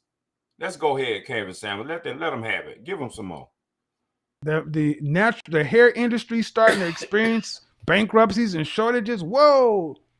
We've seen an 85% reduction in yaki. Yeah, shit. They've been selling y'all all that fake hair. Whole Foods start popping up all over the place because vegetables start getting cooked. I'm being facetious, but are we really? Because it's about money and resources, right? No, it's not. It's not. $11,000 difference. That's a lot different. Because at the end of the day, there's really not much men can do that's going to change whether or not women are happy if they're not dealing with reality. You ain't dealing with reality. I'm stupid. Now you got women calling men dusty who make more than they do, who are more educated, more accomplished. I'm like, well, wait a minute. Well, yeah. So if you just have disagree with what some of these women say. Hold on, Kevin Samuels. Oh, yeah. No, you women need money to be in love. And your love and level of love, women's love and level of love is tied directly to cash. Directly to cash.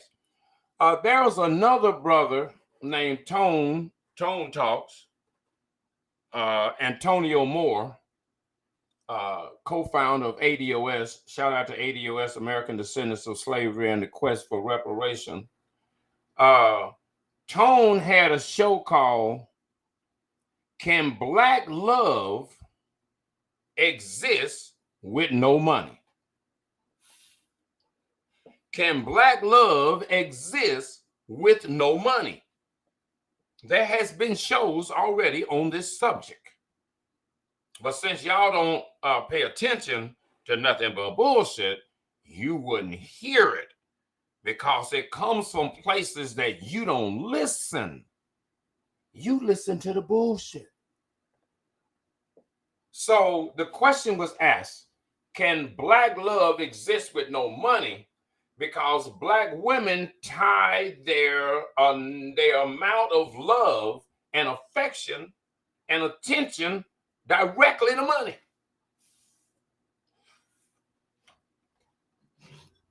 That's the modern black woman. We had more love when we had less. We had more love in Black America when we had less. When Black women got a job and welfare and some more shit, they stopped giving a Black man love. They stopped giving a Black man love. Unconditional love. They stopped giving a Black man unconditional love, but it's the Black man's fault. And it's the Black man's fault if you picked, you chose, you went to bed with a crazy man. He got shiny jewelry on, got shiny gold teeth, and he got a big bankroll. You ain't asking where he got the money from, though. As to whether or not the way he's getting money, is there longevity? Is there a future in the hustle? Now, there's a lot of people in the penitentiary and dead trying to make the hustle a lifestyle. That don't work. Well, the data shows that the hustle will catch up with you, that the streets will catch up with you and eat you up. The people in the street, rather. So now, so on the Jefferson show, it was all about the money. No, it wasn't. Now on the Jefferson show, it was all about the family business. It was about a family business. See, a lot of people don't understand that George Jefferson had the cleaners. He had a business. He was a businessman. He wasn't no nigga going to work, going to no job.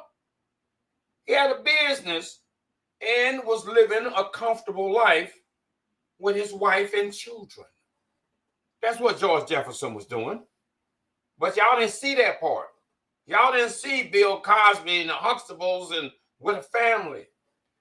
Y'all didn't see Jazzy Jeff and the Fresh Prince with a family. Y'all didn't like that shit. Okay, so y'all want to see the hyenas. Y'all want to see Love and Hip Hop. Y'all want to see Basketball Wives.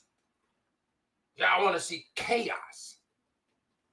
Y'all want chaos. Y'all don't want family. Y'all don't want tradition. Oh, you want to be a non-traditional family. You want to be a transgender. You want to be some other kind of weird shit. Other than, let's keep it basic. Let's just keep it basic. Man, woman, children, family, picket fence. Let's do that. Because 2 heads is better than one. Always. 2 or 3 jobs in one household is always better than one. I don't understand how somebody would be tricked into thinking as a woman that I don't need a guy's income and protection when there's something going thump in the night. When there's a noise downstairs, I don't need to have to be like, oh, okay, I guess I've got to get the weapon out of the nightstand instead of the man. I got to go down and face the burglar. No, I'm going to trick my son into it. I'm going to let him catch the blunt of this. He's supposed to be watching how his dad handled this bump in the night. Oh, now he daddy boy. Now he got to be the daddy for you.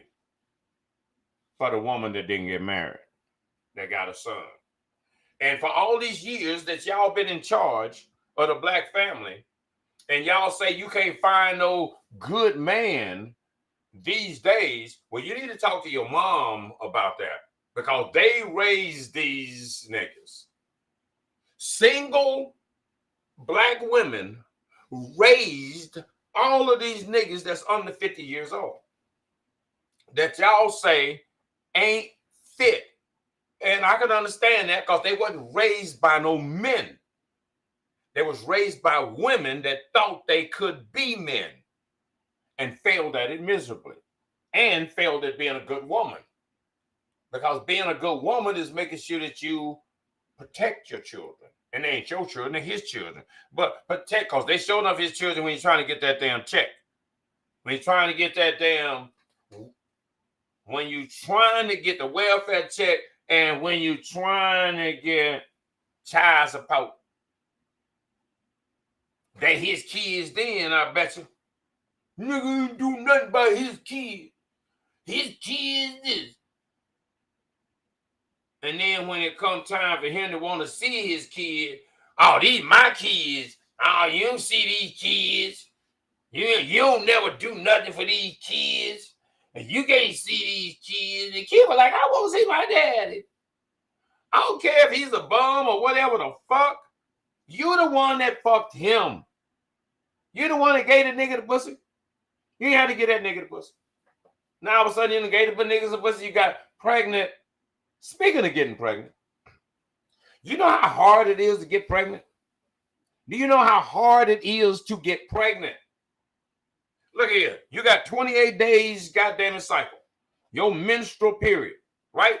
28 days, 29 days, right? Right.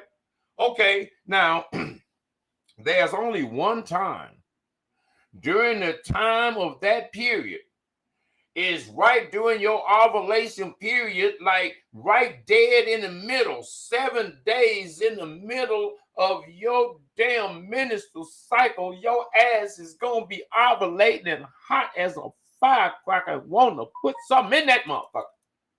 But you can't put nothing in there because it's meant to make babies at that particular point in time.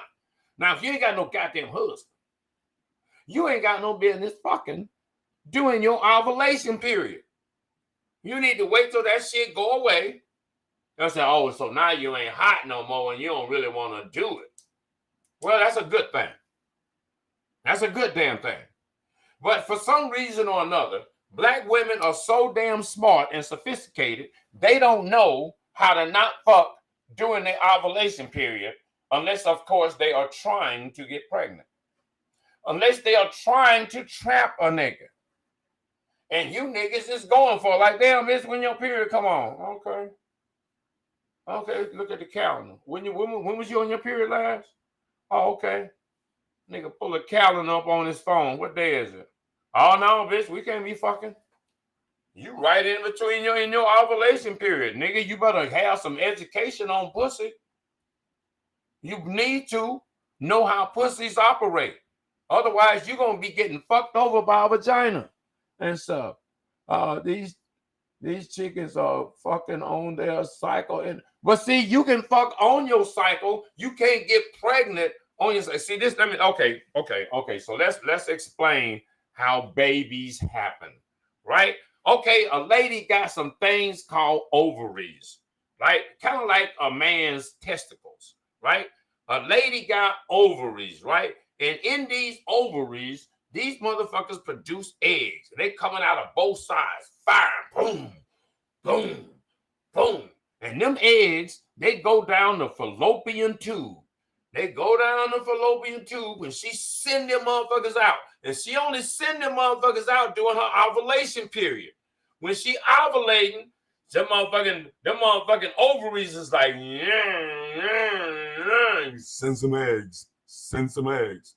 Pew! They send the egg down there, bitch.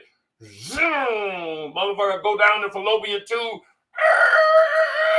and get right into the damn vagina.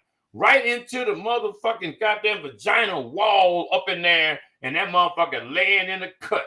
That motherfucker egg is laying in the cut. Can't wait for a nut. Like, damn, is that a nut? No, there ain't no nut. Oh, shit, is that a nut? No, there ain't no nut. Oh, my God, here come a nut. Oh, shit. You think one's going to get inside? I don't know. We sure hope so. Shit. Oh, shit, sperm everywhere, right? And if the sperm get inside the motherfucking egg, because there's a lot of sperms, right? Them motherfuckers is in there like little soldiers and shit. Like the fucking 300, right? Trying to get to that motherfucking egg. Then they bump it into the egg. Some of them bouncing off and shit. Fucked up ass sperm. They bouncing off the damn egg. And then after a while, one of the motherfuckers hit dead center of that motherfucker. And then slide on inside. Before you know it, that motherfucking egg start to divide and subdivide. And before you know it, it'll divide and subdivide, and you got a zygote and an embryo and a fetus. And goddamn, by the time you look around 9 months later, you got an infant. And this shit work like clockwork. When you understand how it works. But no, you motherfuckers don't want to understand how it works. You don't want to know biology and you don't want to know science. That shit was so boring. So now y'all here fucking up biology and science, fucking like rabbits, any time of the day or night. You ain't even saying like, damn, should I be fucking? Is this my fucking ovulation period? I don't know. But see, when she come on her menstrual cycle,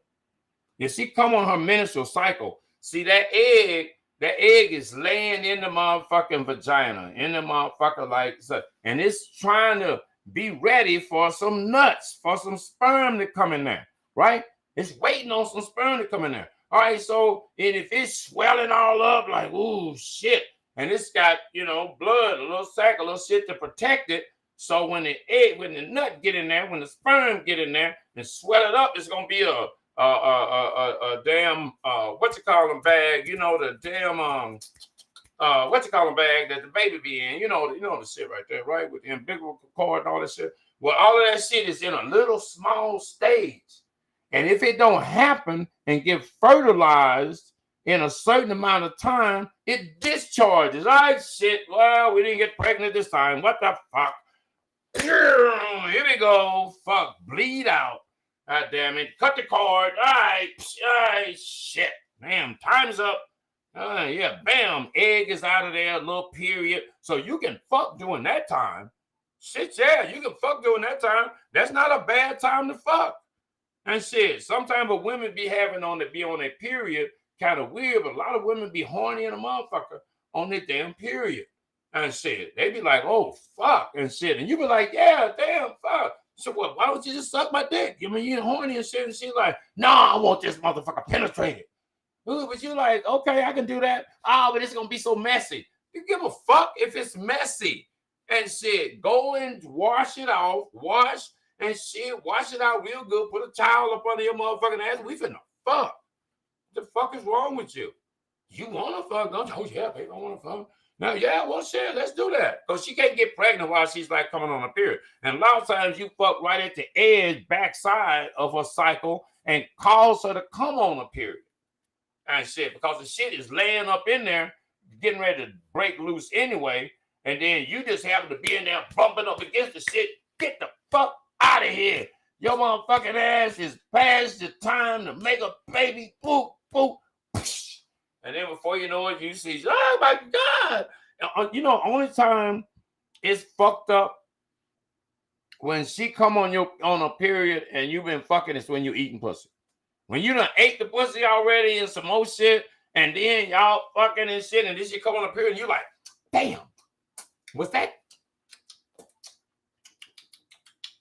You trying to think back. Did you taste something weird, salty, fucking whatever, clammy? Fuck, you trying to think back in your head while you was eating pussy when she was squirting or some shit. Was this motherfucking goddamn it period juice and shit or what? And you don't know, but that shit you don't want to bring it up. She said, "Oh my God, I came on my period." You're like, "Fuck, sure did. Did I just eat some bloody pussy?" I'm like, you just don't know. You be like going through it right there. The chicks don't know what men had to go through. It ain't like you gonna suck a dick and it's like fucked up and shit, but you could damn be eating some pussy and that motherfucker be all fucked up. Y'all like, oh shit. I mean, damn. And that's just the worst. You don't even want to think about it. You don't even want to think if you just ate some pussy that it come on the period. You're like, oh no, oh damn. You be like, ugh. I be like, nigga, you just put your tongue in her ass. I'm telling you, that little damn blood juice ain't gonna hurt you.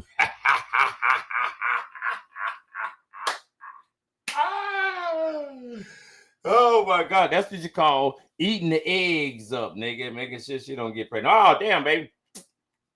I think those were twins. Hey, this is the best damn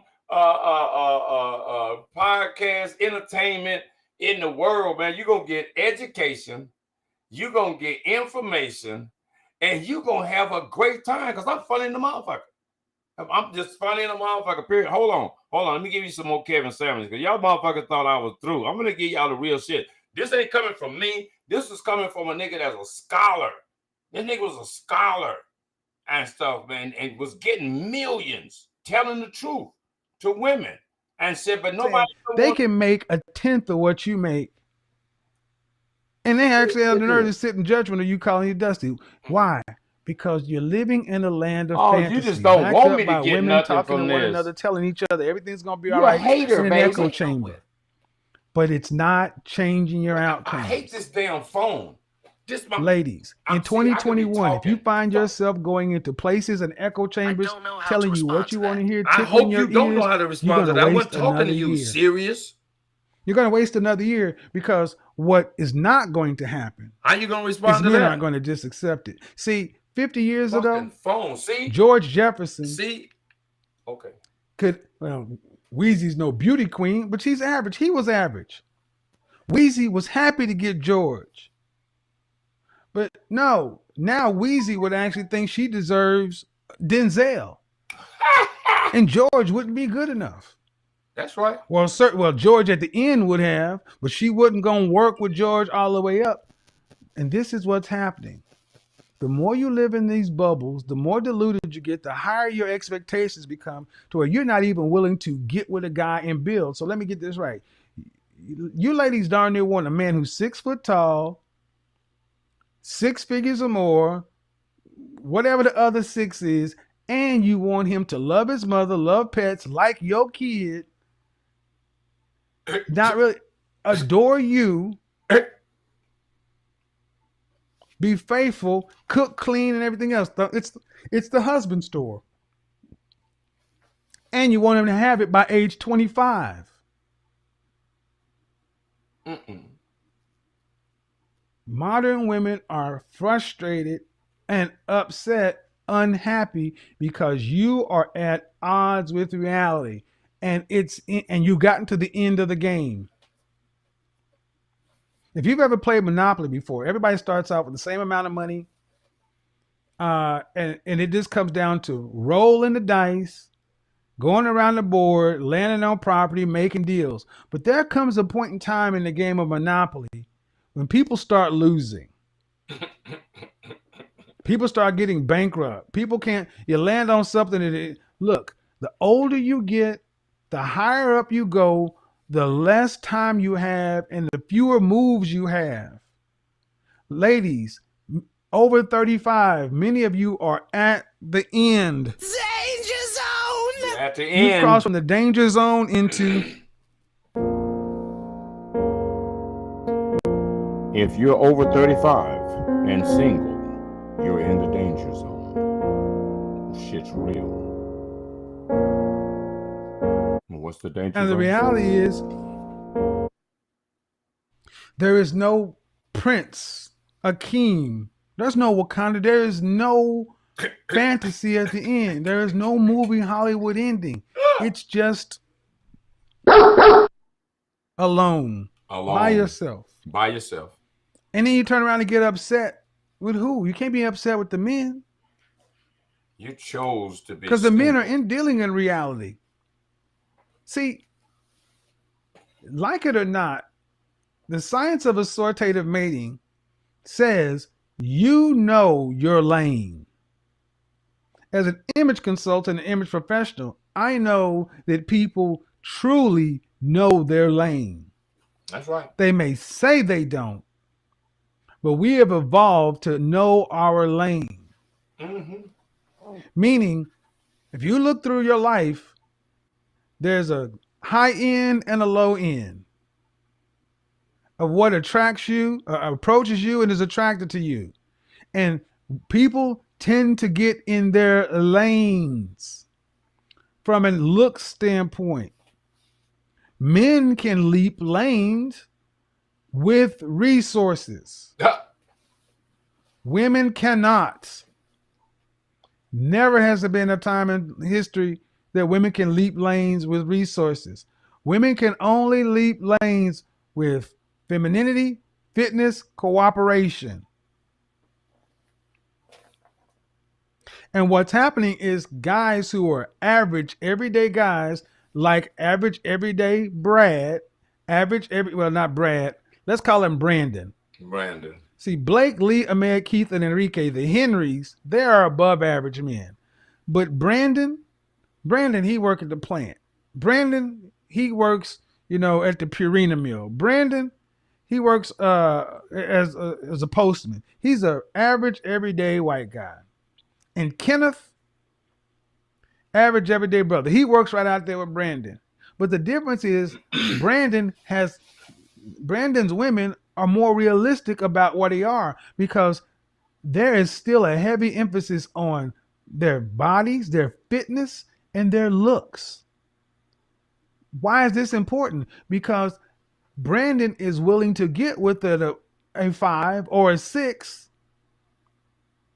possibly even an eternal 7, but he does not expect to get an 8, 9, or a 10. And women, for the most part, understand that Brandon is their 8, 9, or 10.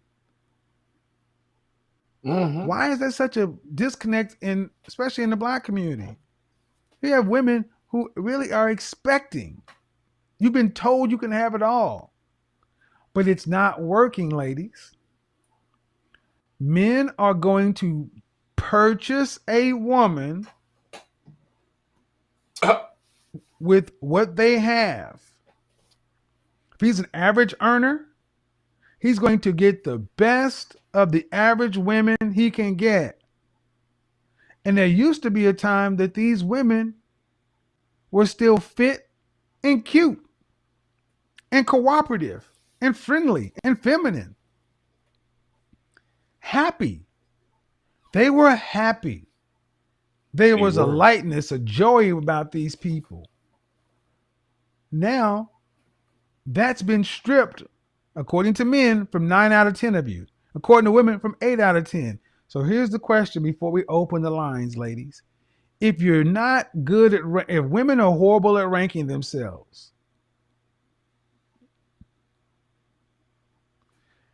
unhappy,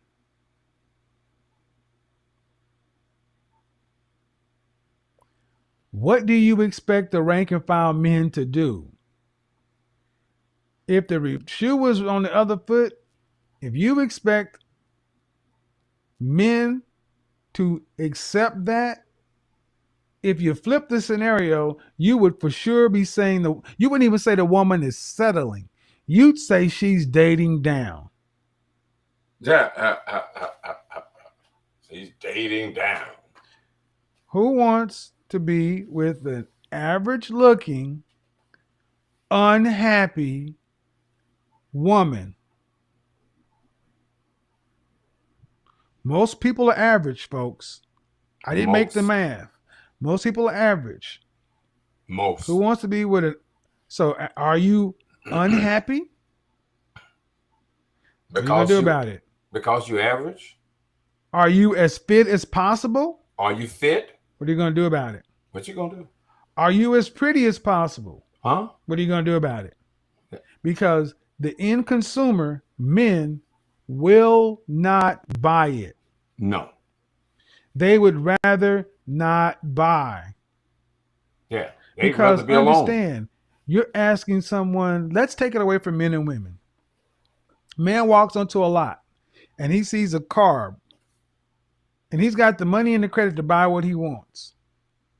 So he's going to get the best deal possible for a brand new car because he's the only driver. He's got the highest warranty, all the bells and whistles and the perks and the highest level of service from 99% of he has top 1% benefits, platinum level service. He has a flat tire and they send a helicopter out to get this guy. That's how some people live. But then you got a guy who is working hard for his money, living paycheck to paycheck like most Americans. Had to save up his money, and he's going to buy a car. He wants the same kind of experience as this guy got, but he can't afford it. So he doesn't expect it, but he would like to have as close as possible. But wait a minute, hold on. Let me address this right here. Oprah, look, Oprah is kind of like gay-ish, kind of sorta. She got what's his name? What was that damn dude's name? Oprah's dude. Oh shit. But see, Oprah got rich, got money, pitching products. That's all Oprah did, and that's all most of these kind of shows like hers did, was pitch product. They're a product salesperson, and they use this little talk format in order to just kind of distract you while they bring out the goods to sell you and stuff. And Oprah was good at that. You notice that after Oprah went off the air, Oprah can't get money like that no more, because now Oprah got to sell herself. She can't sell gimmicks and products like that's the game. That's how the game works. You have this program format and you sell. So Oprah been had this problem with one of the things that Kevin Samuel talked about, with obesity, with being overweight and stuff, and not fit, not healthy. Men don't care. Listen, y'all got to understand, Oprah ain't got no husband because men don't care how much money you got. When you're a woman, you got money, men don't care about that. Men with money do not care if you have money. See, she's in a position where she ain't gonna take a nigga that ain't got no money or just got some money and shit, because she's like, I got money. Okay, well then you're gonna be alone too, bitch. You're gonna be alone because men that have money don't want your kind of woman. They don't. Men want what they want. If I got the money to buy a brand new car, why would I buy a used car? Why would I buy a used car? Why would I buy an older used car if I got the money to buy some new shit? If I'm a six-figure nigga, I'm gonna buy some new shit. I'm gonna buy a motherfucking broad that's 28, 30, 32. I'm not gonna buy a chick that's 35, 38, 40, 42. That's not what I'm going to do. And I have the choice to do that. And when you were, as a woman, in your early ages, you were supposed to get you a husband and go about your business. That's what you were supposed to do. But that wasn't good enough for you. So now here you are, 35, 40 years old, and you're about to be by yourself or gay. It is what it is.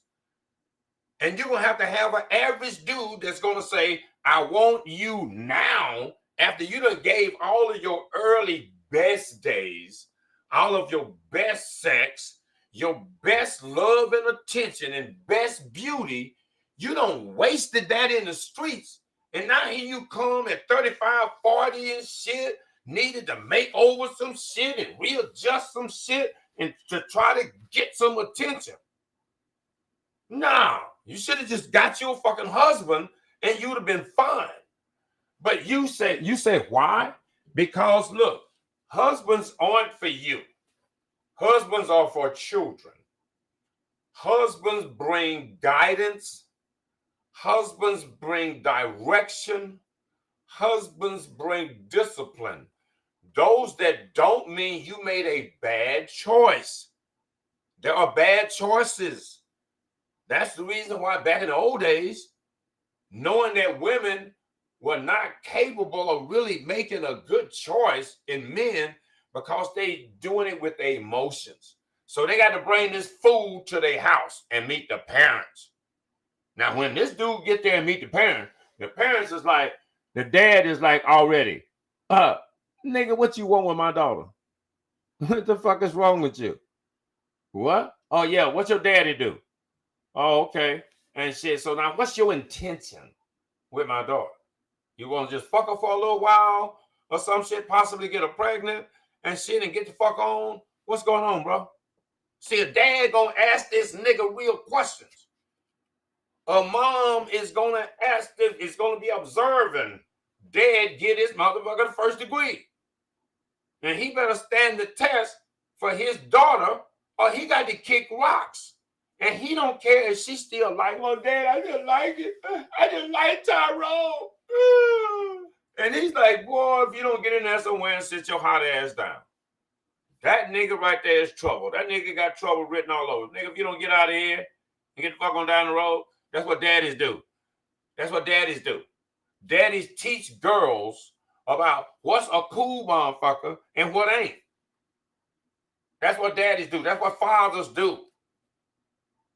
Fathers teach boys how to interact with a wife, with a mother, how to lay down the law around the house, how to, whenever something happened, don't worry, I got this.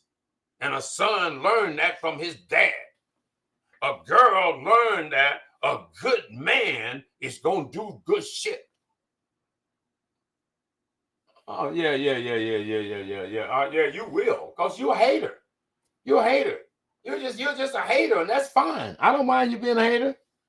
And shit, no, you need help. As a matter of fact, I tell you what, you got a lot of balls. You got testicles and shit. Why don't you tap in on the line, and we're going to talk to you. I want to know your life. I want to know how you fucked it up. I want to know how you, as a person that, let me see, let me check your face out. Let me check you out a little bit closer. Sunk in jaws, don't look like you smoke crack and shit. Let me check you. Got those lips pushed out though, and the jaws stuffed in and shit. Okay, well, I mean, you look like you might be about 39. You look like you might be about 39 and shit. Look like you might be about 39 and stuff. But that's cool and shit. You ain't nobody gonna fuck with you with that attitude that you got. And see, Kevin Samuels talk about this. What women try to do is shame, insult, and guilt.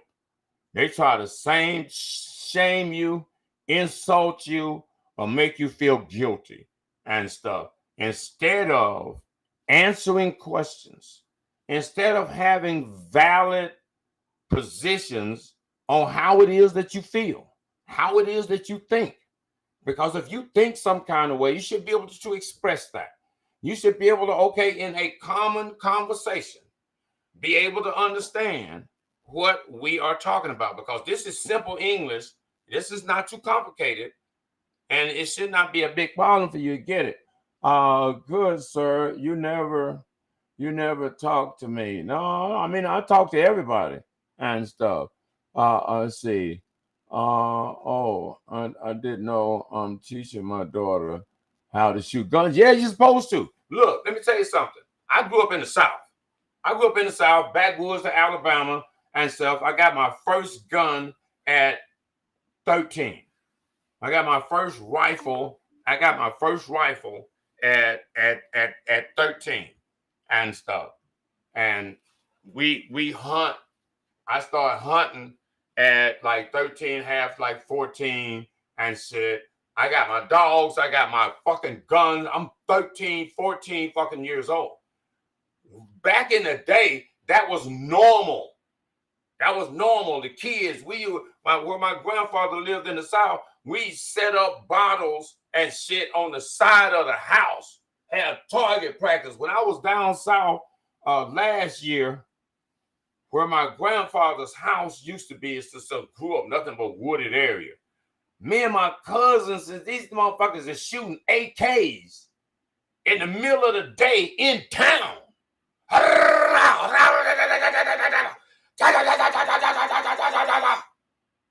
Nigga, in our town, in the village, we good. And shit, no, hell no, nigga. You niggas in the city, it's just scary. That's what the shit is. Okay, none of you niggas fight. See, back in the day, we had access to guns all the time. Everybody hunt. Everybody got access to weapons. Ain't nobody out with no weapons. Ain't nobody shooting each other.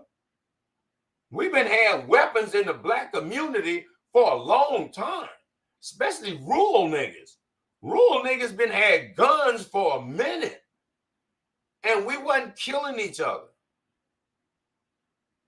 So we had rules, we had discipline and shit. Back then we had respect. We had respect for each other. We had respect for family. We had respect, discipline, and order. Now, y'all ain't got no respect. Y'all ain't got no discipline. Y'all ain't got no order. And when somebody tell you something about some respect, about some discipline, about some order, you reject that. And you say, well, how we going to fix it then? How you going to fix something you keep rejecting the damn medicine? Motherfucker say you got the goddamn COVID. You got to damn take this shit. And you like, oh, no, I'm just going to, I don't know, I might die. I don't know. I'm going to make it if I can make it. No, hell no. You got to take the medicine. And y'all don't want to take the medicine. You don't want to take the medicine. Just like people that's overweight don't want to do the work. I had a lady on the last night that law went from 285 to 150 as far as down to all natural, ain't had no mommy makeovers, ain't had no surgery, no liposuction, no nothing, just diet and exercise. Lost all that weight. She'll be on the show doing another fitness show. And the thing is that y'all don't want to listen to people that's going to give you correct information.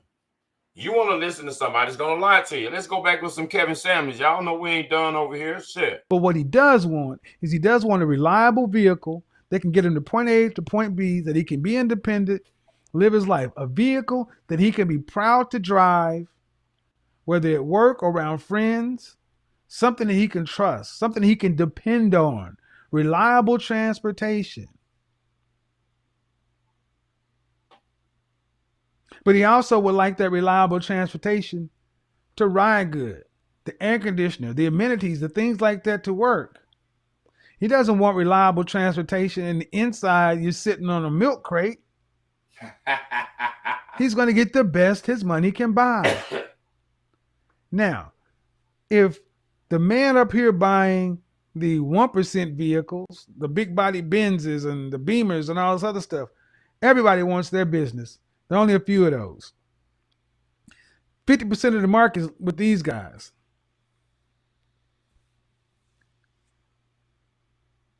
They got to make the car payment, whether they got a premium car or not. Do you honestly think that this man should go get a vehicle that's not going to meet his needs, not reliable, not dependable, and it's uncomfortable? And it's uncomfortable. You think he's going to work his butt off to have to make those car notes and payments and obligations and everything else? Because once he signs and takes it, he's responsible for it. If it breaks down or whatever, it's more money into it. That's how we think, ladies. Men are more apt to be like, forget it, I'll just Uber. I'll get a bicycle. I'll take the bus. I'll walk before I deal with the headache of getting into a bad car. Oh, bad. Ladies, that's just a damn car. So we start talking about a wife, a mother of your children. If you wouldn't make a good car, how the hell you think you're going to make a decent wife? Hello. Uh-oh. So don't get mad at men because men are going to shop around, compare, contrast, look at what the market's going to buy, and decide I'm going to get the best I can afford, or if what I can afford doesn't meet my needs, I'll take mass transit. I'll take the subway. I'll carpool. Right? Ladies, want to hear from you. Why do you think women are so angry today? Why y'all think women are so angry? Because if 8 out of 10 of you say women are angry, why do you think women are angry? Why do you think women are angry? Why y'all think women are angry? And what can be done about it? Yes. Because I'm best trying to explain to you that many of you have met your match and you've blown it.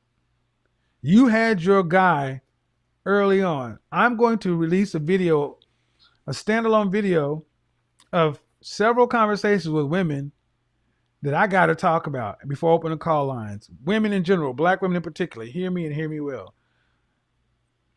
Many of you won early. You found your husband, you got married early, and sadly, you believe the grass is greener on the other side. You got women out here telling you got married too early. You didn't know what was out there.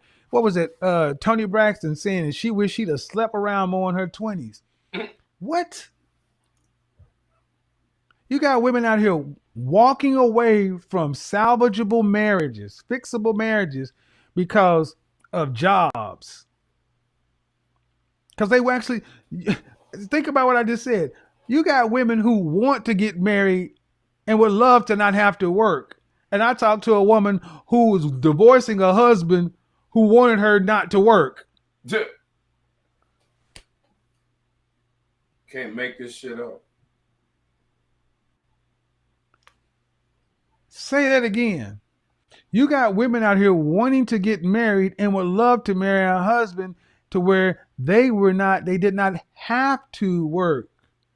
And then on the other hand, you got women who got married early and are divorcing their husbands because their husbands did not want them to work. And they want to work.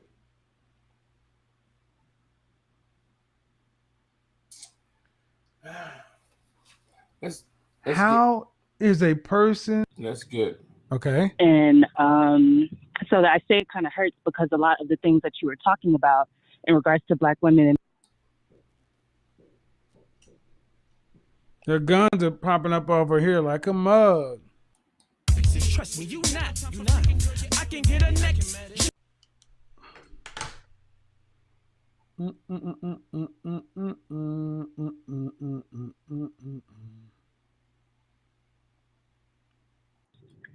Okay. And so that I say it kind of hurts because a lot of the things that you were talking about in regards to black women and certain things I was doing myself. And I was like, oh my God. Okay. So how old are you? It was like a blessing. I'm 26. All right. So are you out here dating? I'm getting back into the dating scene, but it's different. What do you mean? I'm sorry, do you mind saying that again? I said, what do you mean it's different? Yeah. Different in what I mean by that is my experience right now with men, I'm either realizing like there are things that I have unrealistic expectations about, or I'm coming against men who are still figuring it out, which is great because I'm young, but okay, so you're what do you okay, so I mean, okay. So here are the questions. Do you want to get married? I do, yes. Okay. Do you want children? Yes. All right. I always ask this question. Do you want to have to work to pay significant bills after you're married? I would not want to, but I do have aspirations that I'd like to see out. Okay. What does that mean? I want to still be able to like serve in my community the way that I'd like to, like still be of service. All right. How many kids do you want? Making my life flow. Anywhere between like 4 to 5. 4 to 5. Yeah, I know it sounds like a lot. Well, that is a lot. How tall are you? I'm 5'5". Dress size? My dress size is a 4. Oh, I'm sorry, a 3. 3. All right. And so what's the problem? I mean, I if think you're 3'4", what would you rank your looks on a scale from 1 to 10? And you cannot use 7. I would say 8. Sure. Yeah, all you 8s not camming up. It does make it. I'm sorry, okay. do something. I'm saying that the phone broke out. I said all these 8s that don't cam up. Yeah, and don't you're in California. come on the camera, but you're 8. I am in Nevada. I used to live in California. All right. Well, okay. Are you driving? I'm at my destination. I was listening to your show on my phone. All right. Well, here's one thing I would start. I'm going to start asking you ladies to actually, you should have a picture or be willing to get on camera. Because I'm going to tell you, I think most women, I know for a fact, professional fact, that the rank and file woman is horrible at ranking themselves and others. Just horrible.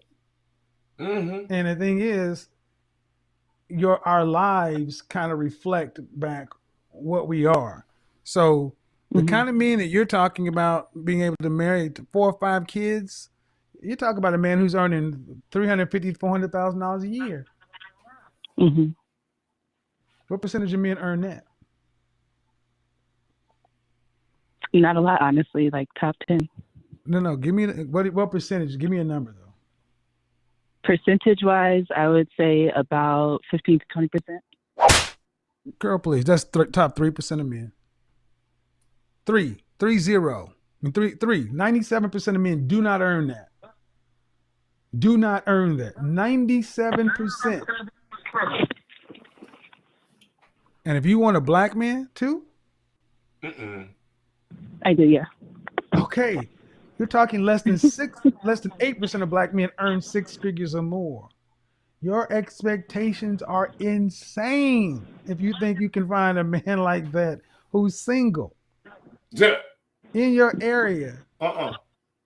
And honestly, let's just get that you are an 8. Men who are making that kind of money, man. Say that one more time, please. Men who are making that kind of money are like the cream of the crop. They're not going to pick you, sister. They're not going to pick you. Unmute yourself. They are not going to pick you, sister. All right. Well, see, this is one thing that okay, we're going to go ahead and put you back in. She muted herself up, so put in the waiting room. See, one of the big issues I see with a lot of women today is you guys are just, and I don't think you don't do it on purpose, but y'all are just woefully out of touch with the numerical reality of what it is to be men. Maya. They don't know. I don't get it. They don't know. Y'all just Maya, slow. Unmute yourself. Y'all just slow. It's obvious too. You're just slow. Unmute yourself. And you got to go through everything to try to get women to figure out how to do everything. Y'all be on social media. I'm asking you to unmute yourself, Maya. Y'all be on social media all the time, and y'all get on little shows Maya, like this. Going once. And Maya. I'm here. Okay. All right. Do you have the computer on in the background? Oh, Mom, you gotta turn.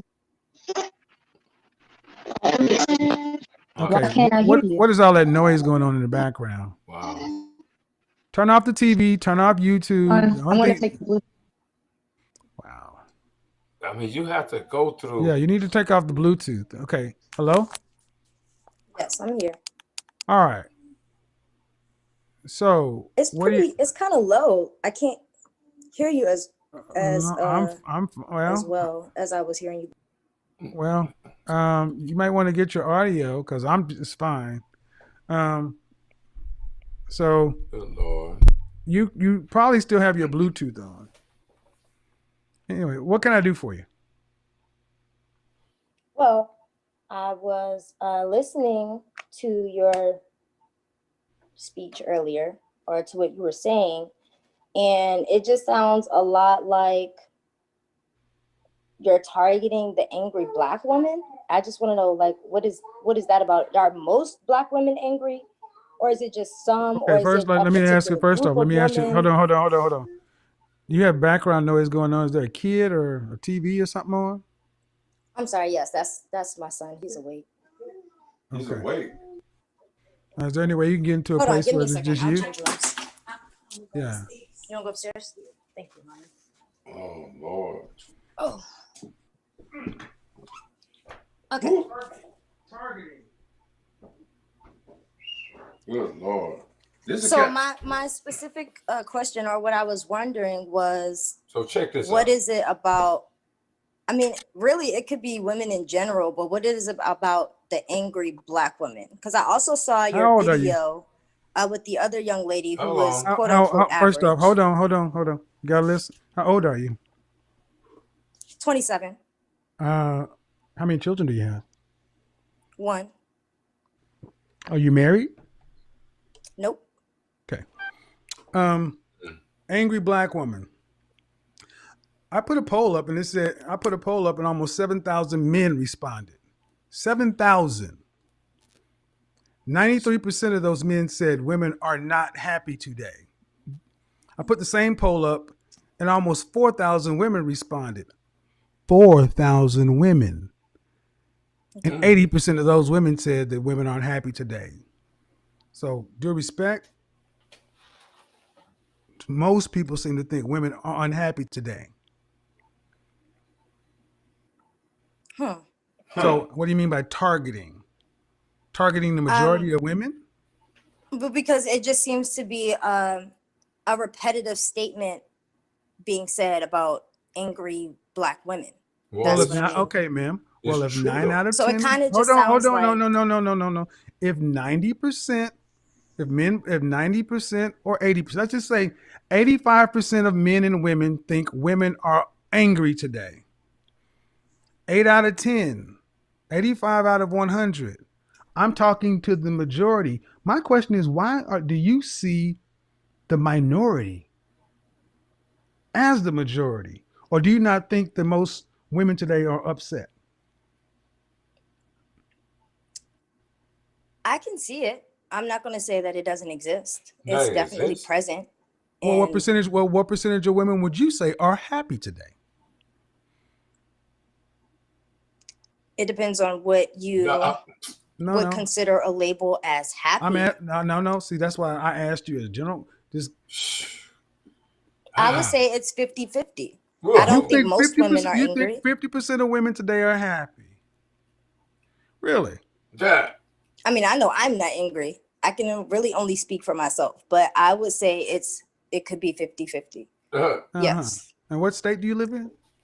I live in Washington, D.C. Okay. Oh Lord. 50% of women. So, you're 20. How old? 27. 27. Let's look at popular media. Tyler Perry. Okay. Are his plays, movies, and are his works filled with just joyful, happy, light, effervescent Black women? Watch this. I mean, no. Okay. No. What popular movies, books, works of fiction are full of light, bright, effervescent, happy joyful Black women? I'm sorry. Can you repeat that for me one more time, Lord. please? Oh Lord. What media is filled with light, joyful, bright, effervescent Black women? None. Why do you think that is? I honestly think that that's a misrepresentation in the media. Misrepresentation? Really? So, media is about making money. True or false? Truth. So, if you were outright misrepresenting or lying, who would buy it? Makes sense. I'm sorry. Just one more time. If you were trying to sell a product, you telling me that the products out there are misrepresented, well, then who's buying it?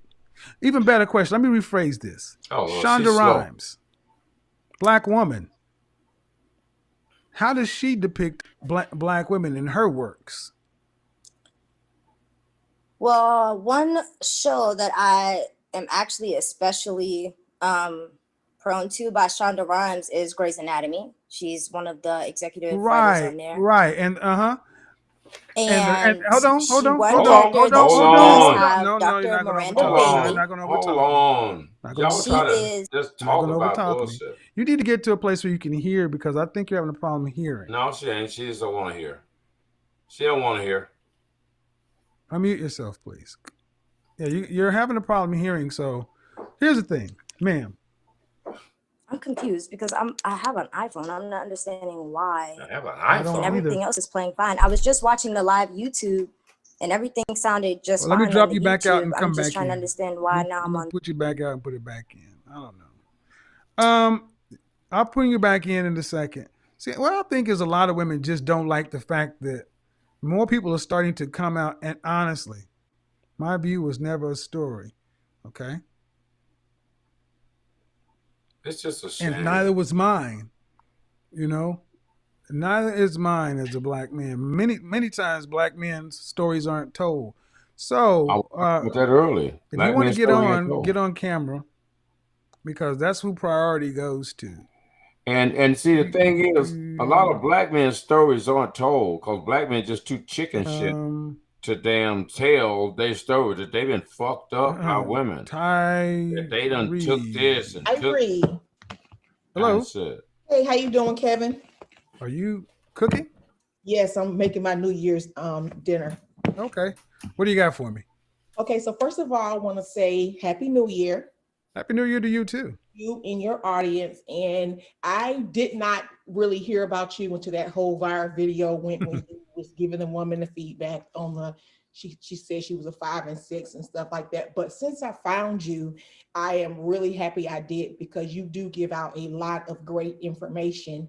And I was telling my male friend, like, I really wish something like this was around 15, 20 years ago for women, because you bring so much value to your audience if they're open to receive where you're coming from. Yeah, if they're open. If they're open how old to are hear you? it. All right, how long has this show been going on? Oh shit, I'm 4 51, hours. and this is what I say. Our generation, we were like. Hold on. I can't go any longer. I'm sorry. I appreciate all of y'all tuning in. It has been an exciting show. I've what was that? Oh, I didn't know. I'm teaching my daughter how to shoot guns. Oh yeah, we talked about that. I call bullshit. Yeah, you would and stuff, but you here though. Let's see. You should have brought me on. And I tried to bring you on. I gave you the link. You wasn't. You wasn't. You couldn't get it. I could have brought you on, but I could schedule you a show. You have no idea, and I want to give a numb fuck you, cause you know it all, huh? But you could not bring me live. I tried to bring you live. I gave you the damn link. What are you talking about? I post the damn link in the damn deal all the time. Post it several times. All you had to do is just click on the damn link in the chat and stuff. You are tripping. Let's see. Hold on. S-H-A-V-O. Shavana Hooks. Okay. Shavana Hooks.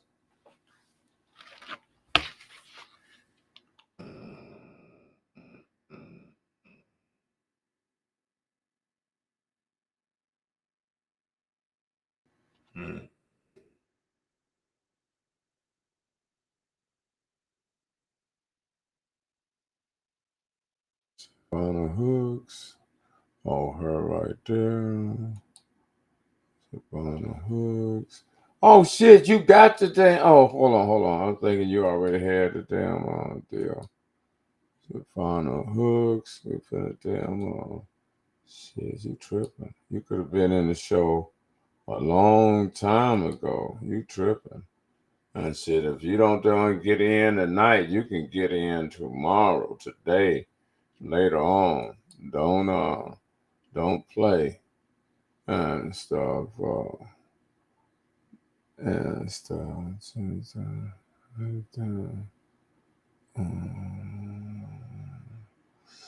Let's see. Let me see what be going on. see who I damn see who I know here. Okay. And check it out. See who I know here. I don't look like I know anybody. Okay. But anyway, you got the link. You can have the link. You can be on tomorrow. You can be the oh shit, wait a minute. Hold on. She gonna you can be on mañana and stuff, and you'll be on doing a whole darn show. You can be like, you can be the damn guest. Make sure y'all understand this weekend coming up, Juneteenth is Saturday at Eastlake Park. It is going to be a blast. As always, Finish Your News will be on the bump in the building doing what we do.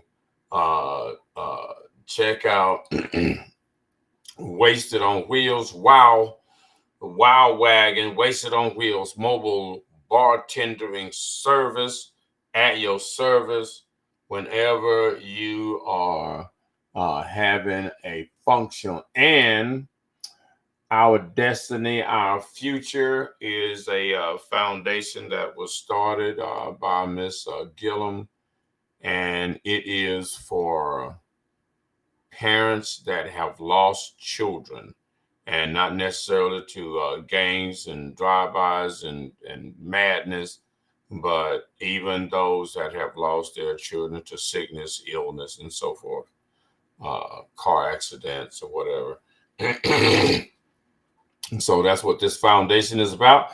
Contact them today. And as always, this program is brought to you by PhoenixStreetNews.com, the Valley's news and entertainment directory that caters to bars, nightclubs, restaurants, and other entertainment venues, and provides quality digital advertising for small businesses just like yours. Why don't I have the this show is also about the media panel and all that it does for media to get together so that artists can get all kinds of exposure. You know what I mean?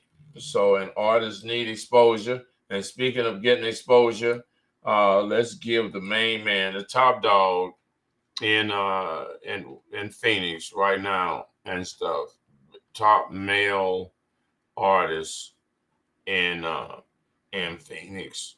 Like, well, yeah, I think so. I think right now this might in fact be the top artist. I think what you call him has been the top artist for a minute. Merkham, pretty much artist of the year by Phoenix Street News, but we got this. You are guy now listening to Highly Favored. Yeah, right here, Highly Favored. Richie Evans. I'm gonna get up and get out of here. It's been 4 hours entertained and live, all we can stand conversation by the one and only, the magic man, Radicalmike. And what's up, Radicalmike show? Radicalmike, Money Mike at yahoo.com. Let's go, Richie. Y'all ready to go? Rises to the sky cause I'm highly favored. So smooth. Whatever city I'm in is the city of angels. Already. This game could've went left, I'm just thankful that it went right. Oh yeah, this is how it's going down, you already know. You don't want me to do this. Highly favored, I do blessed. Oh yeah, cause I got all kinds of MC. Playing with you, I ain't got no stress. I mean, I haven't, this game could've went left, I'm just thankful that it went right. Oh, so so we finna flow with it. Let them have it. Come on now. Yeah, niggas think my nigga game tried to help me. At times I felt he tried to sign me to shelf me. But then I realized he had to save himself and to worry about his young nigga asking for some help. Speaking no family business is something I don't condone. Got up on the hustle to get this shit on my own. I'm grown, just a different vision. More of the franchise player, not your Scottie Pippen. I'm dripping, been whipping. Had to move a few packs. Had to get up on my shit so my team won't collapse. That's a fact. Word to the last name on my tag. Just speaking this life music, don't confuse it with rap. You get it? Been 10 toes down and came from the mud. Put it all on the line until they take it in blood. So when you see me out, nigga, counting it up, show respect when you speaking on us, highly favored. Presents to the sky, cause I'm highly favored. But every city I'm in is the city of angels. Skating went left, I'm just thankful that it went right. We still rocking and rolling. When you come from where I come from, you ain't supposed to live this life. Oh yeah, we the best in the Southwest, and this right here. We're talking about having a conversation, talking about MC. This how we rock, this how we roll. Yeah, we need your smoke, your party, your thing, poppin'. Richie. Richie Evans right there on our favorite DJ. Yes, sir. Playing on all platforms right there.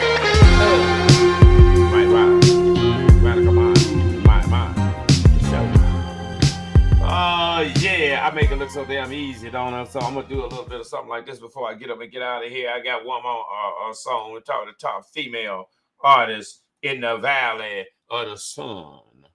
The queen, if you could use that term, the queen of hip hop in Arizona right now, handling her business. Let them have it.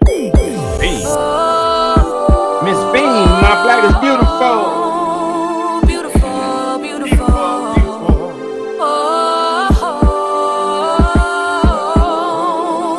Beautiful, beautiful. Yes, yes. This is a tribute to both men and women, not just women. This woman lets you have it. Miss Bean. Beautiful, beautiful. It's all the same, that's what society say anyway. So I guess it's okay to say my black is beautiful. I'm the opposite of what the topic is, so in love with my light skin. Look in the mirror, I know that I'm great. You disagree and I'm up for debate, cause my black is the shit, ain't no fucking opinion. Say it and slam, I know that I'm winning. Black, now that's a fact, as well as a trend. All the fat asses and all the full lips, all you see is us on ESPN. Rapping our lyrics, don't let me begin. Black is the beauty all over my skin. Black is the beauty all over your skin. Your black is beautiful. Your black is beautiful. My black is beautiful. My black is beautiful. They black is beautiful. They black is beautiful. Every day when I wake up and pray, I know my black is beautiful. My black is beautiful. Your black is beautiful. Your black is beautiful. All black is beautiful. All black is beautiful. We coming like 50 shades, it's all the same. Your black is beautiful. Your black is beautiful. My black is beautiful. My black is beautiful. They black is beautiful. They black is beautiful. Every day when I wake up and pray, I know my black is beautiful. My black is beautiful. Your black is beautiful. Your black is beautiful. All black is beautiful. All black is beautiful. We coming like 50 shades, it's all the same.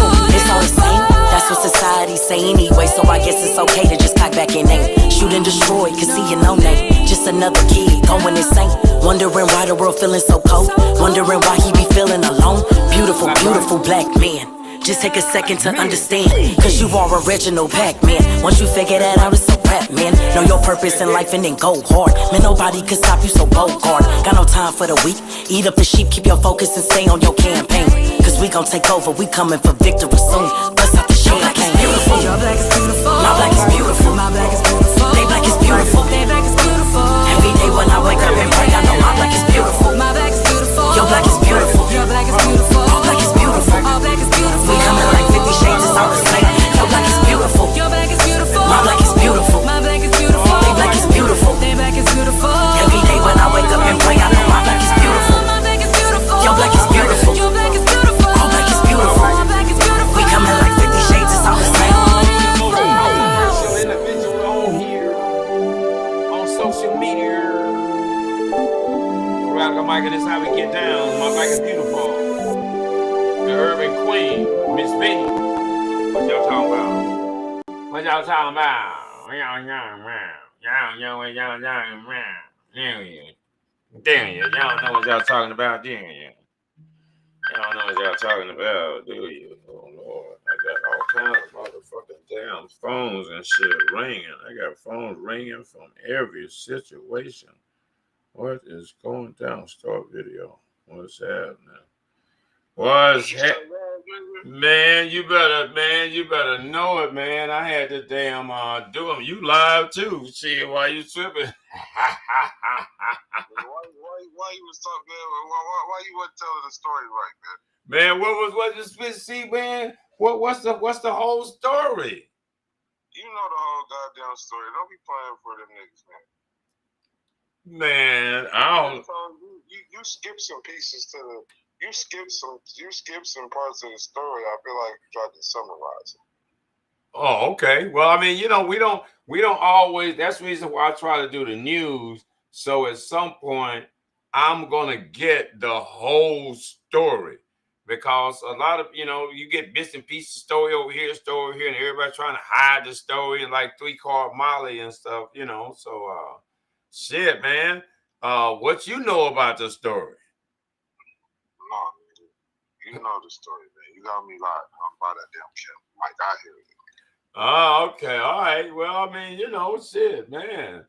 I try to keep it real. You media, our media. I'm faded off this goddamn tequila. Oh yeah, no, hell no. Oh, he got the truth. Wait a minute. He got the truth serum over there and shit. He don't want to. No. Come on. Give him the tequila. I ain't answering none of your questions. Give him the tequila version of the story.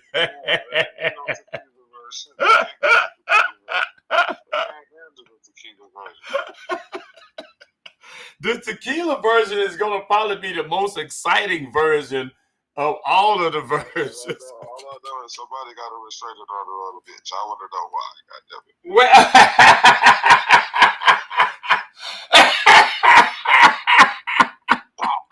God damn it. A restraining order?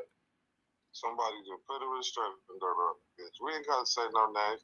Oh man, okay, that's work out there though. Man. Now, why you put a restraint? Now, what is the restraining order gonna do? They ain't gonna come and pull up on you. Hey man, Oh, she talking about me. Can you make sure she don't make no more diss records or something? How you gonna do that? Oh, I don't know nothing about no diss records. See, now you making assumptions.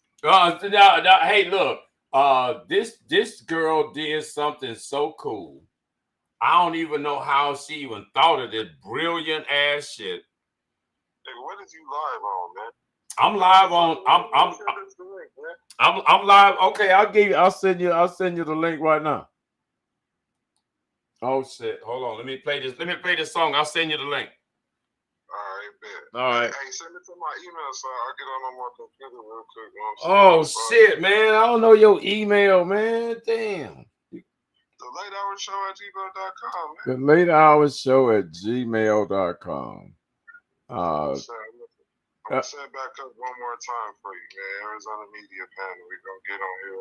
I'm gonna get my drunk ass back on this camera for you. Man, it's easy for me to just pop it over on your on your Facebook page.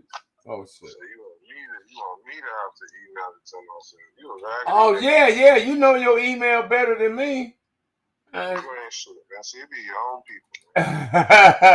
Because man, it's gonna be work. Let me play Jay Hound. He said he's top 5 and stuff, man. And I'm gonna send you the link and stuff, and I'm gonna play Jay Hound and stuff, man. And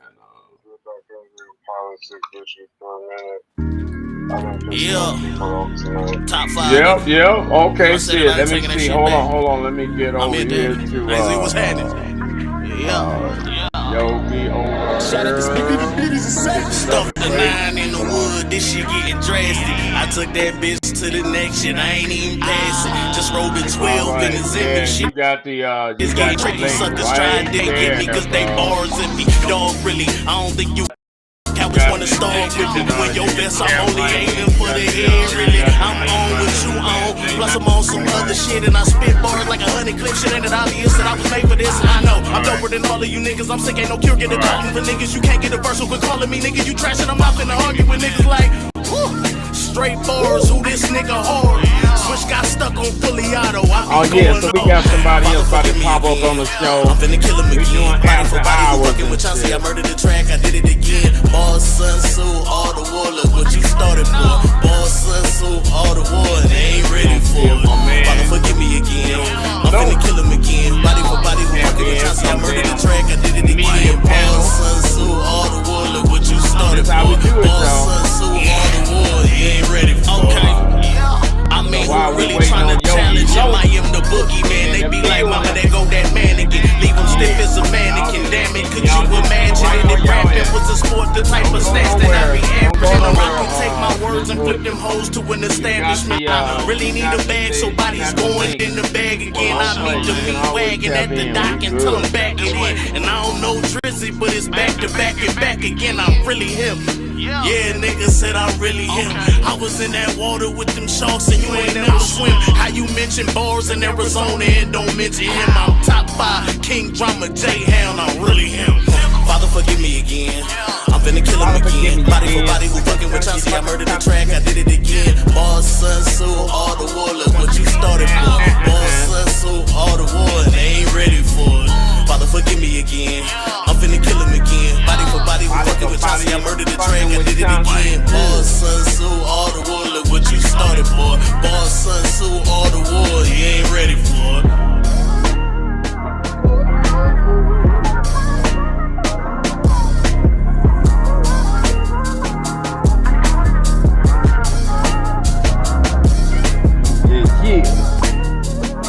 We're gonna see if we can get Yogi Low on the damn program.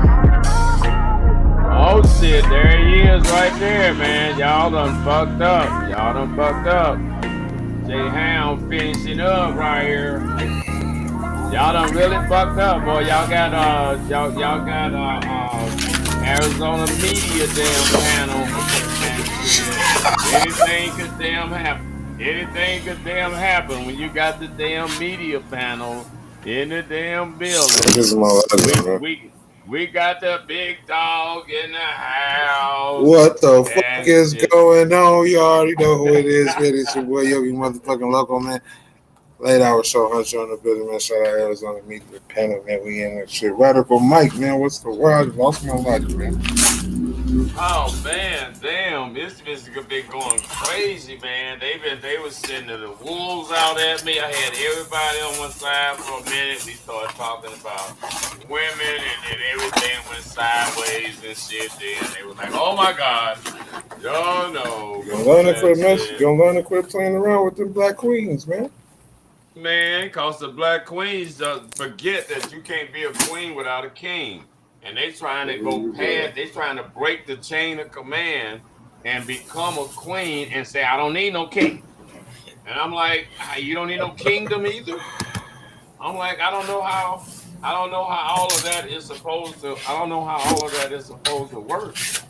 So I mean, you know, it's good to say everybody's a queen, but queens are special. And if everybody's a queen, then ain't nobody like really special. Everybody's like all the same. And so they water down the value of a queen. Queens come with kings and kingdoms. Kingdom is the family, the castle. Kings have castle. Why you can't let them have that, man? No, they can have it because our society is falling apart with them having that. And they've been had that for like 50 years, 45, 50 years that they've been had that. And now it's done got to so much chaos. And this is the thing, man. Check this right here. I did a piece on my podcast called "The Curse of the Black Woman." Wow, that's pretty. Now check this right here out.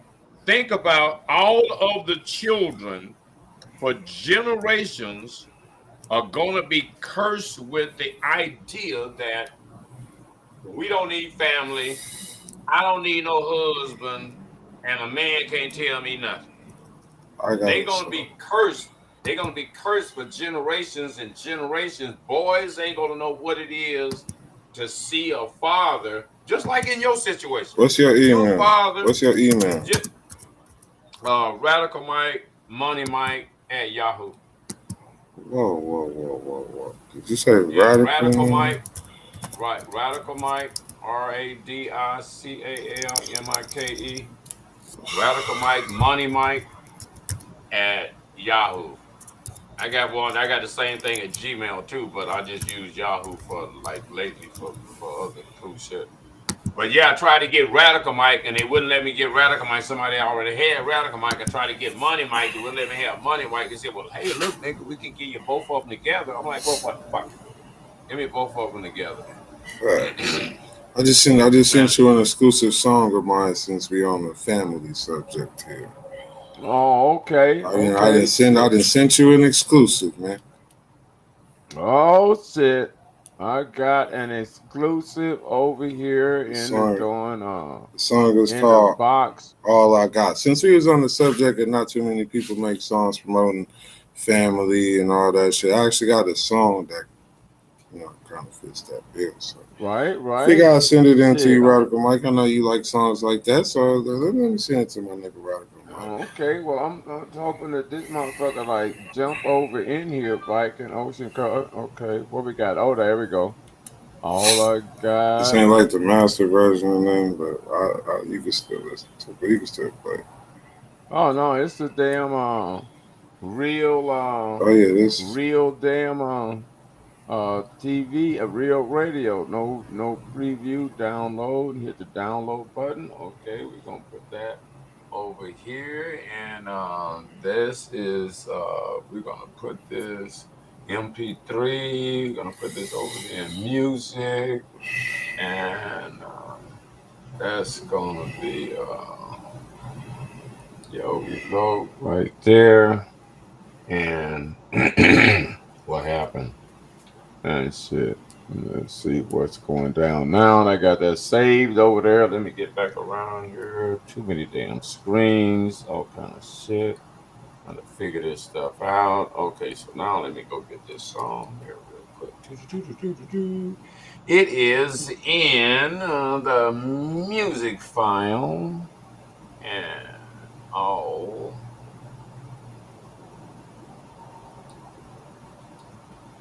Dun, dun, dun, dun, dun, dun, dun, dun, dun.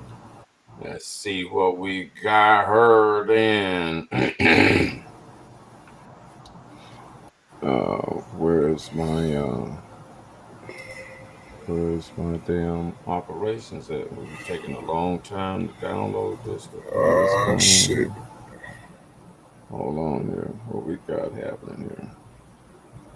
Let me see if I can do it like this. Let me see if I can just play this motherfucker like this right here. Hold on. Let me see here. Hold on. Let me do it a different way.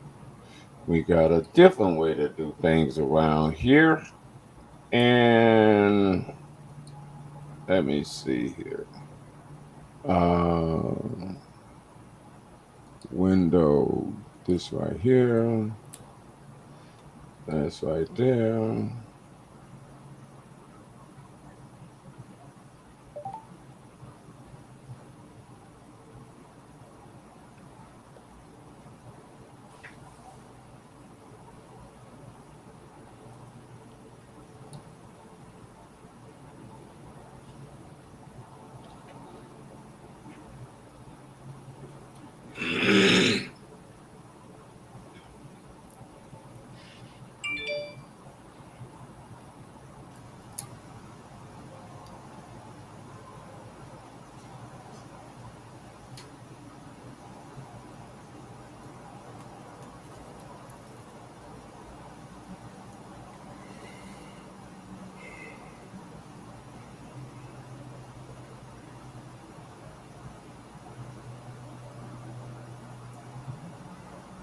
Hey, work.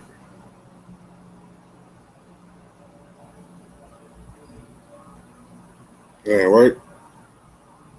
Mm-hmm.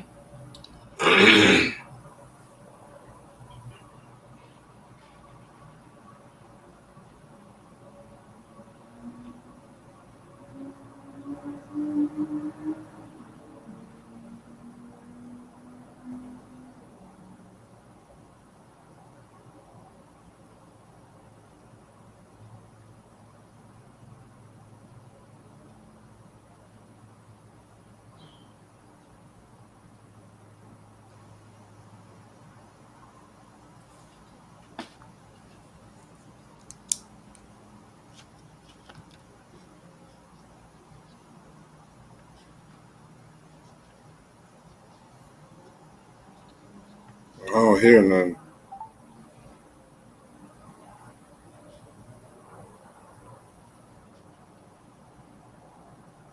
Is the song playing? Hell yeah. I don't hear nothing. You can hear it, right? Nah, I can't hear nothing.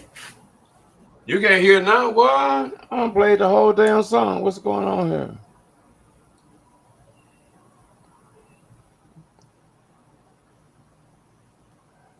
I don't understand why you can't hear that.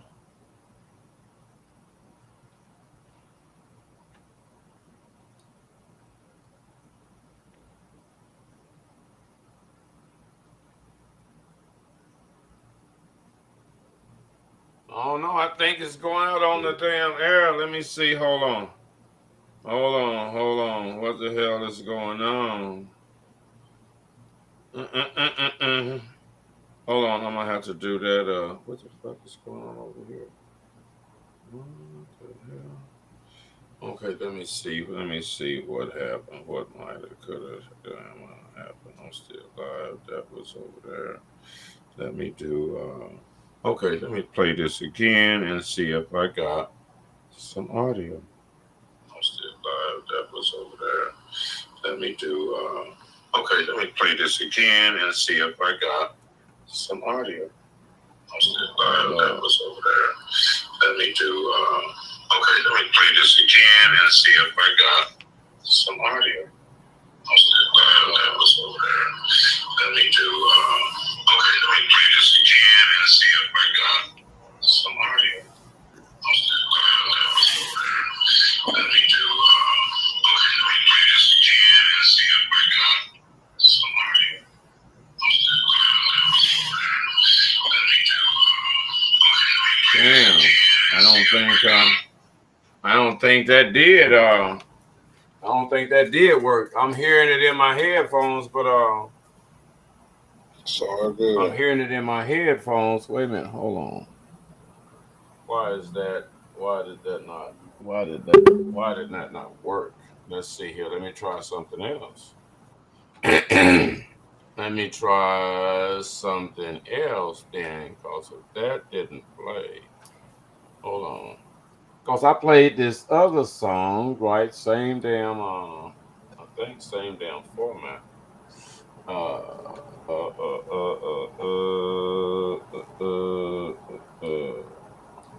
I'll play. No, okay, I'm gonna play this right here, and you tell me if you can. Let's see here. Let's play this motherfucker right here. Let's switch this around.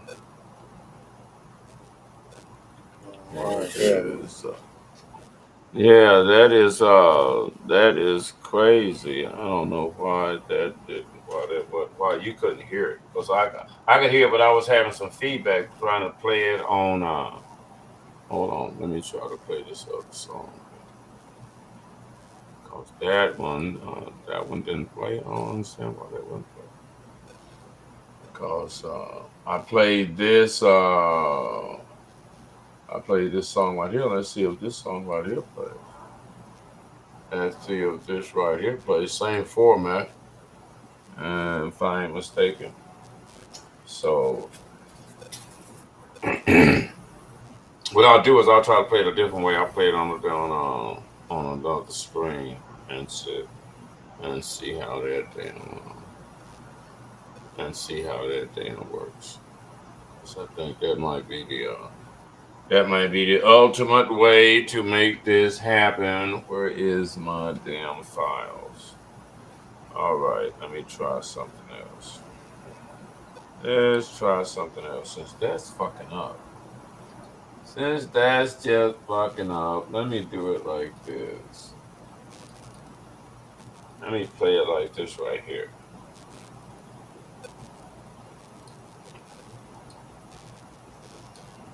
Let me play it like this. Okay, let's try this one more time. Share the screen. What is this? Some numbers. Press that. Don't press that. Oh, window. Okay, media player. Okay, so we got media player right there. Let's see what we got here again. Okay, can you hear that? No. Huh? No. What the fuck, man? I don't know how come you can't hear that shit. Did you share the audio? Huh? Did you share the audio? Yeah, I'm playing the whole deal. I don't know. I don't know what's going on with that. Volume is up full. Do I have bars over here on audio?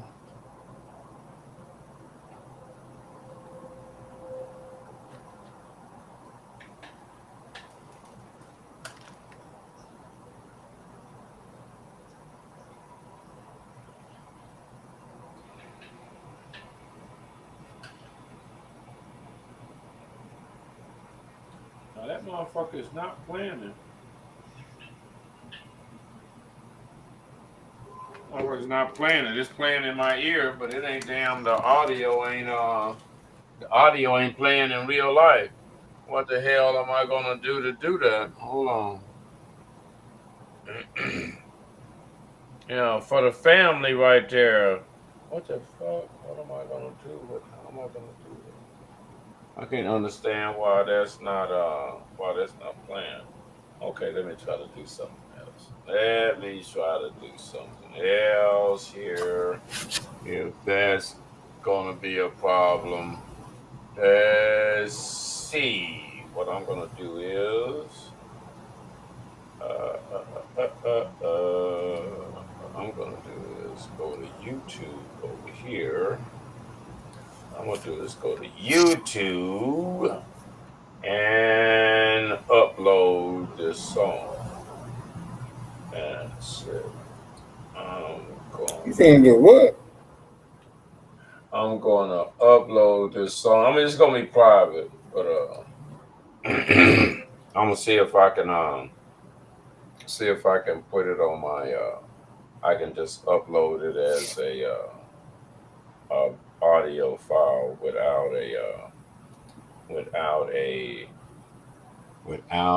a image and shit. Oh shit. Invalid. Okay, motherfucker. I can't do that. Oh, okay. All right. What kind? That was an MP3. Damn. Why that motherfucker won't why that motherfucking format ain't playing? That is cause I can hear it. I'm playing it, or when I'm playing it, I can hear it in my ear, in my headphone, but it wasn't going across the air because I checked my phone audio and I didn't. But yeah, that's a nice song. What inspired you to write it? My family, my kids. Really. I can't tell you exact mind frame I was in when I actually wrote the song, but that was like pretty much the driving force behind that was majority, like my family, you know, my wife, my kids, everything I was rapping about in that song. Right. Yeah, because see, this is supposed to be the difference between young artists and older artists. older artists have different priorities and things going on in their life. See, so you being married with children and a whole family, you got a different set of a different kind of story to tell at your age than you were telling in your 20s. And see, young artists need to know that listening to an old artist, you're gonna hear some shit. Now there are a lot of older artists that are trying to sing or trying to rap the same shit that young artists are doing. And shit, we still banging, we still doing this, we still that. Well, by now, nigga, you should be at a damn family and some kids rapping about you just got out of penitentiary and shit, you know, and that was so fucked up. Yeah, I mean, no. I mean, because if he ain't rapping about, I mean, jokers want to rap about, I'm the best rapper. I got this nice whip. I'm selling some dope. I got some bitches. Okay, well, shit. What else, nigga? Everybody's saying that. That shit can't be true. I'm getting the bag. No, nigga, what's going on in your real life? And said, nigga, are you on the Empower box? And said, nigga, is that motherfucker your lights blinking out at 8:30 in the morning, nigga? Come on now. You got some other story while you was in the middle of playing damn Xbox and that motherfucking Empower box cut the fuck off and fucked up that game. You might need to tell niggas about that because a bunch of niggas probably had that experience. They in there like, damn, you put no power on the, put no money on the box? Like, fuck. Damn, motherfucker got to go and piece some change together and go feed that motherfucking Empower box. Motherfucker know that shit is real. And shit, niggas, damn, I went to the grocery store the other day. Some shit that used to cost from fucking Ritz crackers. Them motherfuckers used to be 2 for $5. Them bitches is $5 a box. Facts. I'm like, get the fuck out of here. Hey, that's facts right there. Them motherfuckers expensive as hell, man. Man, everything, if shit that used to be $2 is $5. And everything is like $5. I don't care what kind of item you buy in the store, $5. Man, niggas is experiencing shit right now that they ain't talking about. They tripping. These motherfuckers. This motherfucker going try to put $2 worth of gas in the tank, and this shit is $5 a gallon. Nigga, you getting a swallow of water or gas. Nigga, you ain't gonna get out the gas station. God damn. I mean, it is what it is, man. You know, just like when a lot of times y'all be giving shows, and y'all like, but damn, you know, they know a whole bunch of motherfuckers show up because that motherfucker costs. You got to put $20 in that tank if you go. I don't care where you going, what kind of car you got. If you ain't putting $20 in that bitch, you might as well stay at home. Right. And if you got a car that's got a big engine, you got one good trip with that $20. Oh man. You either can go to Mesa somewhere and Scottsdale and come back, or you can go to the West Valley somewhere and bring your ass back. That's it. Tomorrow you're gonna have to put about $10 in that motherfucker. Oh me. And shit, you know, so people can't afford to go to the shows, and so when they don't show up, they don't let people know that they broke and couldn't show up at the show. Oh yeah, bro, I heard about the show. I could have came by. I was gonna come by, but see what happened was, yeah, nigga, you broke. Just quit it. You got gold chains and they got no gas. That's it. That's real shit. You know what I mean? Gold chains and no gas, buddy, man. And no damn gas. Nigga got gold chains and no gas. That's it. And he can't pawn them motherfuckers because they ain't taking that shit. They like, nah, nigga. The magnet's sticking on these motherfuckers, all right? That's it. But I mean, it is what it is, man. You know. So with the panel, what you think about the panel, about the media panel? I know early in the game you was like telling Passion to act like you don't like that shit. passion was trying to like, yeah, that's a great idea. You was like, no, this ain't no good idea. Not right now. Passion was like, okay. But what you think, man? I think it's good that we put this panel together. Yeah, I think it's I think it's historic. I think it's historic. Definitely historic, man. I mean, you got 10 plus different media companies from Arizona on the same agenda at the same table. There is no other entity, if you want to say, that's really in comparison to that. I feel like, I mean, that's over 10 different companies working under the same cause, under the same umbrella, man. So that's gonna be hard to compete with. It's definitely gonna go down in history, man. Motherfuckers, you know what I'm saying, utilize this how it needs to be, man. It can be a wonderful thing for years and years to come. And then eventually I see more people joining this media panel, you know what I mean? Because we've had, you know, a couple more people join on, you know, just today. You know what I mean? So it's like, with all of that going on and the more people joining, like, hey, I'm with this, and, you know, that just opens everybody's resources up to each other.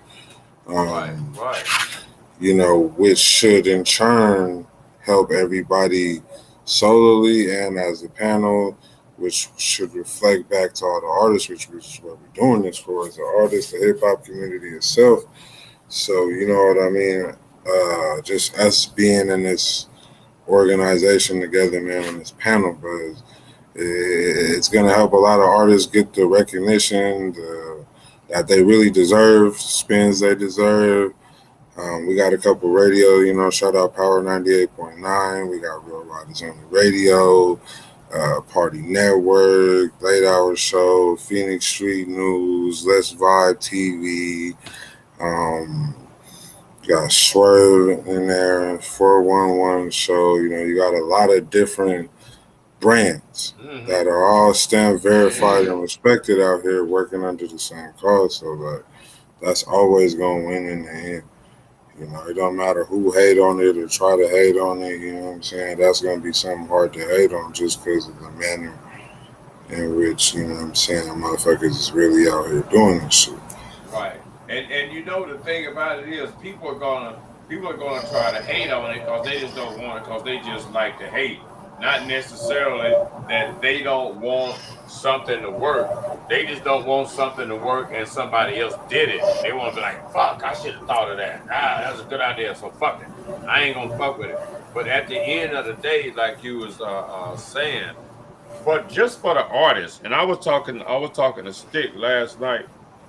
And shit, this motherfucker had me up and goddamn it all night. Here you come and shit. We were talking like, okay, so say for instance you got the 10, the 12, the 15 media in the media panel group, and they all got different schedules. Like you got the late hour show, 11 to so and so. Okay, I do prime time, 8:30 to damn 10:30, 11:30. I try not to run over into your show. But then once we got all this settled, now we got like programming. The 411 show is on this go. So we don't want to try to, like, in the early stages, have programming two shows on this at the same time, because there's enough time in the day for everybody to have a show, and there be a full day of media, like a regular damn TV, like a regular cable channel of, okay, this show is on in the morning, Tone shit might be on in the morning, and shit, somebody else's show might be on in the afternoon. My shit's on at motherfucking damn 8. Yours is on at 11. So there's gonna be other people on. You doing Monday through Friday or Saturday and shit. Now these motherfuckers got me doing Monday through Friday or something. I was just like cool with, because I run a business. I'm like, damn, you motherfuckers got me stretched out now. Now I got to, But the thing, huh? the thing with this panel, bro, is that everybody has their own respective fan bases for their show. Right. You know what I mean? And it just makes it to where everybody can, in some way, shape, or form, support one another's show. Just how I hopped in your show earlier, invited a whole bunch of people, dropped some comments. Mm-hmm. You know, it's just about interacting with each other and showing support, really, online and behind the scenes as well. You know what I'm saying? So the times are always going to be important. I do feel like the members are well aware of each other's times coming into this. Right. I don't think even if someone was to cross into somebody's time, I don't think it's done maliciously. That's something that people try to do, I feel like, to monopolize a certain time frame, if you want to say. Right. Everybody's show can do equal numbers and do some numbers, you know everybody has a fan base. I feel like if one of the members is lacking in a specific area, I think should be other members to step up to try to help build that platform up as well. So that's something I think the panel should do as well. Is if if one is lacking, let's try to bring some more light to that platform. It makes us all stronger in the end. You know what I mean? So. Oh yeah, because the goal is to get everybody's numbers up. Right, so, and that is the same thing. See now, speaking of getting the numbers up, one of the things that Facebook does. See, I'm one of those kind of people. I'm just real radical politically and everything, and I just don't like when there's bullshit going on. So like Facebook rigged this system so that you couldn't interact with too many people. They said, are they really your friends? Yeah. Because you ain't got no way to find out, motherfucker, whether or not they really my friend. Okay, well, see, the way Facebook set it up is that this is supposed to be among family and friends. And you're not expected to hustle family and friends or try to sell family and friends shit. That's the reason why they won't let you, like, spam. You try to damn put some business or some ad or something on one of your friends' page, and they be like, "Oh, you spamming and stuff." Boom, boom. So because it's deeper than that. Huh? It's deeper than that, and actually posting in your friends list. It's actually people interacting with your shit, being on there, getting the viewers, getting the numbers. Well, see now, but what I was getting ready to say is that to circumvent the system, like if one person is live and then everybody that ain't live go and check out their shit, that's gonna drive their numbers up and stuff. Okay, when one of other people on the panel is live, we are go and check out their show and like it and share it and like it and share it. Okay, but now on the inside, we are like the mafia doing that. We are manipulating the algorithms by going to each other's podcast, liking and sharing. Okay, so you got this like and share each member's stuff a certain You don't amount. have to. No, I'm just saying. No, you don't have to, but I'm just saying this is the deal. Just hear me out. If you did it, you would drive each person's numbers every time they own. We all go to that deal like a doing flash mob and run his shit up. Okay. And then when the algorithms, when people are doing searches, they're going to look at them searches and say like, oh shit, that motherfucker got big numbers. What is he doing? And everybody in our clique or panel is getting numbers run up artificially. They're not organic. You know what I mean? What I'm saying is that you bring people into that person's platform. Well, yeah. It's all about support. There's nothing manipulative or artificial about it. It's just really showing support because, I mean, we can see niggas' numbers. You know, that's just how I feel. You can see the live numbers. You can see who's getting no views and who's doing all right. You know what I mean? All I'm saying is figure out why that person ain't getting them views on all their videos. Why nobody's interacting? What's going on with a that? lot of times they ain't getting to do the views, or they ain't getting something because motherfuckers It's don't a like lot them. of reasons. No, they might be. Well, that's part of the thing, but I mean, yeah. In anything can be revamped. It's just if that person is open to accepting whatever it is that they need to fix. Right. You know what I mean? And that's just with anybody. Tell people that all the time. I mean, if people ain't open to change, you have to let them, you know, sink. Now check this right here. Check this right here out, for instance. Okay.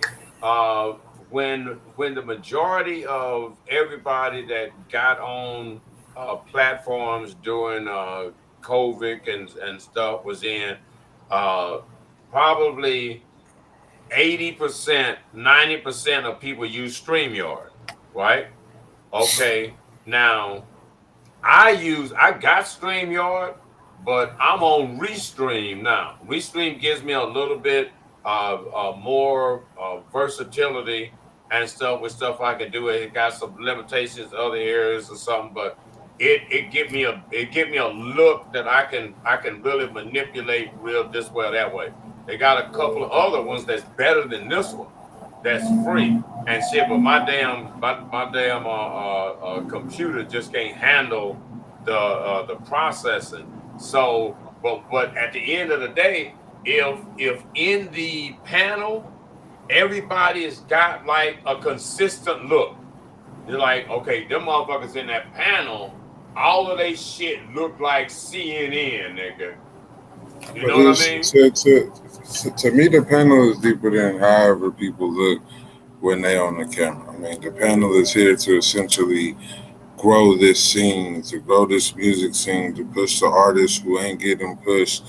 Like, we on the mission here, and you know what I'm saying? I feel like as long as we stay on that mission, then, you know, the rest of that shit is just gonna be what it is. You know what I'm saying? Right. Well, I mean, you know, I feel like this panel is something that this state has not seen at all. And even though it's not every media member or every single platform, it's a majority. And still, like I said, there's many people that's at the table willing to work with each other and put all of that other shit aside. That's historic. It's never been done before. Right. It's not like it's just 2 or 3 or 4 people. You know, it's a lot of more people with a lot of more people attached to them. Right. You get what I'm saying? People have fan bases. People have people who watch them, people that'll come and check out other people's shows, just like I was saying a minute ago, and all of that is beneficial. You know, obviously, motherfuckers is on an agenda of getting these artists exposure and getting them the right exposure that they actually need. Right. You know what I mean? Which is just gonna, and it's a lot of other things. I ain't gonna go into all detail here, but you know, it's a lot of different ways that the panel is here to help artists and help the community. You know what I mean? Community events the panel is involved with. I know it's one is the, you know, water drive they got going on and shit. Shout out Amanda. And there's a couple other things that we putting together as well. So it's like, on the way we going, this like I said, it's historic even being created. And in the long run, it's going to remain historic. Definitely see more people coming onto the panel, man, for the better. The people who aren't on the panel, man, more, you know, respect to them. But you know what I mean? If they're not on the panel, they're not on the panel. Well, check this right here out. Check this right here as some of the peripheral benefits. Okay, the panel is playing artists. All of the artists get they own road. They sliding through the whole damn panel. All artists is like boom. They over here, then they over there. They on your show. They on my show. They moving around. Everybody getting a chance to see them. Okay, so now it might be every 6 months or so, the panel may get together and put on a show, because we got enough people in the panel that, okay, Yeah, that's what we're gonna talk about backstage. So I don't want to give nobody no plays, man. But you see, it's gonna end up like that, because the problem has been that when people give little shows or whatever, their little show, and they're gonna be doing their shows, you're gonna have the promoters that's still gonna do their shit. You're gonna still have It's gonna be a lot of angles though, bro. What I'm saying is that the goal is for them promoters and DJs. There's a couple DJs in there. So, you know, all I'm saying is that that is the goal. That is the ultimate goal, is for everybody to be able to work together and for this shit to all be on the same page. Well, you know what I mean? I can't take 6 months from now. I can't tell you what I'm gonna be doing 6 months from now. You know, that's 6 months from now. Well, I just know as today, we on the mission. You know, I ain't here to say nothing bad or nothing about the panel. We here on the mission. This is something that ain't been done before, man. We did it. Shout out Stick High, and you know what I mean. We gonna keep it positive in regards to the panel, man. I ain't here to, you know, this is something, like I said, this is something that's gonna be around, and at the end of the day, it's gonna be beneficial for everyone involved and for all of the artists involved and for the promoters, the whole scene, state. It's gonna open the state's eyes more to this hip hop scene, to these artists out here. You know, it's gonna make bigger entities have to respect the panel. You know what I mean? So it's like when a big artist or something come out here, then all right, now you got to deal with the media panel.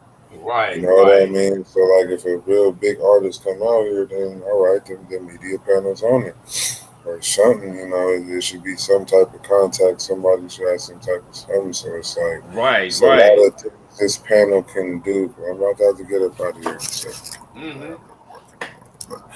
Before I go, man. Right. There's a lot of things this panel can do, will do. You know what I'm saying? It's all up to the members. I feel like it's all up to the members, and you know what I'm saying? Well, this a big. How much they believe in this shit. Yeah, this is a big first step, and it can't do nothing but go up from here and stuff, because it's already down is where we came from and stuff. So everything that we do, there's gonna be some naysayers, some people fall off to the side. There's gonna be some other people and stuff that's gonna jump on board. We're gonna end up having, you know, virtual meetings and in face-to-face events and stuff, where we just meeting, talking about how we strategizing, what can we do, how can we do it, and you know, because at the end of the day, the media panel is going to end up a list. It's these many people right now officially on the media panel. It's these many people that are on the media panel that have regular shows. It's these many people on the panel that do shows maybe once a week or whatever. It's these many people on the shows that on the panel that does this. So all of the artists are going to have access to the panel and be able to schedule. I want to be on this guy's show, then I'm gonna be on this guy's show, then I'm gonna be on that panel show, then I'm gonna be on that show, and everything is gonna work smooth for the artist and everybody involved. People in business, in and around the culture, are gonna be able to make themselves known. Jump on a panel, jump on a show and stuff. And once you jump on a show, okay, well now you got to do all of them. You know what I mean? Once you do a show, you're an artist or whatever, you need to be seen anyway. So you need to run the panel. If you go through one artist, one panel member, then you got to go through all the panel member shows. It don't matter, because it ain't about whether or not you like them or not. It's you getting exposure in their audience from 0 to millions, and that's what you do. If you want to fuck with the panel, you fuck with everybody. And shit, you an artist, it's up to you. It's your best interest to be on every show, because every show is going to be different. Every show is going to ask you different questions, different stuff going to come out. Your music is going to, be seen, be heard by the whole city, because every one of us represents some segment of the city and stuff. And so it is a win-win for the artists. It's a win-win for venues, because we can end up selling advertising from the panel. So, hey, look, your club flyers and shit can be on the panel circuit. Everybody gonna be posting your shit, but it's gonna cost you blah, blah, blah. You gotta pay the panel and shit, so we can get money. Facts. Yeah. Hey, appreciate you for letting me come on here, Radicalmike. I gotta go. Oh, that's right, shit. You got a job, you was keeping me from my damn business and stuff too. I'm like, I'm gonna have to just you've been on here for 5 hours. I know, man. It's 5 hours and 13 fucking minutes, man. I'm out of here, man. Out of here, man. They killing me. I'm like, all right, later, bro. All right. Oh man, this has been a crazy damn day. Oh, I got to get out of here with something while I take a leak, man. I got to play some shit to some get out of damn town music and shit. I gotta play some get out of town damn music and shit. What the hell is it gonna be? Let me do this right here then for y'all. This ain't no flag. This ain't no flag. Bitch on the go. Bitch on the go. Did it illegal. Did it illegal. We finna take this shit around the world like this shit was the beat. Hey yo, this ain't the crib, man. Where's we at? Look, we just left the studio. I know you don't like going out, but just come inside with me. Yo, what is we finna get into, man? I'm trying to go home. I'm tired, man. I wanna go to sleep. No, trust me. I promise you're gonna like it. I promise. Just come in. Just for a second. All right, for a little bit. Then we out. Just a little second. I promise it's gonna be worth it. All right, man. Let's go. All right, let's go. I need a little nasty bitch. Little ghetto ass nasty bitch. Little sexy ass, bougie ass, butt ass, cut ass, little. Hey, I need a little nasty bitch. Little ghetto ass fancy bitch. If you gon' keep teasing you down on your knees and I feel a little antsy, bitch. Eat that dick, don't croak. Put it deep down in your throat. Hit that pipe like dope. You my little hoe. Little mama shine up a boat. Twist that tie with a boat. Thumb up in your butt, I'm hitting the doggy. Nothing Jody, mama hitting the froggy. Guzzle nut like she was sipping the 40. All I talk is fact, this isn't no story. Don't write no book unless there's dick in your story. Just even looking at your list make me horny. She gon' forget about them niggas before me. That pussy creaming when I'm sticking a short. I need a little nasty bitch. Little ghetto ass nasty bitch. Little sexy ass, bougie ass, cut ass, still a little classy bitch. I need a little nasty bitch. Gon' keep it little ashy bitch. I need a little sexy ass, bougie ass, cut ass, pretty little sassy bitch. I be a little nasty bitch, little ghetto ass nasty bitch, little sexy ass, bougie ass, cut ass, still a little classy bitch. I be a little nasty bitch, little ghetto ass fancy bitch, little sexy ass, bougie ass, cut ass, little sassy bitch. Look, that dope bougie nasty little bitch, oh he got the winner. He never leave no crumbs when he eating my ass for dinner. On the weekdays I'm his wife, and the weekends I'm his little stripper. This ass bustin', the waist is a little slimmer. Put it in my belly, no Tommy. Crazy with the head, I'm balmy. When he hit it in the dark, think I'm running from the dick, but I really wanna have him come and find me. Press my button, strain me. Show that this so kindly.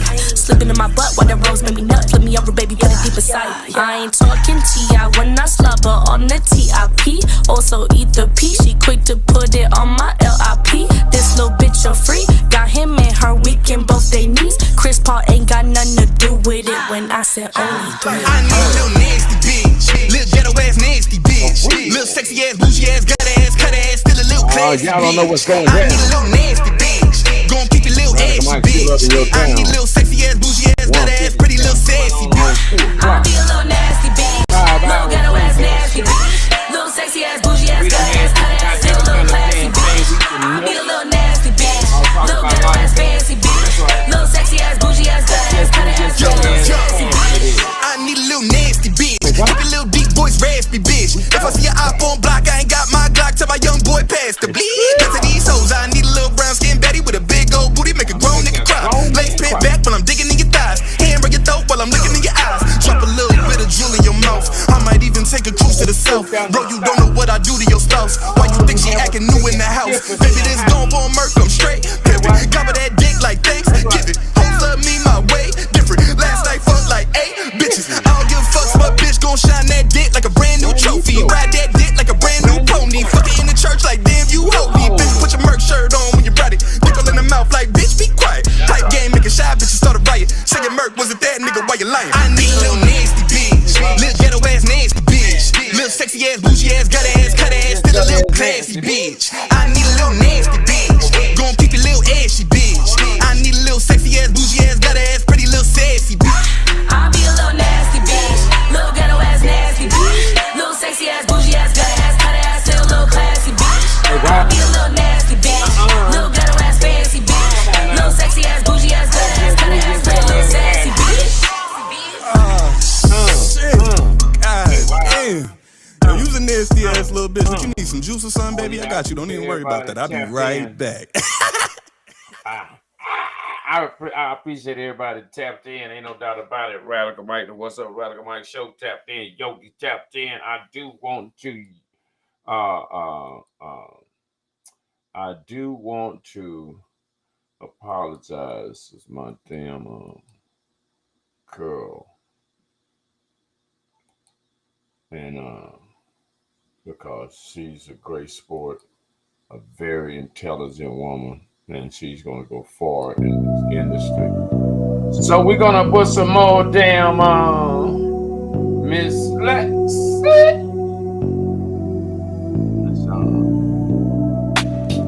What's up?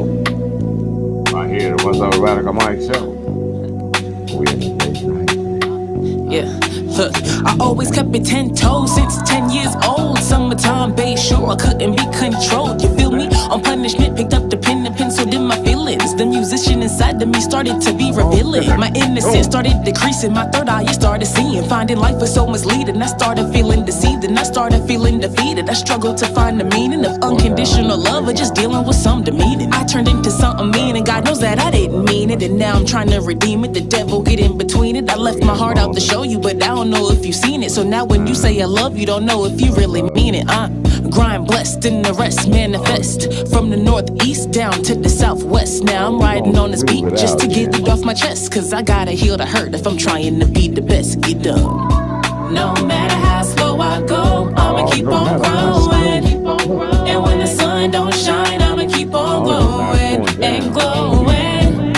I'll get up one more time and keep on going and going. Manifest what I want, so I keep on knowing and knowing. Wish I could stop all the hate towards our queens and our brothers. We destroying our future while they gentrifying our culture. Y'all just want the glitz and flash just to stun on each other, but I can't wait to get it back and spend it all on my mother. See, in the past I was struggling and coming up rough. It never lasts, but them bad times made me real tough. I'm pretty proud that I'm finally getting big enough, but still penny proud in the land of La Sienna. Cause see, to my father and my couple of brothers, I probably wouldn't even do this if they had all their druthers. I bet you they thinking she just a model, just like so many others. But I'm kinda more like the Alyssa Cara album cover. Tell me where you'll find another when you going undercover, trying to find another hustler. You just tell them other busters. LEXXI, she the best, and she coming up with the plot of taking over the rest, and she reclaiming her spot. Yeah.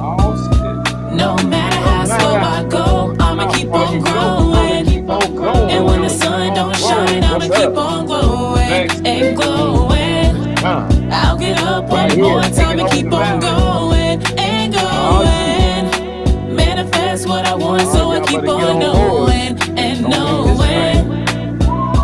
No matter how slow I go, I'ma keep on growing. And when the sun don't shine, I'ma keep on glowing and glowing. I'll smoke it up one more time and keep on going and going. Manifest what I want, so I keep on knowing and knowing. Radicalmike, what's up, Radicalmike show? Well, we ain't done with y'all. Oh, shit, now we hype. Now we done got hype, bro. Now we done got hype. And when you get hype, you just got, you can't, you know, you gotta do some more shit.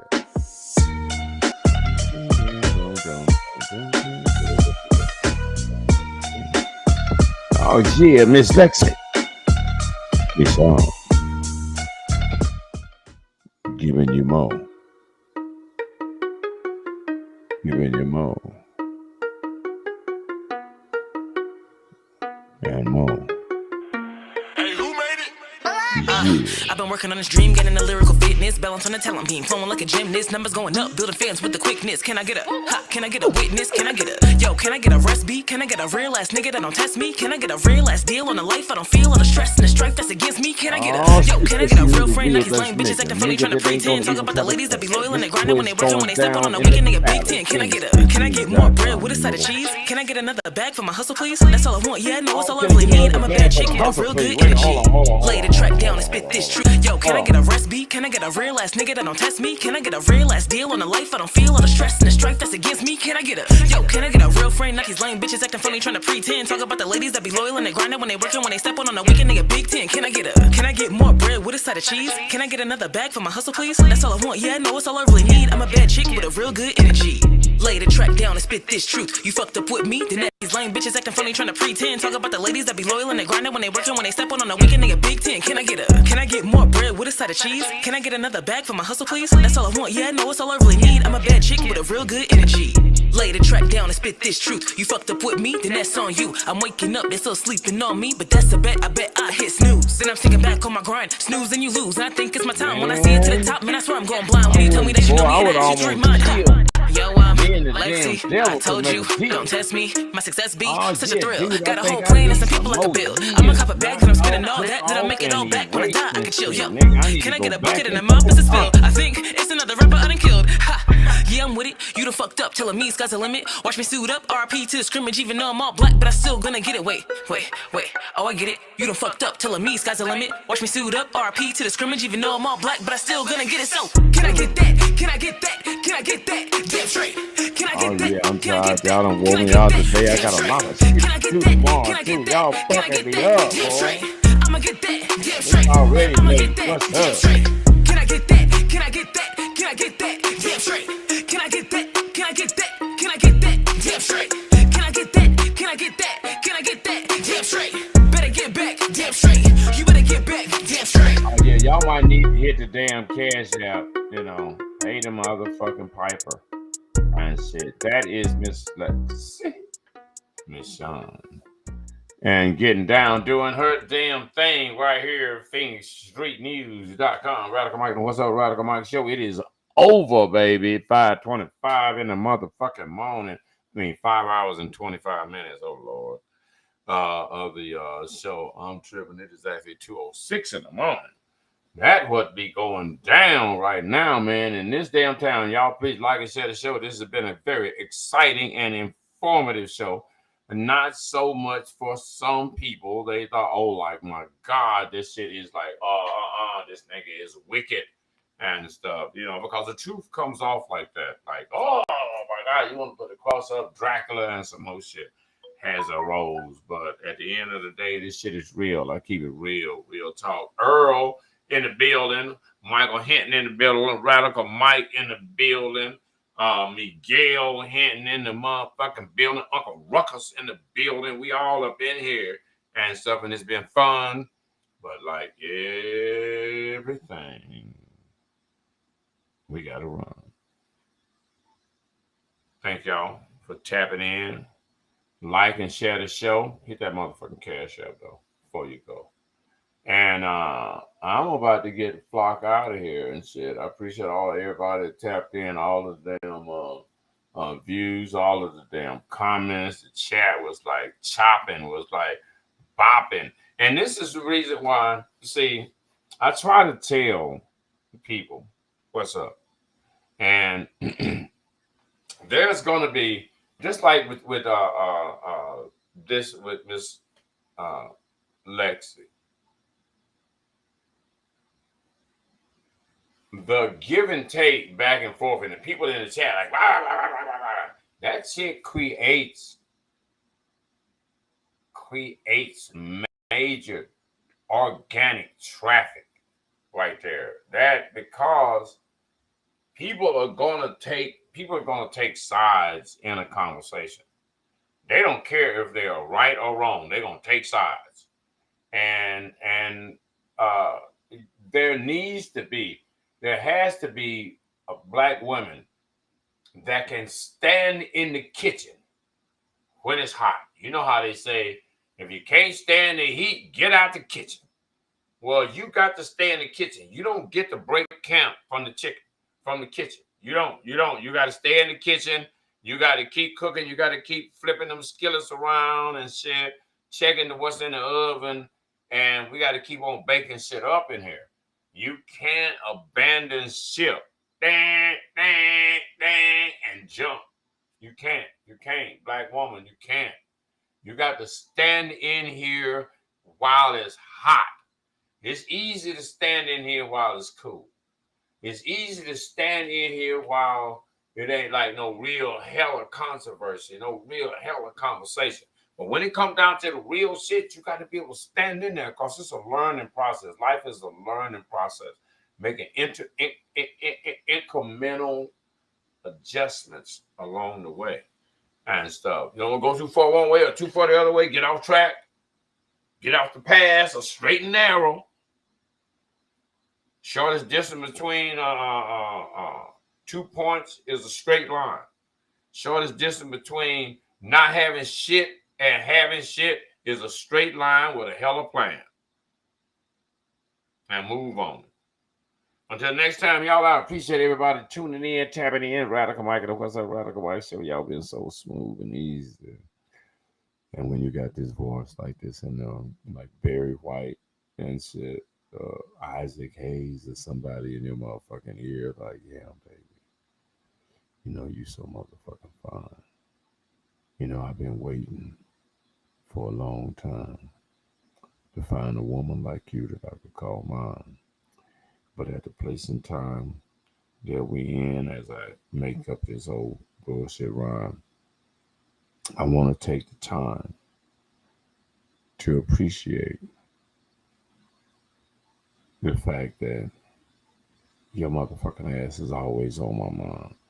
Too damn fine, like ain't even a description to describe the grace and beauty that is of you. And what I'm thinking that you should be thinking that it's time for me and you to not just make a choice about today and tomorrow, but the future. And oh shit! I'm sorry. I lost my mind there for a motherfucking second. I was like, yo, shit, nigga, you about to get deep, baby. You know, if I could just talk to you for a second, baby. You know, oh yeah, get comfortable. Yeah. Let me help you with that. All right. Yeah, settle down. Oh shit, what color are those? Oh shit, oh that's a nice color. I like that. Is that lace around those? Oh, you got the matching bra? All right. That's what I'm talking about. And shit, we're going to figure out a way to damn get you out of those, okay? Get you a little bit more comfortable if it's okay with you. Is it okay? Oh, okay, cool then. Shit, we might as well start that process immediately then, baby, if not sooner. And start slipping. Oh, yeah, I can get that bra from the back. All right, I got you with that. As a matter of fact, why don't you sit back and relax? Yeah, let me massage your feet a little bit. I know you've been standing up on your feet all day, right? Yeah. Let me massage these feet real quick. Kind of kiss that toe or something like that. Rub them feet in their hands, legs, all up the back, calves and knees and thighs and where the beauty lies, up there in the middle between them thighs. We've got to get live. All right, anyway, so I'm going to get up and get out of here. About to lose my motherfucking mind for a minute. Radical Mike and what's up, Radical Mike? Should we keep it real around her? And shit. Remember, we got Juneteenth coming up, national holiday, reparation. Shout out to ADOS family. Shout out to Wild Wasted on Wheels, your mobile DJ service. And shout out to In-House Studio, doing all that they do and stuff, making a place for young adults, a safe place for young adults to chop it up and kick it with a wild ass party and shit. That's where it's going down. Until next time, it is PhoenixStreetNews.com, the Valley's news and entertainment directory that caters to bars, nightclubs, restaurants, and other entertainment venues and provides quality digital advertising for small businesses just like yours. But wait, there's more. Phoenix Street News is also your business printing center for all of your business printing needs. Business cards, flyers, banners, window treatments for your storefront, and more. Car wraps, food truck wraps, hats, and apparel. It is PhoenixStreetNews.com. Visit today and sign up. It is absolutely free. And with your sign up, with your subscription, if you have a business, you have a free business listing at PhoenixStreetNews.com. We in here, baby, and we out, G. Oh!